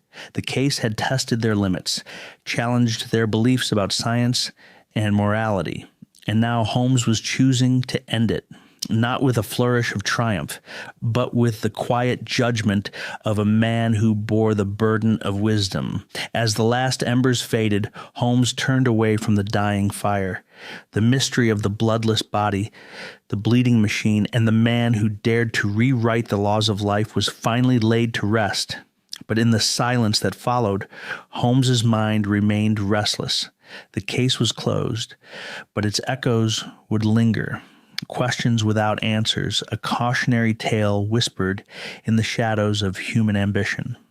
The rain pattered softly against the windowpane of 221 B. Baker Street, a melancholic rhythm to accompany the deep conversation unfolding inside. Holmes sat in his familiar chair, the violin resting silently beside him, his usual restless energy replaced by a rare stillness. Across from him, Watson leaned forward, the weight of recent events pressing heavily upon both men. They had spent countless hours chasing shadows, piecing together a puzzle that had led them far beyond the physical realm of crime and into the unsettling territory of life itself. Now, as the storm outside gathered momentum, the two men found themselves confronting something more profound: mortality, humanity, and the fragile thread that binds them both. Holmes broke the silence first, his voice low and contemplative. "Watson, this case has forced me to reconsider what we often take for granted, the blood that courses through our veins, not merely as a biological necessity, but as a symbol of our very existence." Watson nodded thoughtfully. "Blood has always been a potent metaphor. It is life, yes, but also lineage, loyalty, passion, and even sacrifice. To sever it from the equation is to challenge the essence of what it means to be human." Holmes's eyes gleamed with a rare vulnerability. "Indeed, the bloodless body we encountered was not just a scientific anomaly. It was a manifestation of a deeper fear, The fear that the very things that make us alive and connected could be stripped away by cold logic and unfeeling machinery. The room seemed to shrink around them as Watson absorbed Holmes's words. "You mean the future that Graves and Marlowe envisioned, a world where biology is overridden by technology, where human feeling is replaced by mechanical function?" "Yes," Holmes replied, "a world devoid of the messy, unpredictable essence of life. Without blood, there is no warmth, no pulse, no true vitality. There is only the illusion of life, a hollow facsimile engineered to mimic existence without its soul." Watson sighed, the medical man in him wrestling with the philosophical. "It reminds me of the debates we've had over the years, the tension between progress and ethics. Science can achieve marvels, but at what cost? When does the pursuit of knowledge become a perilous obsession?" Holmes leaned forward, voice sharp with conviction. "That is the crux of it. Marlowe's demise was a tragic consequence of such obsession. He sought to transcend natural limits, but paid the ultimate price. Yet his death was not in vain. It serves as a warning etched in bloodless ink." The metaphor was not lost on Watson. And what of Graves? He was consumed by guilt, haunted by what they had unleashed. Perhaps he recognized too late that some doors should remain closed. Holmes's gaze darkened it. Or perhaps he hoped to control what should never be controlled. Power without conscience is a dangerous thing. They fell silent once more, the storm outside echoing the tumult within. After a long pause, Watson ventured, "Do you fear this future, Holmes? A world where humanity is sacrificed on the altar of technology?" Holmes's expression softened, revealing a rare flicker of doubt. "I do, Watson. I fear that in our quest to conquer nature, we risk losing what makes us human. Blood is more than a fluid. It is a testament to our fragility, our connections, our very soul." Watson smiled gently. "Then perhaps it is our duty to protect that soul, to ensure that science serves humanity rather than enslaves it." Holmes nodded slowly. "Yes, that is why we must remain vigilant to guard against the arrogance that blinds men like Marlowe and Graves. Their story is a cautionary tale, one that reminds us that the price of playing God is often paid in human lives." The rain began to subside, leaving behind a quiet stillness that felt almost sacred. In that moment, Holmes and Watson shared an unspoken resolve to carry forward not only the facts of the case, but the lessons it imparted about the delicate balance between life, science, and morality. Holmes rose from his chair, pacing thoughtfully. "The blood that flows through us is a reminder of our mortality and our humanity. It binds us to each other and to the world in ways no machine can replicate." Watson stood beside him, placing a steady hand on his friend's shoulder. "And as long as we remember that, Holmes, there is hope. Hope that reason and compassion will prevail over cold calculation." Holmes smiled, a rare and genuine expression that seemed to ease the shadows within him.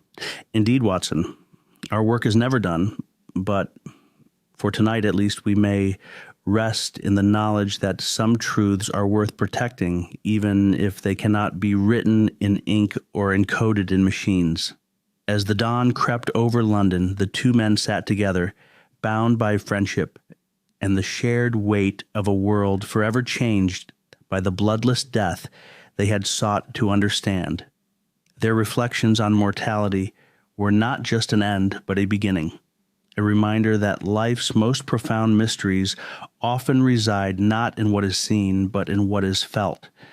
The fog had settled thick over London, a heavy curtain muffling the sounds of the waking city. Baker Street was shrouded in ghostly gray, lanterns casting pools of dim light that barely pierced the gloom. Holmes stood at the window of 221B, his silhouette sharp against the mist, eyes distant yet piercing, as if trying to see beyond the veil of the present. Watson watched quietly from the hearth, his hands wrapped around a steaming cup of tea, the warmth a small comfort against the chill that seemed to seep deeper than the weather. They had traveled a long, winding road through mystery and science, through the fragile margins of life and death. Now the final puzzle piece lay before them, not in blood or bone, but in the very essence of human legacy. Holmes's voice broke the silence, low and deliberate. "You see, Watson, even a man without blood can leave a stain. Not the kind visible to the naked eye, but one that lingers in the shadows, on conscience, on memory, on the fabric of the world itself." Watson set his cup down, intrigued. "A stain that refuses to fade?" Precisely. Marlowe's death was not merely an end. It was a ripple in the pond of existence. The bloodless body was an anomaly, yes, but the implications, those are far-reaching. They stretch beyond science into the moral quagmires we dare not ignore. Holmes turned from the window, his gaze locking onto Watson's. The stain is a metaphor for consequences, for actions taken without foresight, for knowledge wielded without wisdom. Graves's creation, the bleeding machine, was more than technology. It was a symbol of hubris. Watson nodded slowly, the weight of it settling in his chest. And yet the stain also marks a beginning, a warning, a legacy to be reckoned with, something that demands vigilance. Holmes gave a small, almost imperceptible nod. Yes, the case is closed in the eyes of the law, but the game, our game, never truly ends. There are always new mysteries lurking in the fog, new puzzles to solve. He moved away from the window, picking up his violin with an almost absent-minded grace. The strings hummed softly under his bow, a haunting melody that filled the room with a bittersweet tone. It was a song of endings and beginnings, of shadows cast and truths uncovered. Watson watched, feeling a swell of admiration and melancholy. "You always say the game is afoot, Holmes, but after all this, what is the game now?" Holmes paused, fingers poised over the strings. "The game is the pursuit of truth, Watson. It is the endless chase of understanding in a world full of chaos and contradiction. It is the dance between light and shadow, reason and intuition." He played a few more notes, then set the violin aside and folded his hands. "And it is a game played not just with facts, but with conscience, with the recognition that every choice we make leaves a mark, sometimes visible, often unseen." Outside, the fog thickened, swallowing the lamplight and muting the sounds of the street. It was as if the city itself was holding its breath, waiting for the next move. Watson rose, stepping closer. "Holmes, do you believe there will ever be a case that truly ends, one where the stains finally fade?" Holmes smiled, a faint curve of lips that hinted at both hope and caution. "Perhaps not, my friend. The game is eternal because human nature is eternal, ever curious, ever flawed. We may never cleanse all stains, but we can choose how we respond to them." He gestured toward the door. "Come, Watson, let us step back into the fog. There are always new shadows to chase, new puzzles to unravel." Together they moved into the misty London morning, figures swallowed by the swirling gray. The city's heartbeat pulsed beneath their feet, a rhythm as old as time itself. And in the quiet, the whispered words hung in the air. "Even a man without blood can leave a stain. The game always continues."